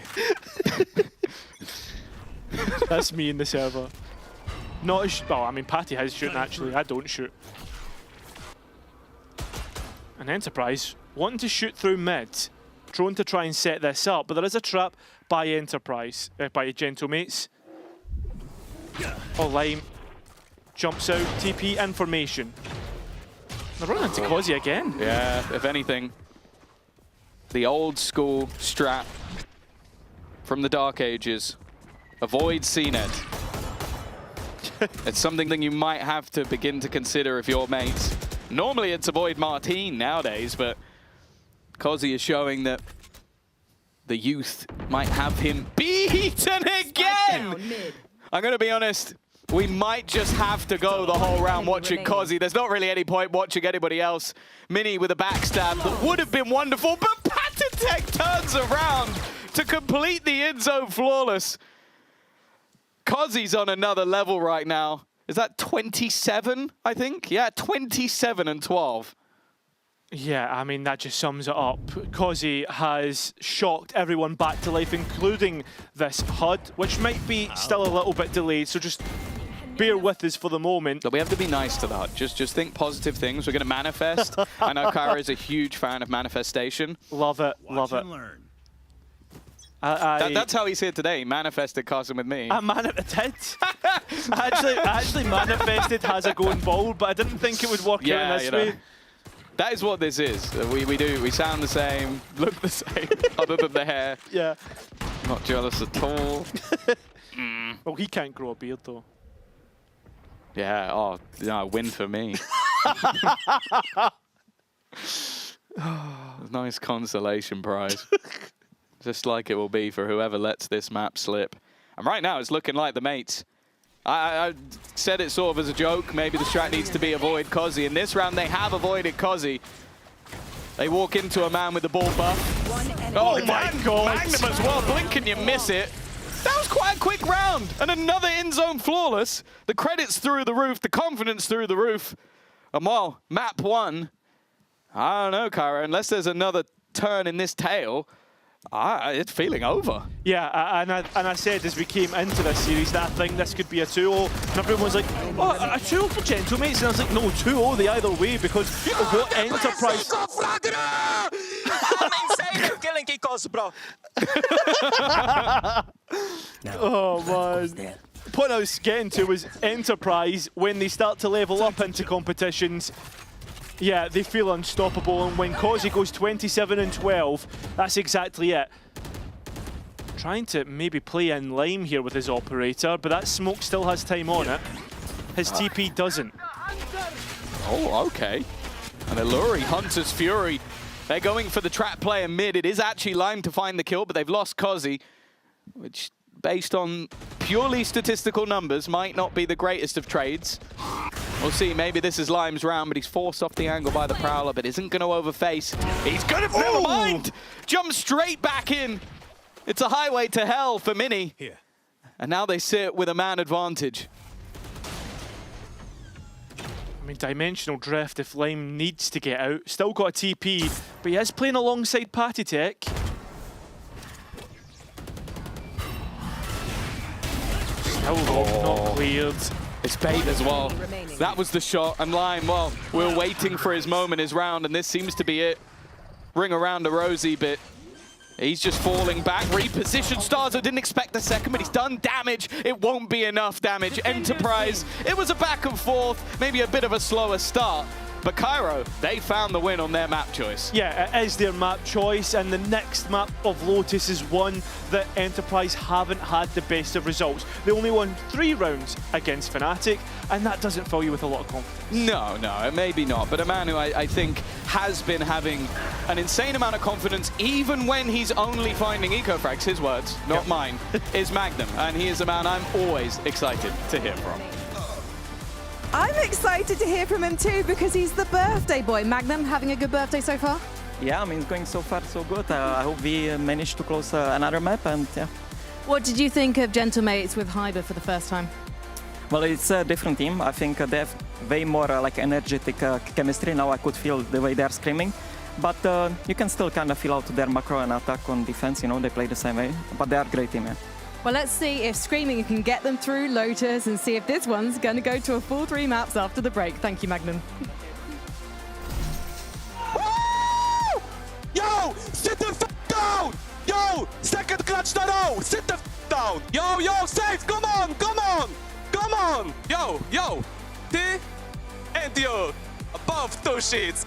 Disgusting how you play this situation. Absolutely horrid. Yo, sit down!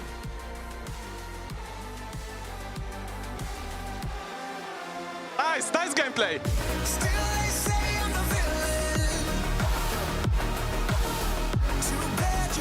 Take me down.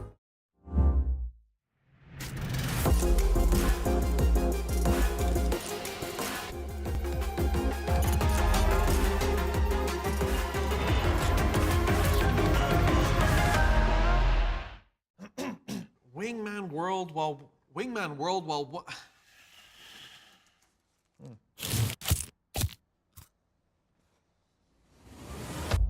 Have a break. Have a Kit Kat. Wingman World while wanting a well-won break. Let's go!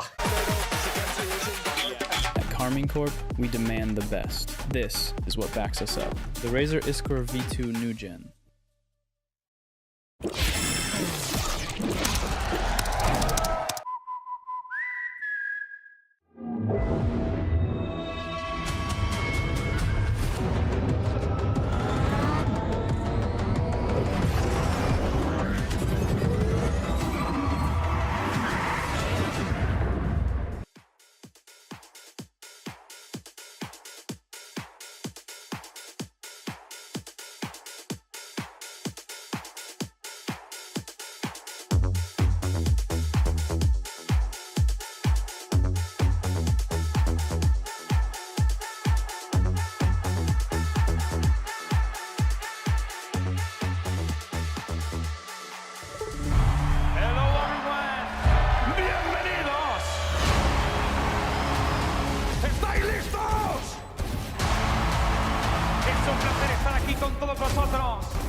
nice comeback on Summit. What was the key to bringing it back? I think the key was getting ourselves activated again. I think there was a little bit of nerves before the game one more time from us, but yeah, once our team gets activated, I think for everyone else it becomes very, very hard to play against us. And I think on defense we were like we were unplayable. Like we did whatever we wanted on the map. Everything was working. So for them it was impossible to win this. Yeah, clean. Shadow confirms. Yeah, I agree. As the coaches said, it was a stellar defense for the side of Enterprise on our opening map of Summit today. But also, it was stunning work by Kozzy. What a performance by the 16-year-old. We're going to take a look at how the other players fared in his wake, because he had quite the party, despite it not being his birthday. Yeah, I think that when we look at all of the numbers here, we can see a story. First of all, Martin at the bottom of the scoreboard. Not online. Not online at all. And as you're saying, Kozzy having such a good day, has such a good tournament so far. There's been so many impressive moments. I think that everybody on the internet has seen that that tracking on Haven and with the operator, and I think that today is going to be just the same. The defense was absolutely his. 18-4 that he had in that second half just alone. So for him, as they say, and everything that the coaches were saying, one of the main reasons why all of that was happening was him. Yeah, literally. I think that this has kind of been the story from the Challengers teams as well. As much as it's nice to welcome back some old faces when we talk about the experienced players, it's all of the youngsters that seem to be the ones that's actually stepping up to the occasion. I know that there's been moments on the sofa where we've been sitting and deliberating, oh, are they going to be able to manage, you know, playing on such a big stage? But they've honestly been delivering, so it's just been really nice to see. And they're surrounded by such experienced players, very vocal players, and we've really enjoyed seeing these players essentially give it to each other. Although I have to say, Patatek is one step away from shouting "your mum" at the other side of the stage. He probably has at some point in history. Yeah. I wouldn't be surprised because it do be him. Oh, we can hear it. We can't. We can't. Oh. Somebody come to me! Nice!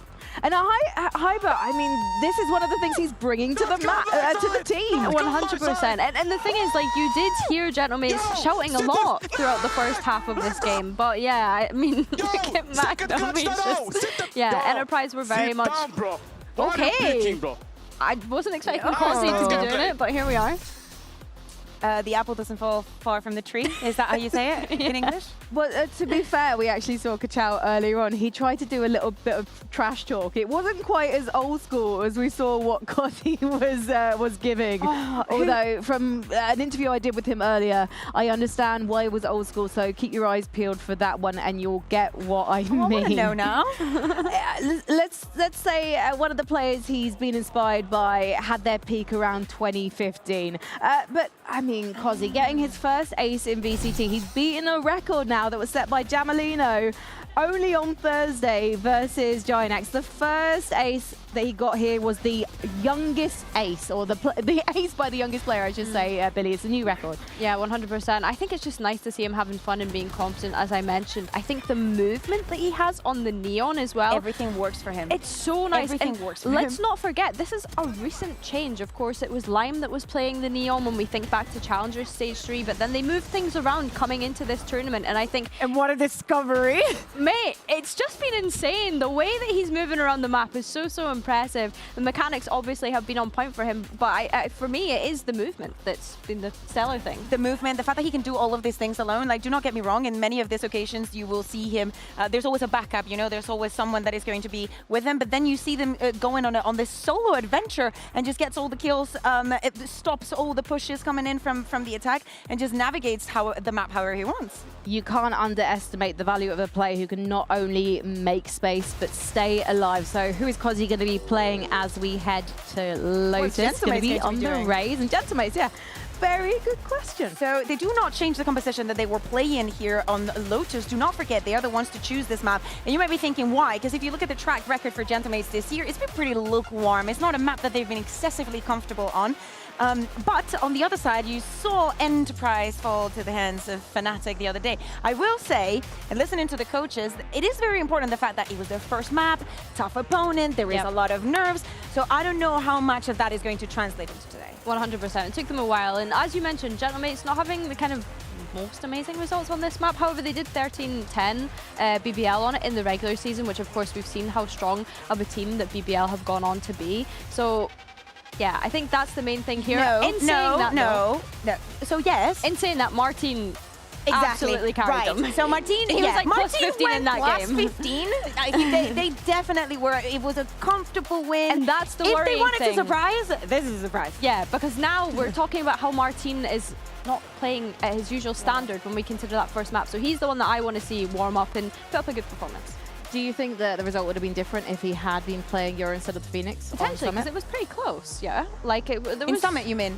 Probably. Yeah. But I don't know what it is. I don't know what Kundi has against putting Martin on Euro. But this is the frustrating thing with Gentlemates. They are so clever in the way that they like to switch up their game plan. Yeah. Every single series, they like to subvert things, manage the expectations of the team, and then slightly destroy them as well, to like play the mind games, to precondition them in the prep, and then pull the rug out from under them. They make these really intelligent decisions. They're bringing in high, but actually that seems to be working for them so far. And then they don't put Martin on Euro. Yeah. For me, Hyber actually had a very good first map. I thought for a second that Enterprise was just going to be hit in Hyber's side, being like, we're going to bully you. They tried it a couple of times and they were not successful. So good on Hyber. Yeah, good on Hyber. Let's see how good he can do in Lotus. Mitchman is rejoining the casting booth. He'll be with Cairo.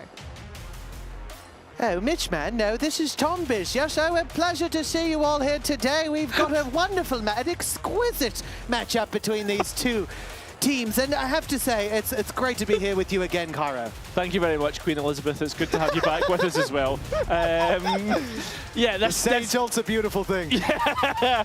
Well, listen, this second map is one that I'm excited for. We have Lotus, a map which Enterprise did not have a good showing against Fnatic, but I'm putting that down to a slow start, their first map in VCT, and especially with Causey hit up from that last map, Hyber as well, who you were very excited to cast. I think this one could end up being a banner. I was so excited, I stuck around. I took Tom Biz out of commission just so I could get a little cast with my boy Hyber. Look, a guy I was very excited to see back on the scene, someone who I think understayed his welcome. Go, go, go. And now, well, he's already had a good start to this series, but things didn't go exactly as mates wanted on map number 1. Now they're on their choice and the chance to recover on the defense. You can see early, Enterprise spreading the net. There's a bit of direction towards C, a bit of noise, but the spike is far away and they've still got their control. They're looking for a reaction at the moment.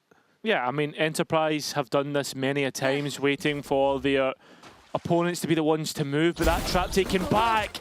Oh, Hyber, what have you done? And Proc's now under fire, and Alluri's caught him. This is post. That's a big blow early on.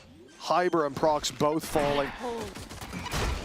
And Enterprise even having themselves a pretty strong position to play from, a big advantage, but then in goes the nade, in goes the C. Suddenly, Illyri's down, but it looks like not too big of a problem with Patatek putting up numbers. He's got a buddy alongside him, Magnum on the line, but Patty's got it all done. There he has, pistol round going Enterprise's way like it did on that second half of Summit. Just to give you an update, folks, we are on a nicer backup HUD. Will be a few delays here and there, but we will, as always, try and keep you guys updated with what is going on. We understand the difficulties, and Gentlemates themselves having difficulties. Yeah, indeed, indeed. Just like over on map 1. But this slower start, Enterprise picking up the pistol. It's more about Patatek picking up 3. He was on his feet. You heard him at the end of the last game screaming across the stage. He had some words, some critical words for his opponents, and no doubt it feels good to kick this map off with that same energy, teaching lessons. And now for mates, the investment's very low. Classics for the majority, a bandit and a sheriff. This should be where the defensive side looks to get a little proactive. We see that on the C side. A little bit of action there that they're looking for. But it is going to be Starzo who has what realistically should be an impossible task if this squad does go pushing it towards him. I mean, I've seen Classics do crazier things today, Mitch. True, that's true. Does the Gentlemates Classic as hard, though? That's the question, and the answer probably no, especially with Magnum's Ghost. Yeah, it's unfortunate. I feel like you're holding them to a high bar, and I respect that.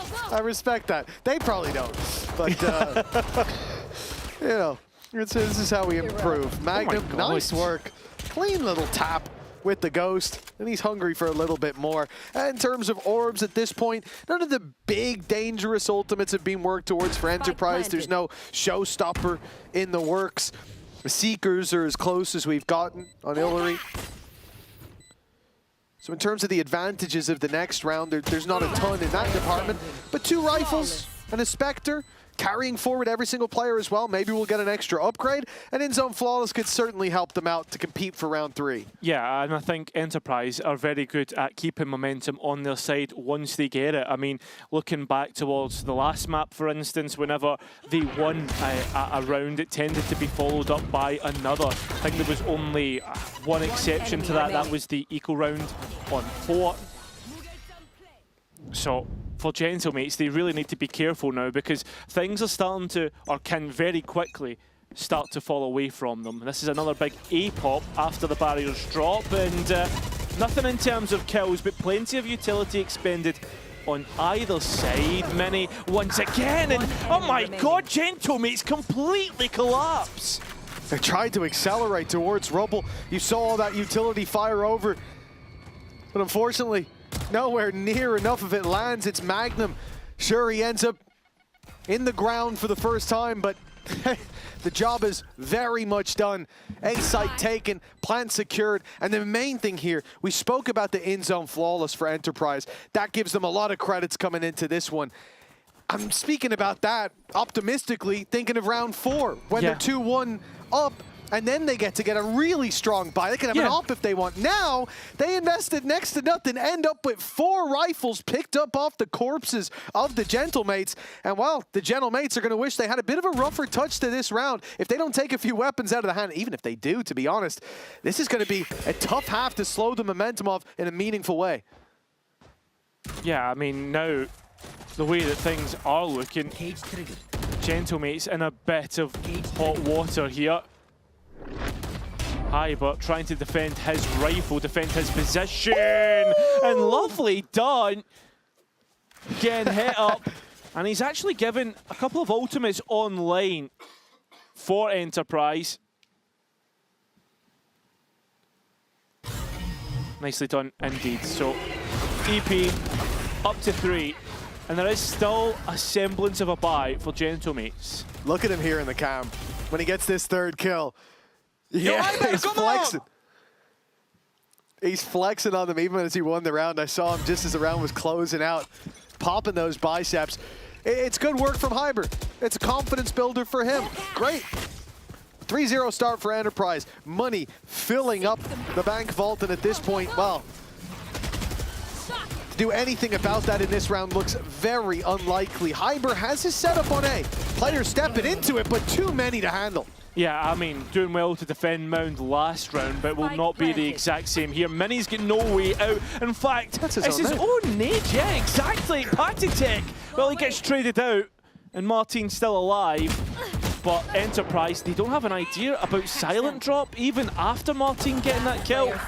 Enterprise finished this one out with a flourish. It's, as I said, a semblance of a buy, but not much of a resistance. Yeah.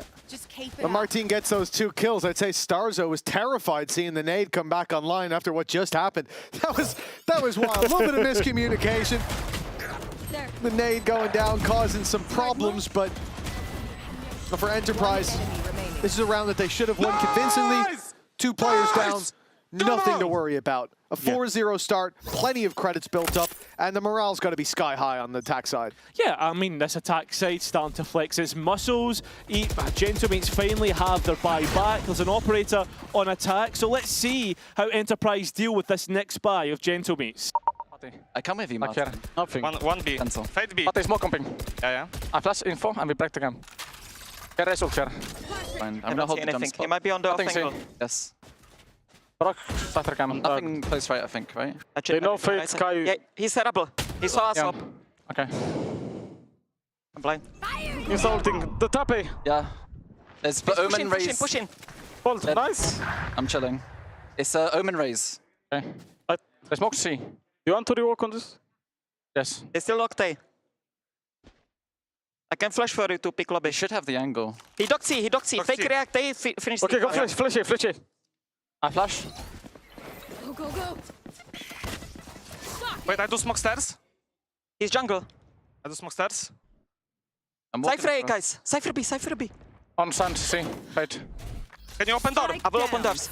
I paranoid close right. Okay. He pushed I walk out. I'm in 2. 30 seconds left. Kill day. Go away. I'm gonna get B here. Cross. Yeah. Omen should be on A, boys. Yeah. I'm out of here. Or City. I smoke stairs. I have heaven. Hobbit's broken. Yeah, they think I was Hobbit though. If they flood, I'm gonna pop out. I'm holding Land stairs. safe, Cozy.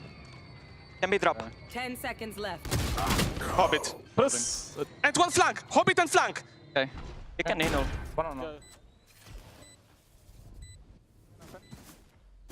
I'm playing. Just slowly, guys. Picking left. Pick everyone. 3, 2. Nice, he's dead. Come back. Jump. Jumping. Wait. Distance. Jumping now. Go 3, 2. Hold. Backside. Stick. Nice, let's go, Marches. Nice. Kurva, det var fucking nice. And another big round from Hyber, the new man on this roster, finding mates there first. A great catch by him, sneaking through on B. He was primed to strike before Magnum touched that door. He had the read, and on the retake, works perfectly with the unit. I love that mates just group up to go back in there together as well, playing the numbers in their favor from the second that they step into Hobbit in that 3v3. Excellently handled. I think as well with Enterprise's comms, it was interesting to hear Magnum being so vocal. A lot of people who are maybe not acquainted with him won't realise that he is such a vocal player. Let's go! And then on top of that, I mean, Enterprise had all the information that they needed. You can hear the experienced voices giving information out, telling players how to change the round without information ahead. And with barrier drop, it's another A pop. Indeed, time to go. Seeing Hyber deliver like this map 1 and map 2, I'll be honest, I knew I was being a bit optimistic, thinking he might do well, but it's been so long. He won't be challenged this time, though. The B site left open as already Cozy's been slowed down. The showstopper didn't land for the kills, and which remains on the backside is Martin. He's found himself 2. Reinforcements are coming in. They're flooding and taking everything away from Enterprise. Every weapon, every man, every piece of control they had. It falls to nothing. Illury at least threading the needle. Yeah, I mean, Illury, though, if he plants B, there's information with these traps undestroyed. Anything destroyed is Hyber being able to tell his team. Well, 1 versus 3 for Illury to clutch. He's tapped it, but then he gets closer. He pretends that he's going deep and then takes the fight. Beautiful to even the odds, but still a man advantage for mates. The jump out for the trade. Great target selection. But unfortunately, again, Hyber is the consistent factor that mates need. Yeah, I mean, I'm going to be honest, that got so close. And Hyber able to get the operator back. And he feels like such a hype man on the team, not only in terms of his comms, in terms of his energy, but also in terms of what he's given in the server. A totally different player to Bippo in terms of personality, and maybe that's what Kundi wanted for the roster coming into this match. Yeah, I mean, it's crazy though. Good shit, boys. Let's go, let's go! He hasn't got an official this year, unless I'm mistaken. It's been a year since we've seen this guy, or close to, play anything to do with professional Valorant. Hell, I don't even know how many ranks he's got. We're going to pull up his tracker, but we've been tracking his stats, and they're bloody impressive. Starting out here 2 to 4 down, but Enterprise have called their timeout. As a big factor behind that is the man on your screen. Yeah, he has been winning rounds, and it's been 2 retakes in a row for Gentlemates to come back into this one.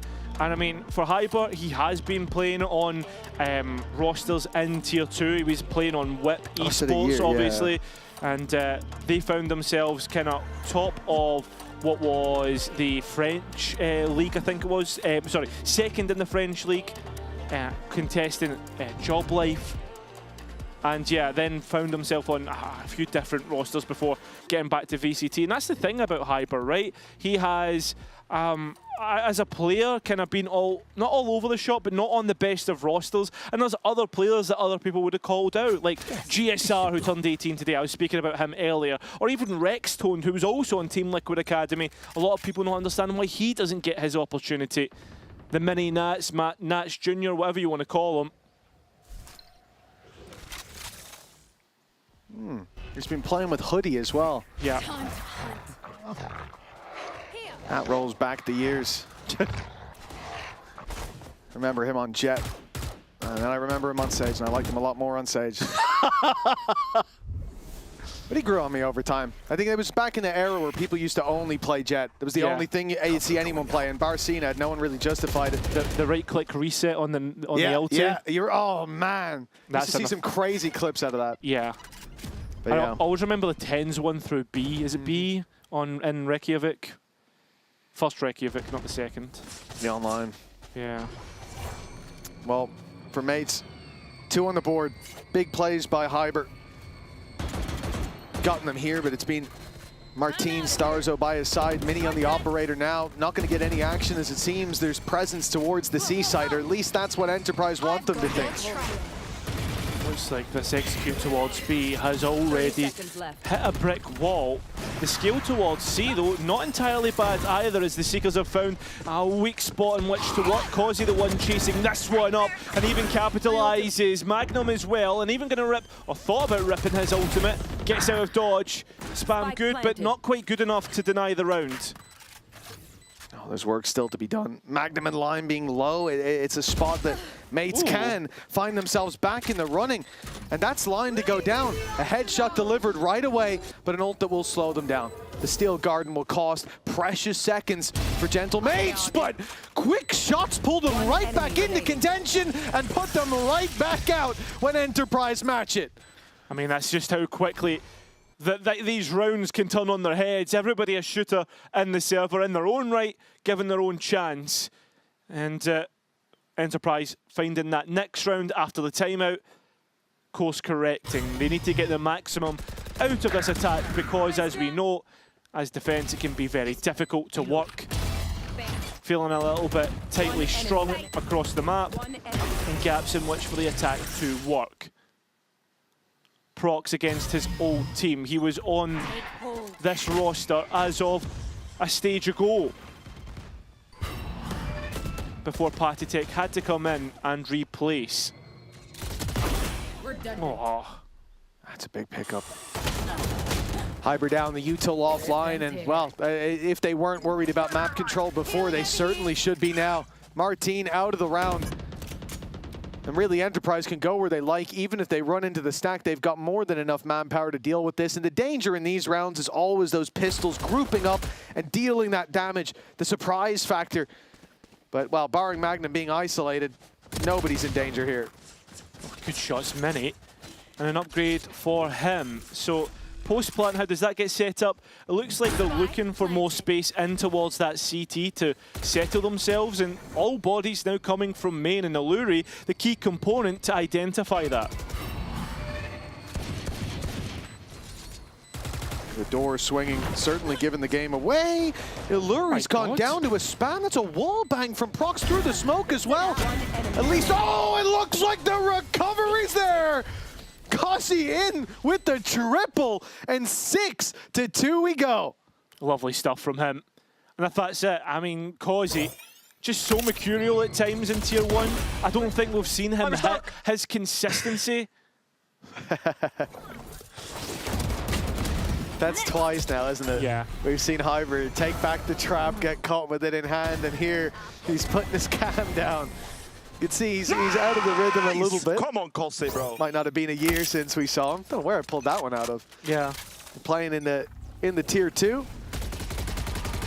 Certainly been keeping his skills up today. I can't even believe, looking back, he's only played 2 games from what I could see at the Tier 1 level. Like, standing on Fnatic. It's not even just the Tier 1 level, it's at a Masters level. Yeah, exactly. Yeah, he jumps to Tier 1 for one of the biggest events, and then he disappears. Yeah. There's players who have played years in Tier 1 and never got to a Masters game. Yeah.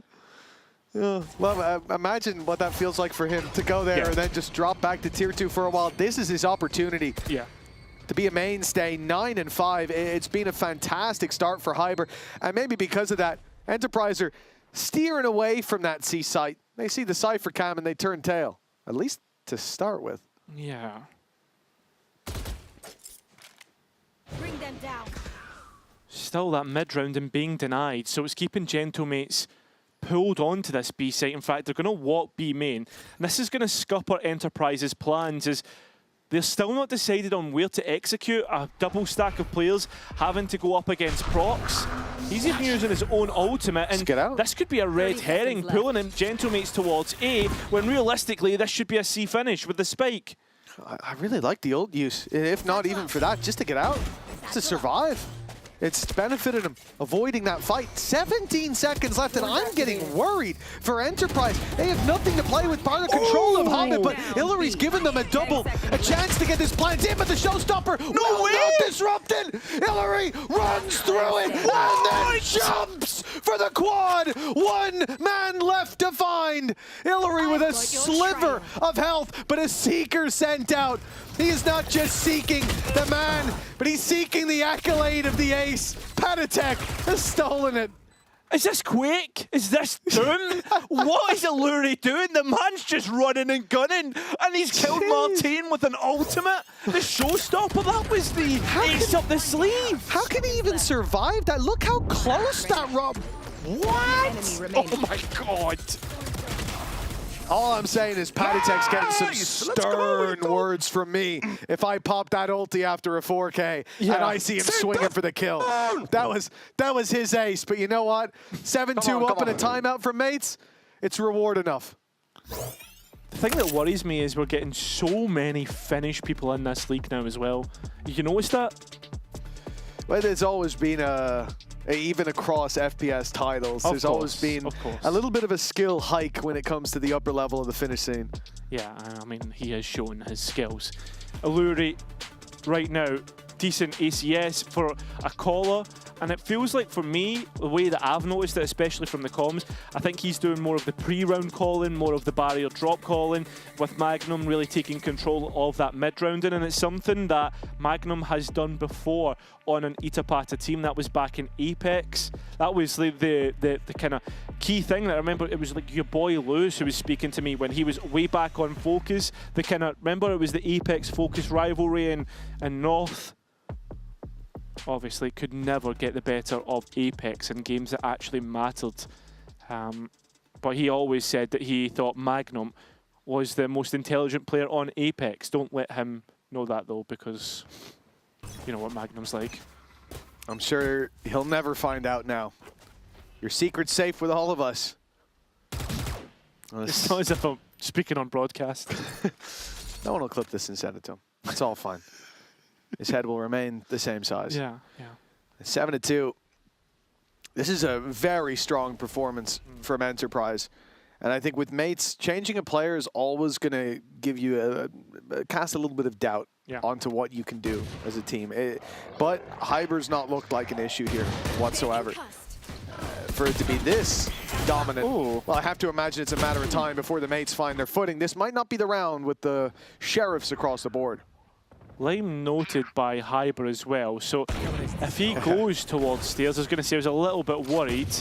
Gentlemate's been fully pulled across here, and this gamble good, but there is still an opportunity to pivot towards B, and they're just hitting their heads against the wall at this point. Gentlemate's throwing everything to try and get this one across the lane. Patatek could be that reprieve as Magnum locks onto B.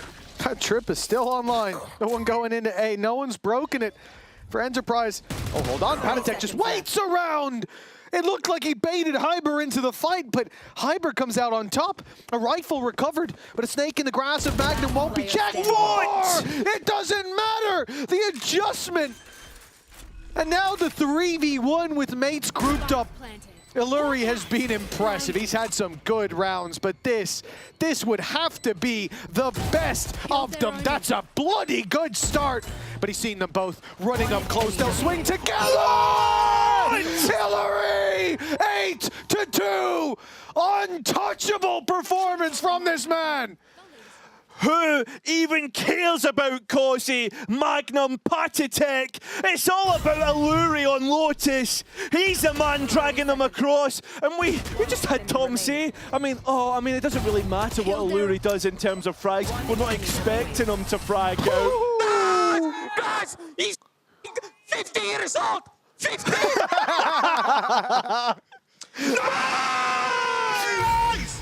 They called a timeout before that round, remember? Yeah. Mates, they called a timeout. They said, let's fix our stuff here. And they approached that right. Cairo, they went as 3. They tried to trade. They swung together. It didn't matter. It didn't matter. What have they fed Alluri today? These last few rounds have been sensational. Although it could be a response from Mates. You said it was the timeout for Gentlemates in that last one. It was also an equal round. And as they walk B, they'll catch the clutch up. And now Enterprise have to try and respond, get that spike back. 2 bodies down in this round.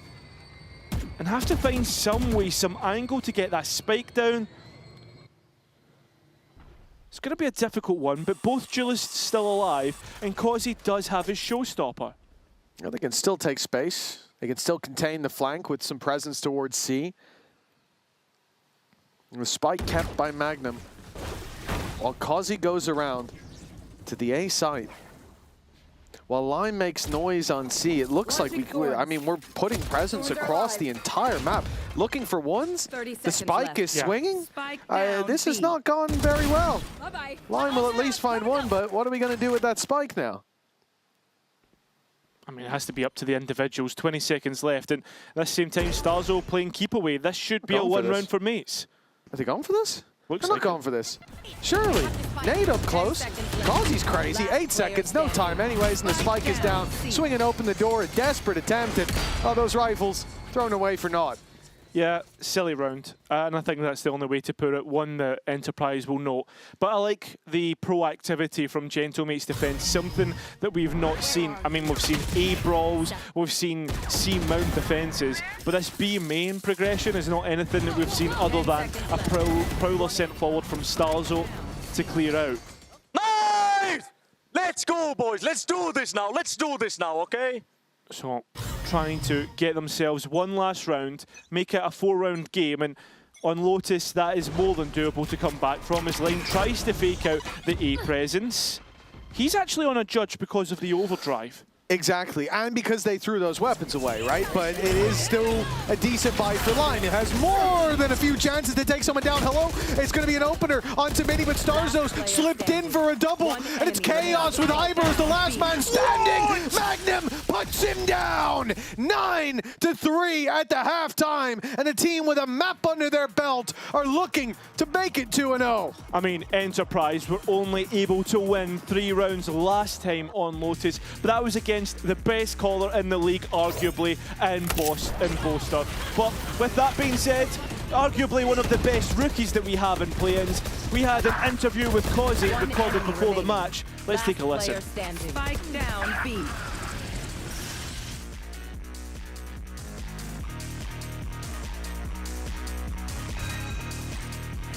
Causey, what's it like being the youngest player to win on the VCT stage?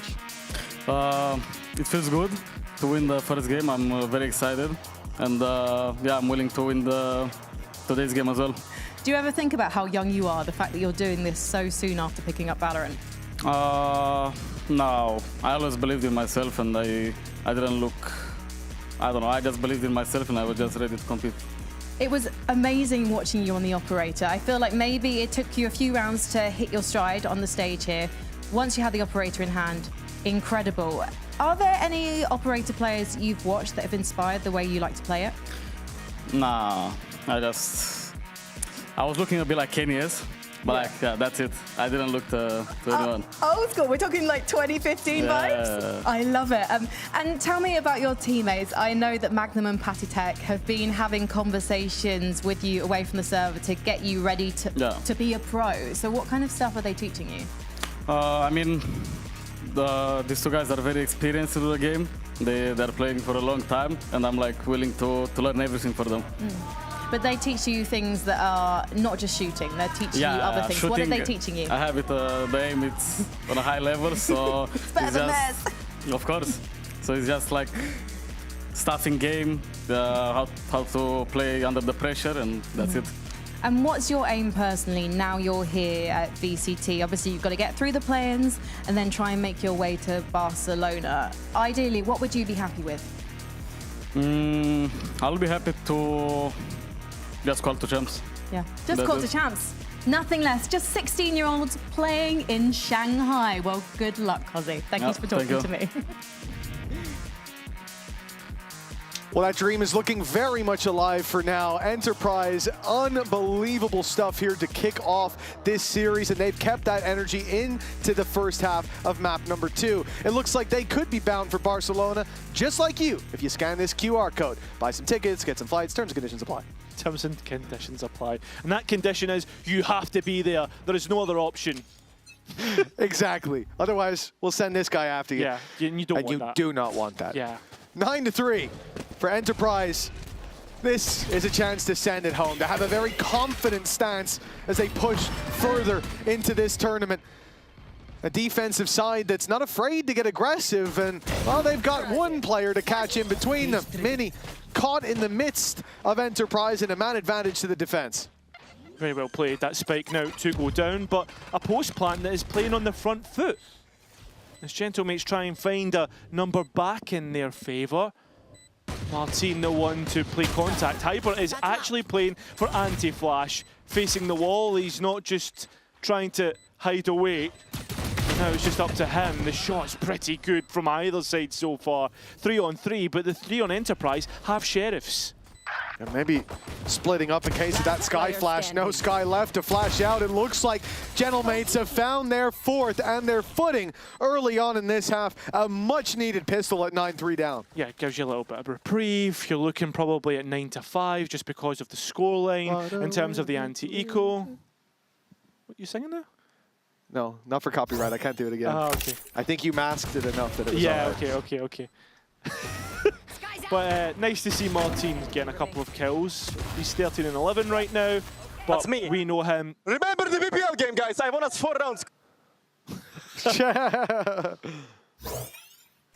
Well, this is somewhere that I think for mates, they have to now draw that energy from this. It was a close first map, but this is their map pick. They're ready on the attack side. This is what they prepared for, a day like this. This is worrying me though, because Gentlemates before have just ran into stacks on Thrifties. And that really worries me because there is a stack on C. Prowler missed it. Yeah, I mean, one player shoots the Prowler, but unfortunately Enterprise don't stay hiding. Yeah, they've shown their hand, and look, mates have already backed off, yet still, Hillary No finds, way. what the No hell? way. They found a triple, and suddenly, mates are miles behind. Better weapons, and the way to fight back in should be clear, but the flash has made things a little bit more difficult. Hillary's dead. He is dead to rights behind that box. Spammed out if he doesn't swing, but Magnum has brought it back to a 1v1. It's him against Hyper to decide if mates even have a chance at this map. Unbelievable that Enterprise have brawled their way to this position. Magnum is going the long way around, and it is a long way. It's whether Hyper considers this, and he has taken damage. We'll still take 2 headshots from a classic, and oh, it's a 1 versus 1 in spawn. He shifted just in time. But Hyper's checking it with that weapon. He should win. No way. But it's whiffy. Now it's time to run, to flee, to play with the clock in your favor. The Magnum only needs one more now. Oh, but he's caught with util in hand. That's what gives Hyper the edge. A bit of patience, a retreat and a reprieve for 9-5. But Cairo, that round should have been, and I can't stress this enough, so easy. Yeah, it should have been. I mean, I'm going to be honest, the utility good from Enterprise's point of view. It's hitting the players that it needs to. I think Magnum maybe plays this too big-brained and trying to go the long way round. Nice! Come on. No! Just missing out on the opportunity, but at the same time, they've done good damage to that bonus. And actually, Gentlemates invest into the next. Let's see exactly how those Gentlemates comps go on, though. Speed up B, take B. Block coverage. Go ceiling, go to heaven. Go ceiling. C split, go C. Yes, come. But Martin can catch them, it's okay. Yeah, talking outside. Just leave, bro. to cross the wall together here. Yep. You can bait it. You can bait it. Come 3, 2, 1. I'm stuck, I'm stuck. Okay, it's okay, brother. I'm with you. I'm planting it. On heaven. I have Joker, guys. I have Joker. Please, don't die. I'm good. Let's go water. I'm gonna wall across, go pillar, and we aim behind the wall, okay? Yep. Go, come the ramp, and we aim behind the wall. Catch up.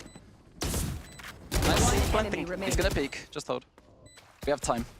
Let's go site now. Yeah, got it. He's main. Starzo against all odds. A man I've learned never to count out, but I think he might be counting himself out. A save called as he flees. A 1 versus 5, not looking likely. But Cairo, there's going to be some moments in that round that mates are going to, well, let's say it's going to come up in the VOD review. Yeah, I think it is. This is how does Patty Tech even decide? Oh, he must. It's because he moves. Yeah. The movement block. But how quickly he reacts to that? Yeah, insane. Just he tapped him for a millisecond and went, there's someone behind Martin! Yo, where are you? What you doing? What you doing? He's been giving it all day. Double digits as well. This is now looking like the home straight for Enterprise. Their attack ready to gear up into... Sorry, the defense ready to gear up into attack, and Patitech doing well, as well as the rest of the roster. They're making it look easy. They're looking gentle, mates. Look like the tier 2 team. An in-zone flawless, 11-5. Oh, how do you even start, Mitch? I think this is a problem for mates in general towards Rubble. Defense or offense, we've seen them struggle to scale there. We've seen them struggle to hit their fights. Yes, they know where to put the utility. They know where to throw it. But it's when it comes to crunch time that Enterprise are ahead, whether it's heads-up duels or whether it's the approach to them. Here, we start with Patitech finding one, but as soon as the wall goes down, you see that there was no chance for Prox. There was no chance for Martine, and Hyber and Starzo are left only for a matter of seconds to pick up the pieces before they're sent tumbling with them. Next round, a rifle round to deny Enterprise 12.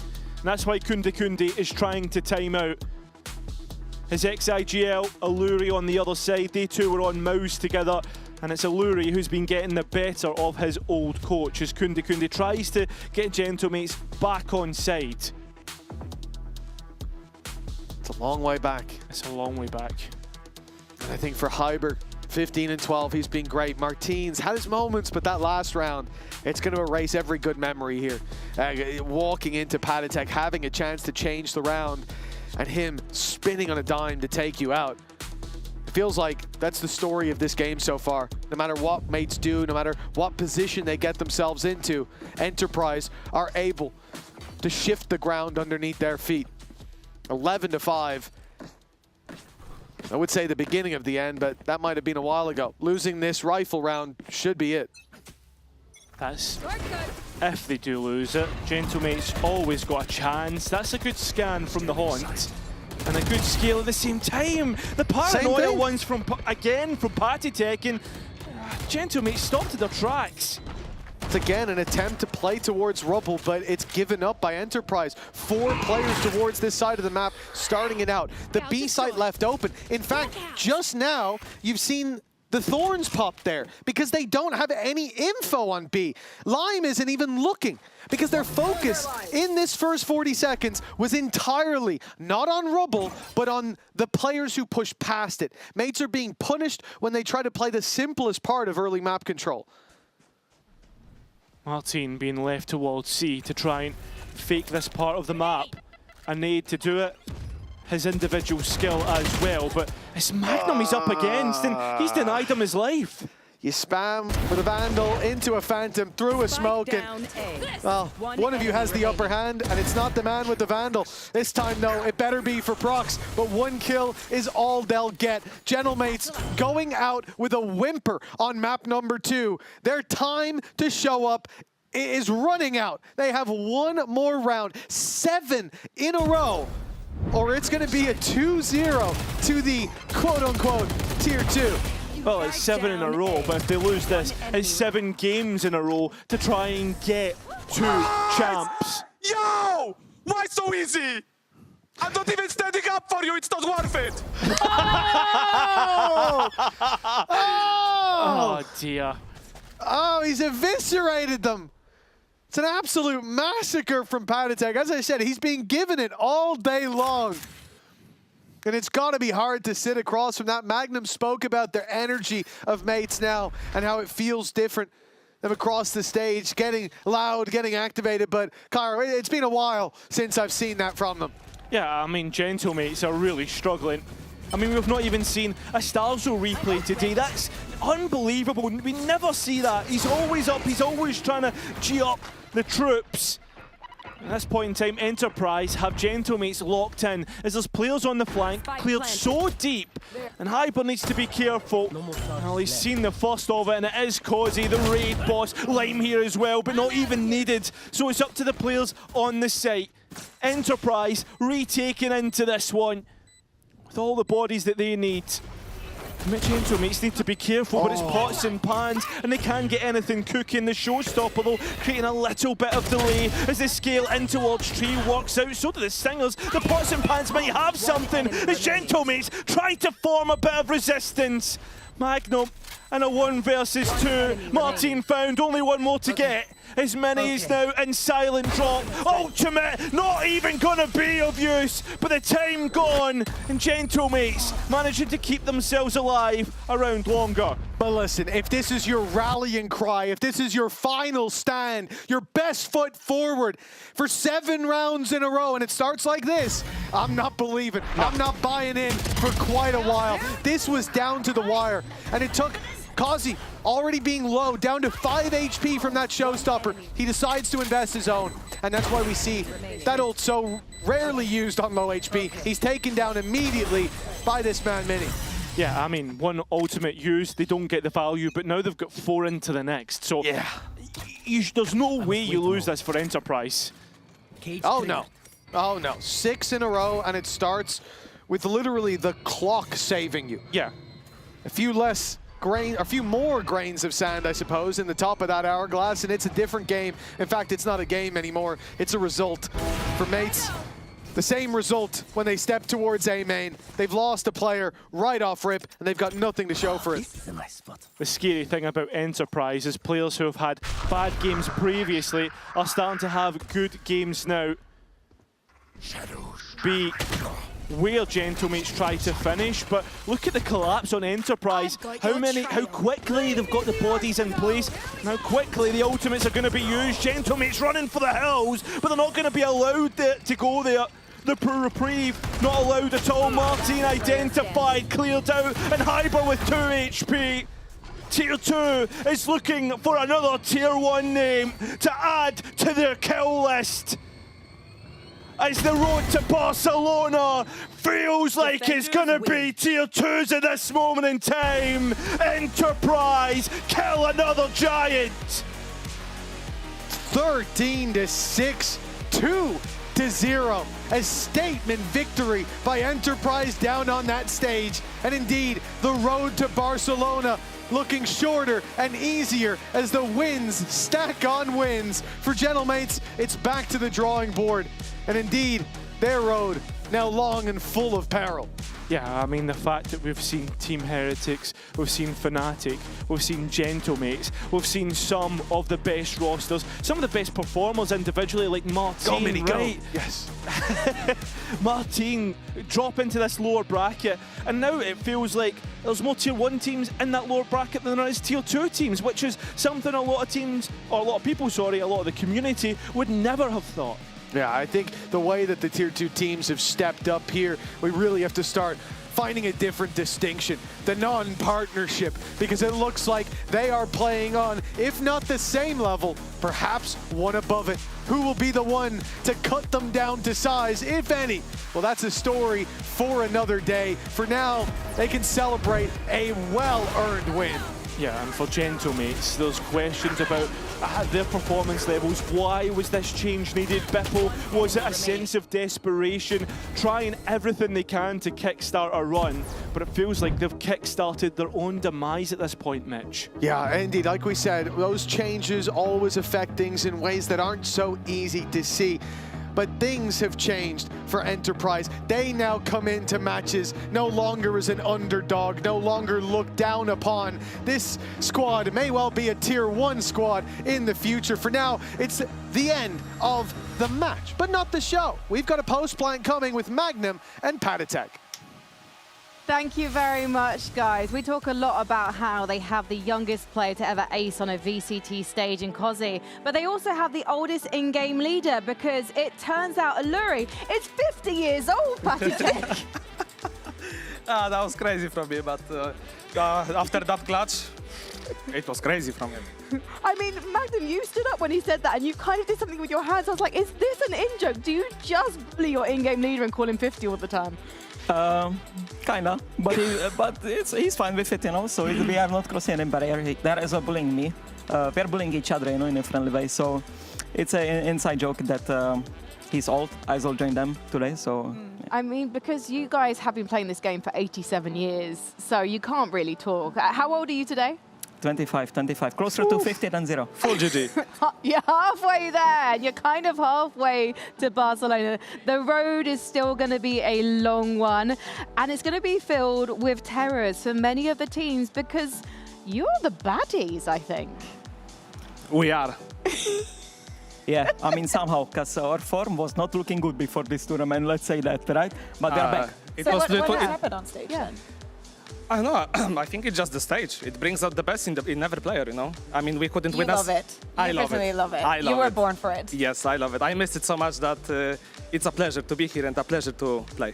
Did you meet with the Heretics boys before? I didn't get a chance to see them. Yeah, it was a difficult day for them. Yeah. Let's say. In League and in Valorant, not looking good. Yeah, well, I mean, it's not looking great for a lot of the VCT teams right now. Magnum, I wanted to ask you about something you said online. You were saying that the reason that so many of these tier 1 teams are in the doldrums right now is actually a management and a coaching issue. I mean, yeah, I have one saying that I like to use. It might be a bit swearing, but some teams shit pants, but they change the shirt.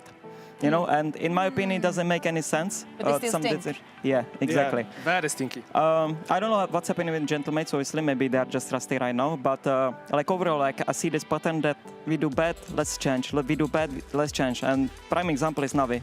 Like I don't have anything against Navi, like anyone. But in my opinion, making this many changes, it's not good for it. It's full gambling. Like, and that's why I think the tier 2 teams like us, Reborn, Job Life, I think Frankfurt had unlucky, but we are doing good because we are like the core is staying together for a long time, you know, and yeah, we are more hungry than them. You tell that to Prox now on the other side. Yes. Sticking together. He would have stuck together. He would have been on the other side. Tell us a little bit about today, because you were sitting down and you were saying this Fnatic was better than Mates. Of course, this was a 2-0. You had a difficult first map on Lotus against Fnatic. You bounced back. Tell us about what warming up onto the stage and what you made of Gentlemates today. I actually don't know what happened. I thought it's gonna be a much harder game.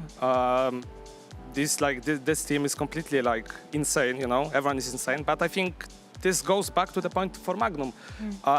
They're making changes as well. They're minusing players, adding players, and I think. Do you think they're forcing that honeymoon period, kind of? I think so, yeah. I think so. Like in my opinion, you should keep the core, the roster, and like just go through bad times and create some character, you know, in these players. Because I feel like some of these players, I mean, there's a lot of players that lack character, and I'm just gonna say it. Maybe they show some character on stage, but I don't know. If a tier 2 can come and absolutely shit on every tier 1 team so far, that shows something. We have already discarded that narrative. We're not calling you tier 2 anymore, so we just say the challengers teams, because you're here to challenge, but that's about it. The tier 2 we have eliminated, since we're not going to have it anymore. So that goes for you. But next, well, you were saying something about the players, but we were enjoying so much the reactions that you were given. We're not strangers to them, but we actually wanted to show you them, because of course you are living them, but you gave us an entire show today. Come on! Where are you pushing, bro? Sit down, bro. What was your favorite? What was your favorite? Yeah, sit down, bro. Oh, this one was my favorite. Yeah. Yo, where are you guys? Where are you? Guys, he's 50 years old. 50. Yo, he's 50 years old. He's 50 and you lose to him. You two are a menace. What the fuck are you doing? Why so easy? I'm not even standing up for you. It's not worth it. That Yeah, was it my was- favorite. That was cold. That was good. I mean, it wasn't But you even need to worth say it. that when it's like 3-3, not when it's like 12-5. Really? You know? Yeah, you need to say that earlier. Okay. You need to okay. be like, if you actually want to taunt them and want to challenge Okay. them, as we're saying, you need to say when you're not winning. If you're already 12-5. You know what's funny? It's like I can't imagine playing against Pate. I'm saving, and all I hear is, "Where are you? Why are you saving? Why are you saving?" It has to be I so was tempting. still here when you were screaming at Hyver, and it was a 1v3. He was saving this guy, and you were like, Hyver, come out, come out. I mean, I might be sometimes giving it too much, but it's just love for the game, you know? I mean, I love being on the stage, and it's never nothing personal. Yeah. Just so everyone knows, it's nothing personal. I might talk my shit on the stage, but outside, we are just like people, you know? And Exactly. Nobody hates each other. It's just love for the game, and I think it's the passion, you know? And I'm showing it on stage, and it's just to hype up my boys, you know? And look, even the 16-year-old started giving it today. I was so surprised that he started standing up and stand down. It's contagious. How would you rate his trash talk out of 10? It's good, but it needs some work. It was kind of classic, right? It was old school time. FPS. Just the simple kind of sit down. Yeah, but He's working into so it. because stoic. it's stage. Yeah, It's because it's so stage. stoic, so calm. Sit down, sit down. I mean, he needs to give some energy, you know. But it's all like adjustable. Let's say he can trash talk well in scrims. Let's say that. Oh yeah. Oh yeah. The 16-year-old can give it also. Well, this is interesting. Sometimes he's shy, sometimes he's bold, sometimes Yes. he's shy again. He didn't seem shy today.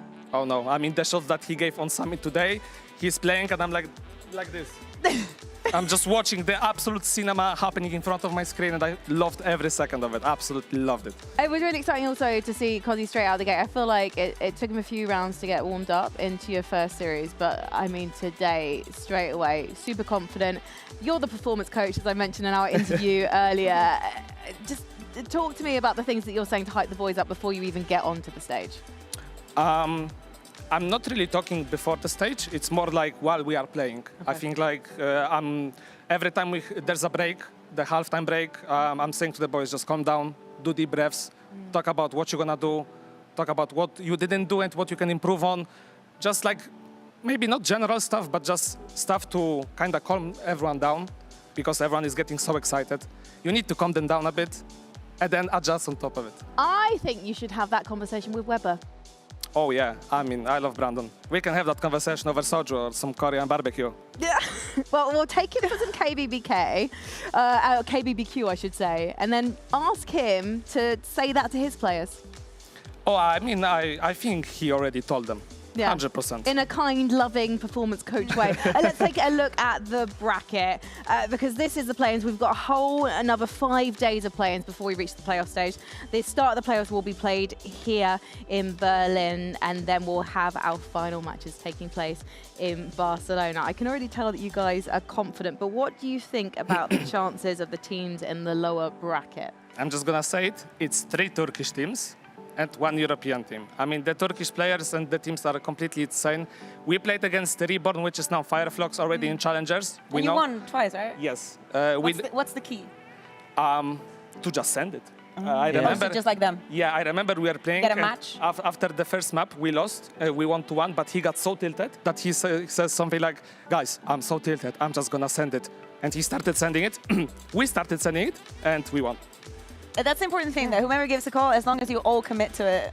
Do you think that the Turkish teams aren't expecting the non-Turkish teams to send it? Yeah, they don't, because like you cannot let them jump over, every map. Like you need to stand up and stand your ground. Yep. And this is how we beat them. In the end, like even if they are better, they don't have as much experience, and it's very easily to get into their head. They got in my head. Let's say I typed some stuff that I'm not proud of. I still owe them kebab. We agree we will go for kebab. Well, you're in a good place for they are that. incredible players, but it will be a banger match. I think they are the most ready team that we faced. And yeah, they are hungry as us, so it will be a good match. So you have now that you've played a couple of matches, expectations versus reality. Where do you stand before coming into here with all the history that you guys have with half or the entirety of the region? I'm going to say at this point. Did you think it was going to be harder? I mean, listen, I came with no expectations because for the past 3 weeks we couldn't win a scrim, and it was not looking good. We won like 2 scrims out of 40. Yes, it was not looking good. And Isn't that the key? Like, I've heard this so many times. It's like, Really? oh, there's this team that does not lose a single screen, and the team that actually wins all the screens, then it chokes on. But that's the key, you know, like as Patty said, you need to go through the hard times that I feel like elevate Together. you. And they like send you to different peak, like all-time peak, you know. it builds character, it creates like strong characters as well, so people are, okay, we've been through tough times, now we are rewarded with the good times. I'm going to talk about bad times now, guys. Sorry to lower the tone, but we need to talk about the schedule for next week because we're going to be starting out by kicking people out. Gentlemates versus SGE, and then it's going to be Team Heretics versus Na'Vi. I mean, that second match in particular, if you told me that that was going to be sending someone home, that particular lineup versus lineup at the start of Stage 2, I would not have believed you. Remember that honeymoon period for Na'Vi in week 1? I mean, I don't think, I'm not even concerned about the honeymoon period. At this point, I am thinking about this is probably the last time that we're going to see some of these squads for good. And it's going to be the end of an era. Yep. But I'm surprised these teams are in lower bracket, honestly. When I was watching them throughout the entire year, I thought they were like one of the better ones. I mean, I kind of guess who you're supporting on the second one. But Oh, what yeah, do you think? Well, what do you think about the first one? We have SGE and Mates. You just want to get them and set them SGE, there. if they play like in scrims, they are winning champions. Yes. If they manage to bring this into the official, I don't think Mates have chance. If Mates don't step up. Yeah, they need to reproduce what they're doing in scrims and put that on stage. And One they player in particular that is in very, Frankfurt? Yeah. I think everyone. I think everyone. There's not a particular player that I'm like hyped up about. Maybe Jamelinho. I mean, He's 16, so you know how it is. It's surprising hearing you say that, though, because they were the 4th seed from the Challengers teams coming into this, and it sounds like you're ranking them above yourselves. Yeah, I think they peaked before us, and that's the problem, you know, maybe their peak ended. I don't know, but like when we are packing in Prague, yeah, they are. We almost disbanded because of them. They are unstoppable, actually. Well, we'll see if we get stopped, or they get stopped, I should say, next Wednesday. Do not miss it. Thank you so much for joining us, guys. Thank you. Thank you for having us. Congratulations. Go have some cake. Thank you very much to you guys for watching. And as we say goodbye, enjoy the Razor end of day highlights.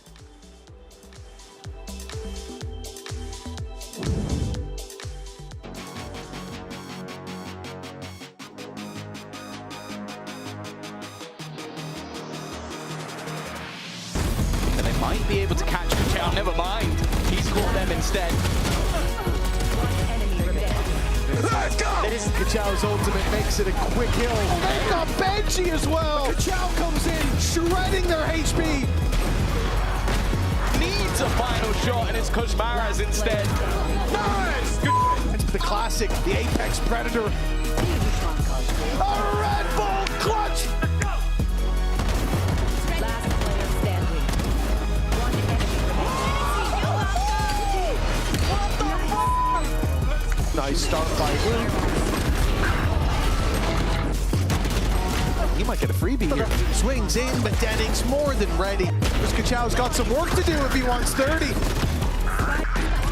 Here come the laser guns, and it's Kachao there for Denning. He's already doubling up, looking for more and finding it.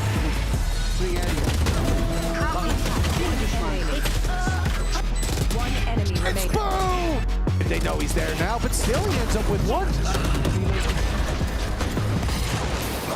30 seconds. Flashes to help. No Woot to help either. Kosh gonna do it all alone, gets a flashback, fires it in, and it's his death sentence.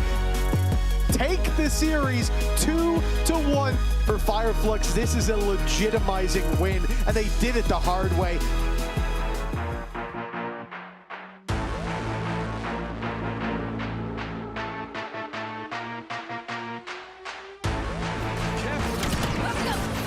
One enemy remaining. Let's go, bro. And Gentlemates need to be worried about this round. High bar. Seconds left. Deluri takes the first stab and does so well. Even getting one more, cause he has to clutch up and does. Yo! Second clutch down! Sit the f down! And that is going to force a lot of players into the open. Pan intended. Nice! And then Magnum just spams him down. Nice work for Frogs, but again, the wraparound with the Spectre. Nice gameplay. Oh, Causey very quickly on the line. A very quick double kill. A slide! The last one remaining. It's High bar and he goes. Sit down, bro. Sit down. He's not just seeking the man, he's seeking the accolade of the ace. Iluri has been impressive. He's had some good rounds, but this would have to be the best. Guys, he's 50 years old. Tier 2 is looking for another Tier 1 name to add to their kill list. As the road to Barcelona feels like it's gonna be Tier 2s at this moment in time. Enterprise kill another giant.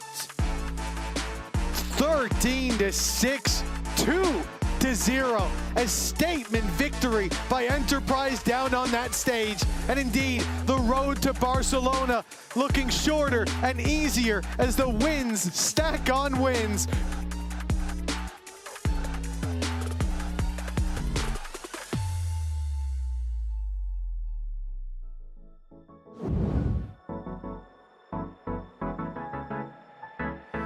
Let's do something crazy, get a bit wild today, cause we don't do this every day and we deserve it. Life is so amazing, nothing is in our way. Baby, let's fly away. Do you feel it? Is your heart rushing the way my heart's rushing when you take it all in? Baby, this is where we come alive. Do you feel it? Take the world by storm, just you and I. Can't believe it took so long to realize what makes us come alive. Oh, what makes us come alive? Let's break some rules. No, we don't always have to be good. Don't always have to do things that we should. We'll feed the fire. Let's see it through and let go of what's holding us back. Just light it up and we'll burn through the past and take it higher. Is your heart rushing the way my heart's rushing when you take it all in? Baby, this is where we come alive. Do you feel it? Take the world by storm, just you and I. You and I. Can't believe it took so long to realize. This is where we come alive. Do you feel it? Take the world by storm, just you and I. Can't believe it took so long to realize what makes us. This is where we come alive. Do you feel it? Take the world by storm, just you and I. Can't believe it took so long to realize what makes us come alive.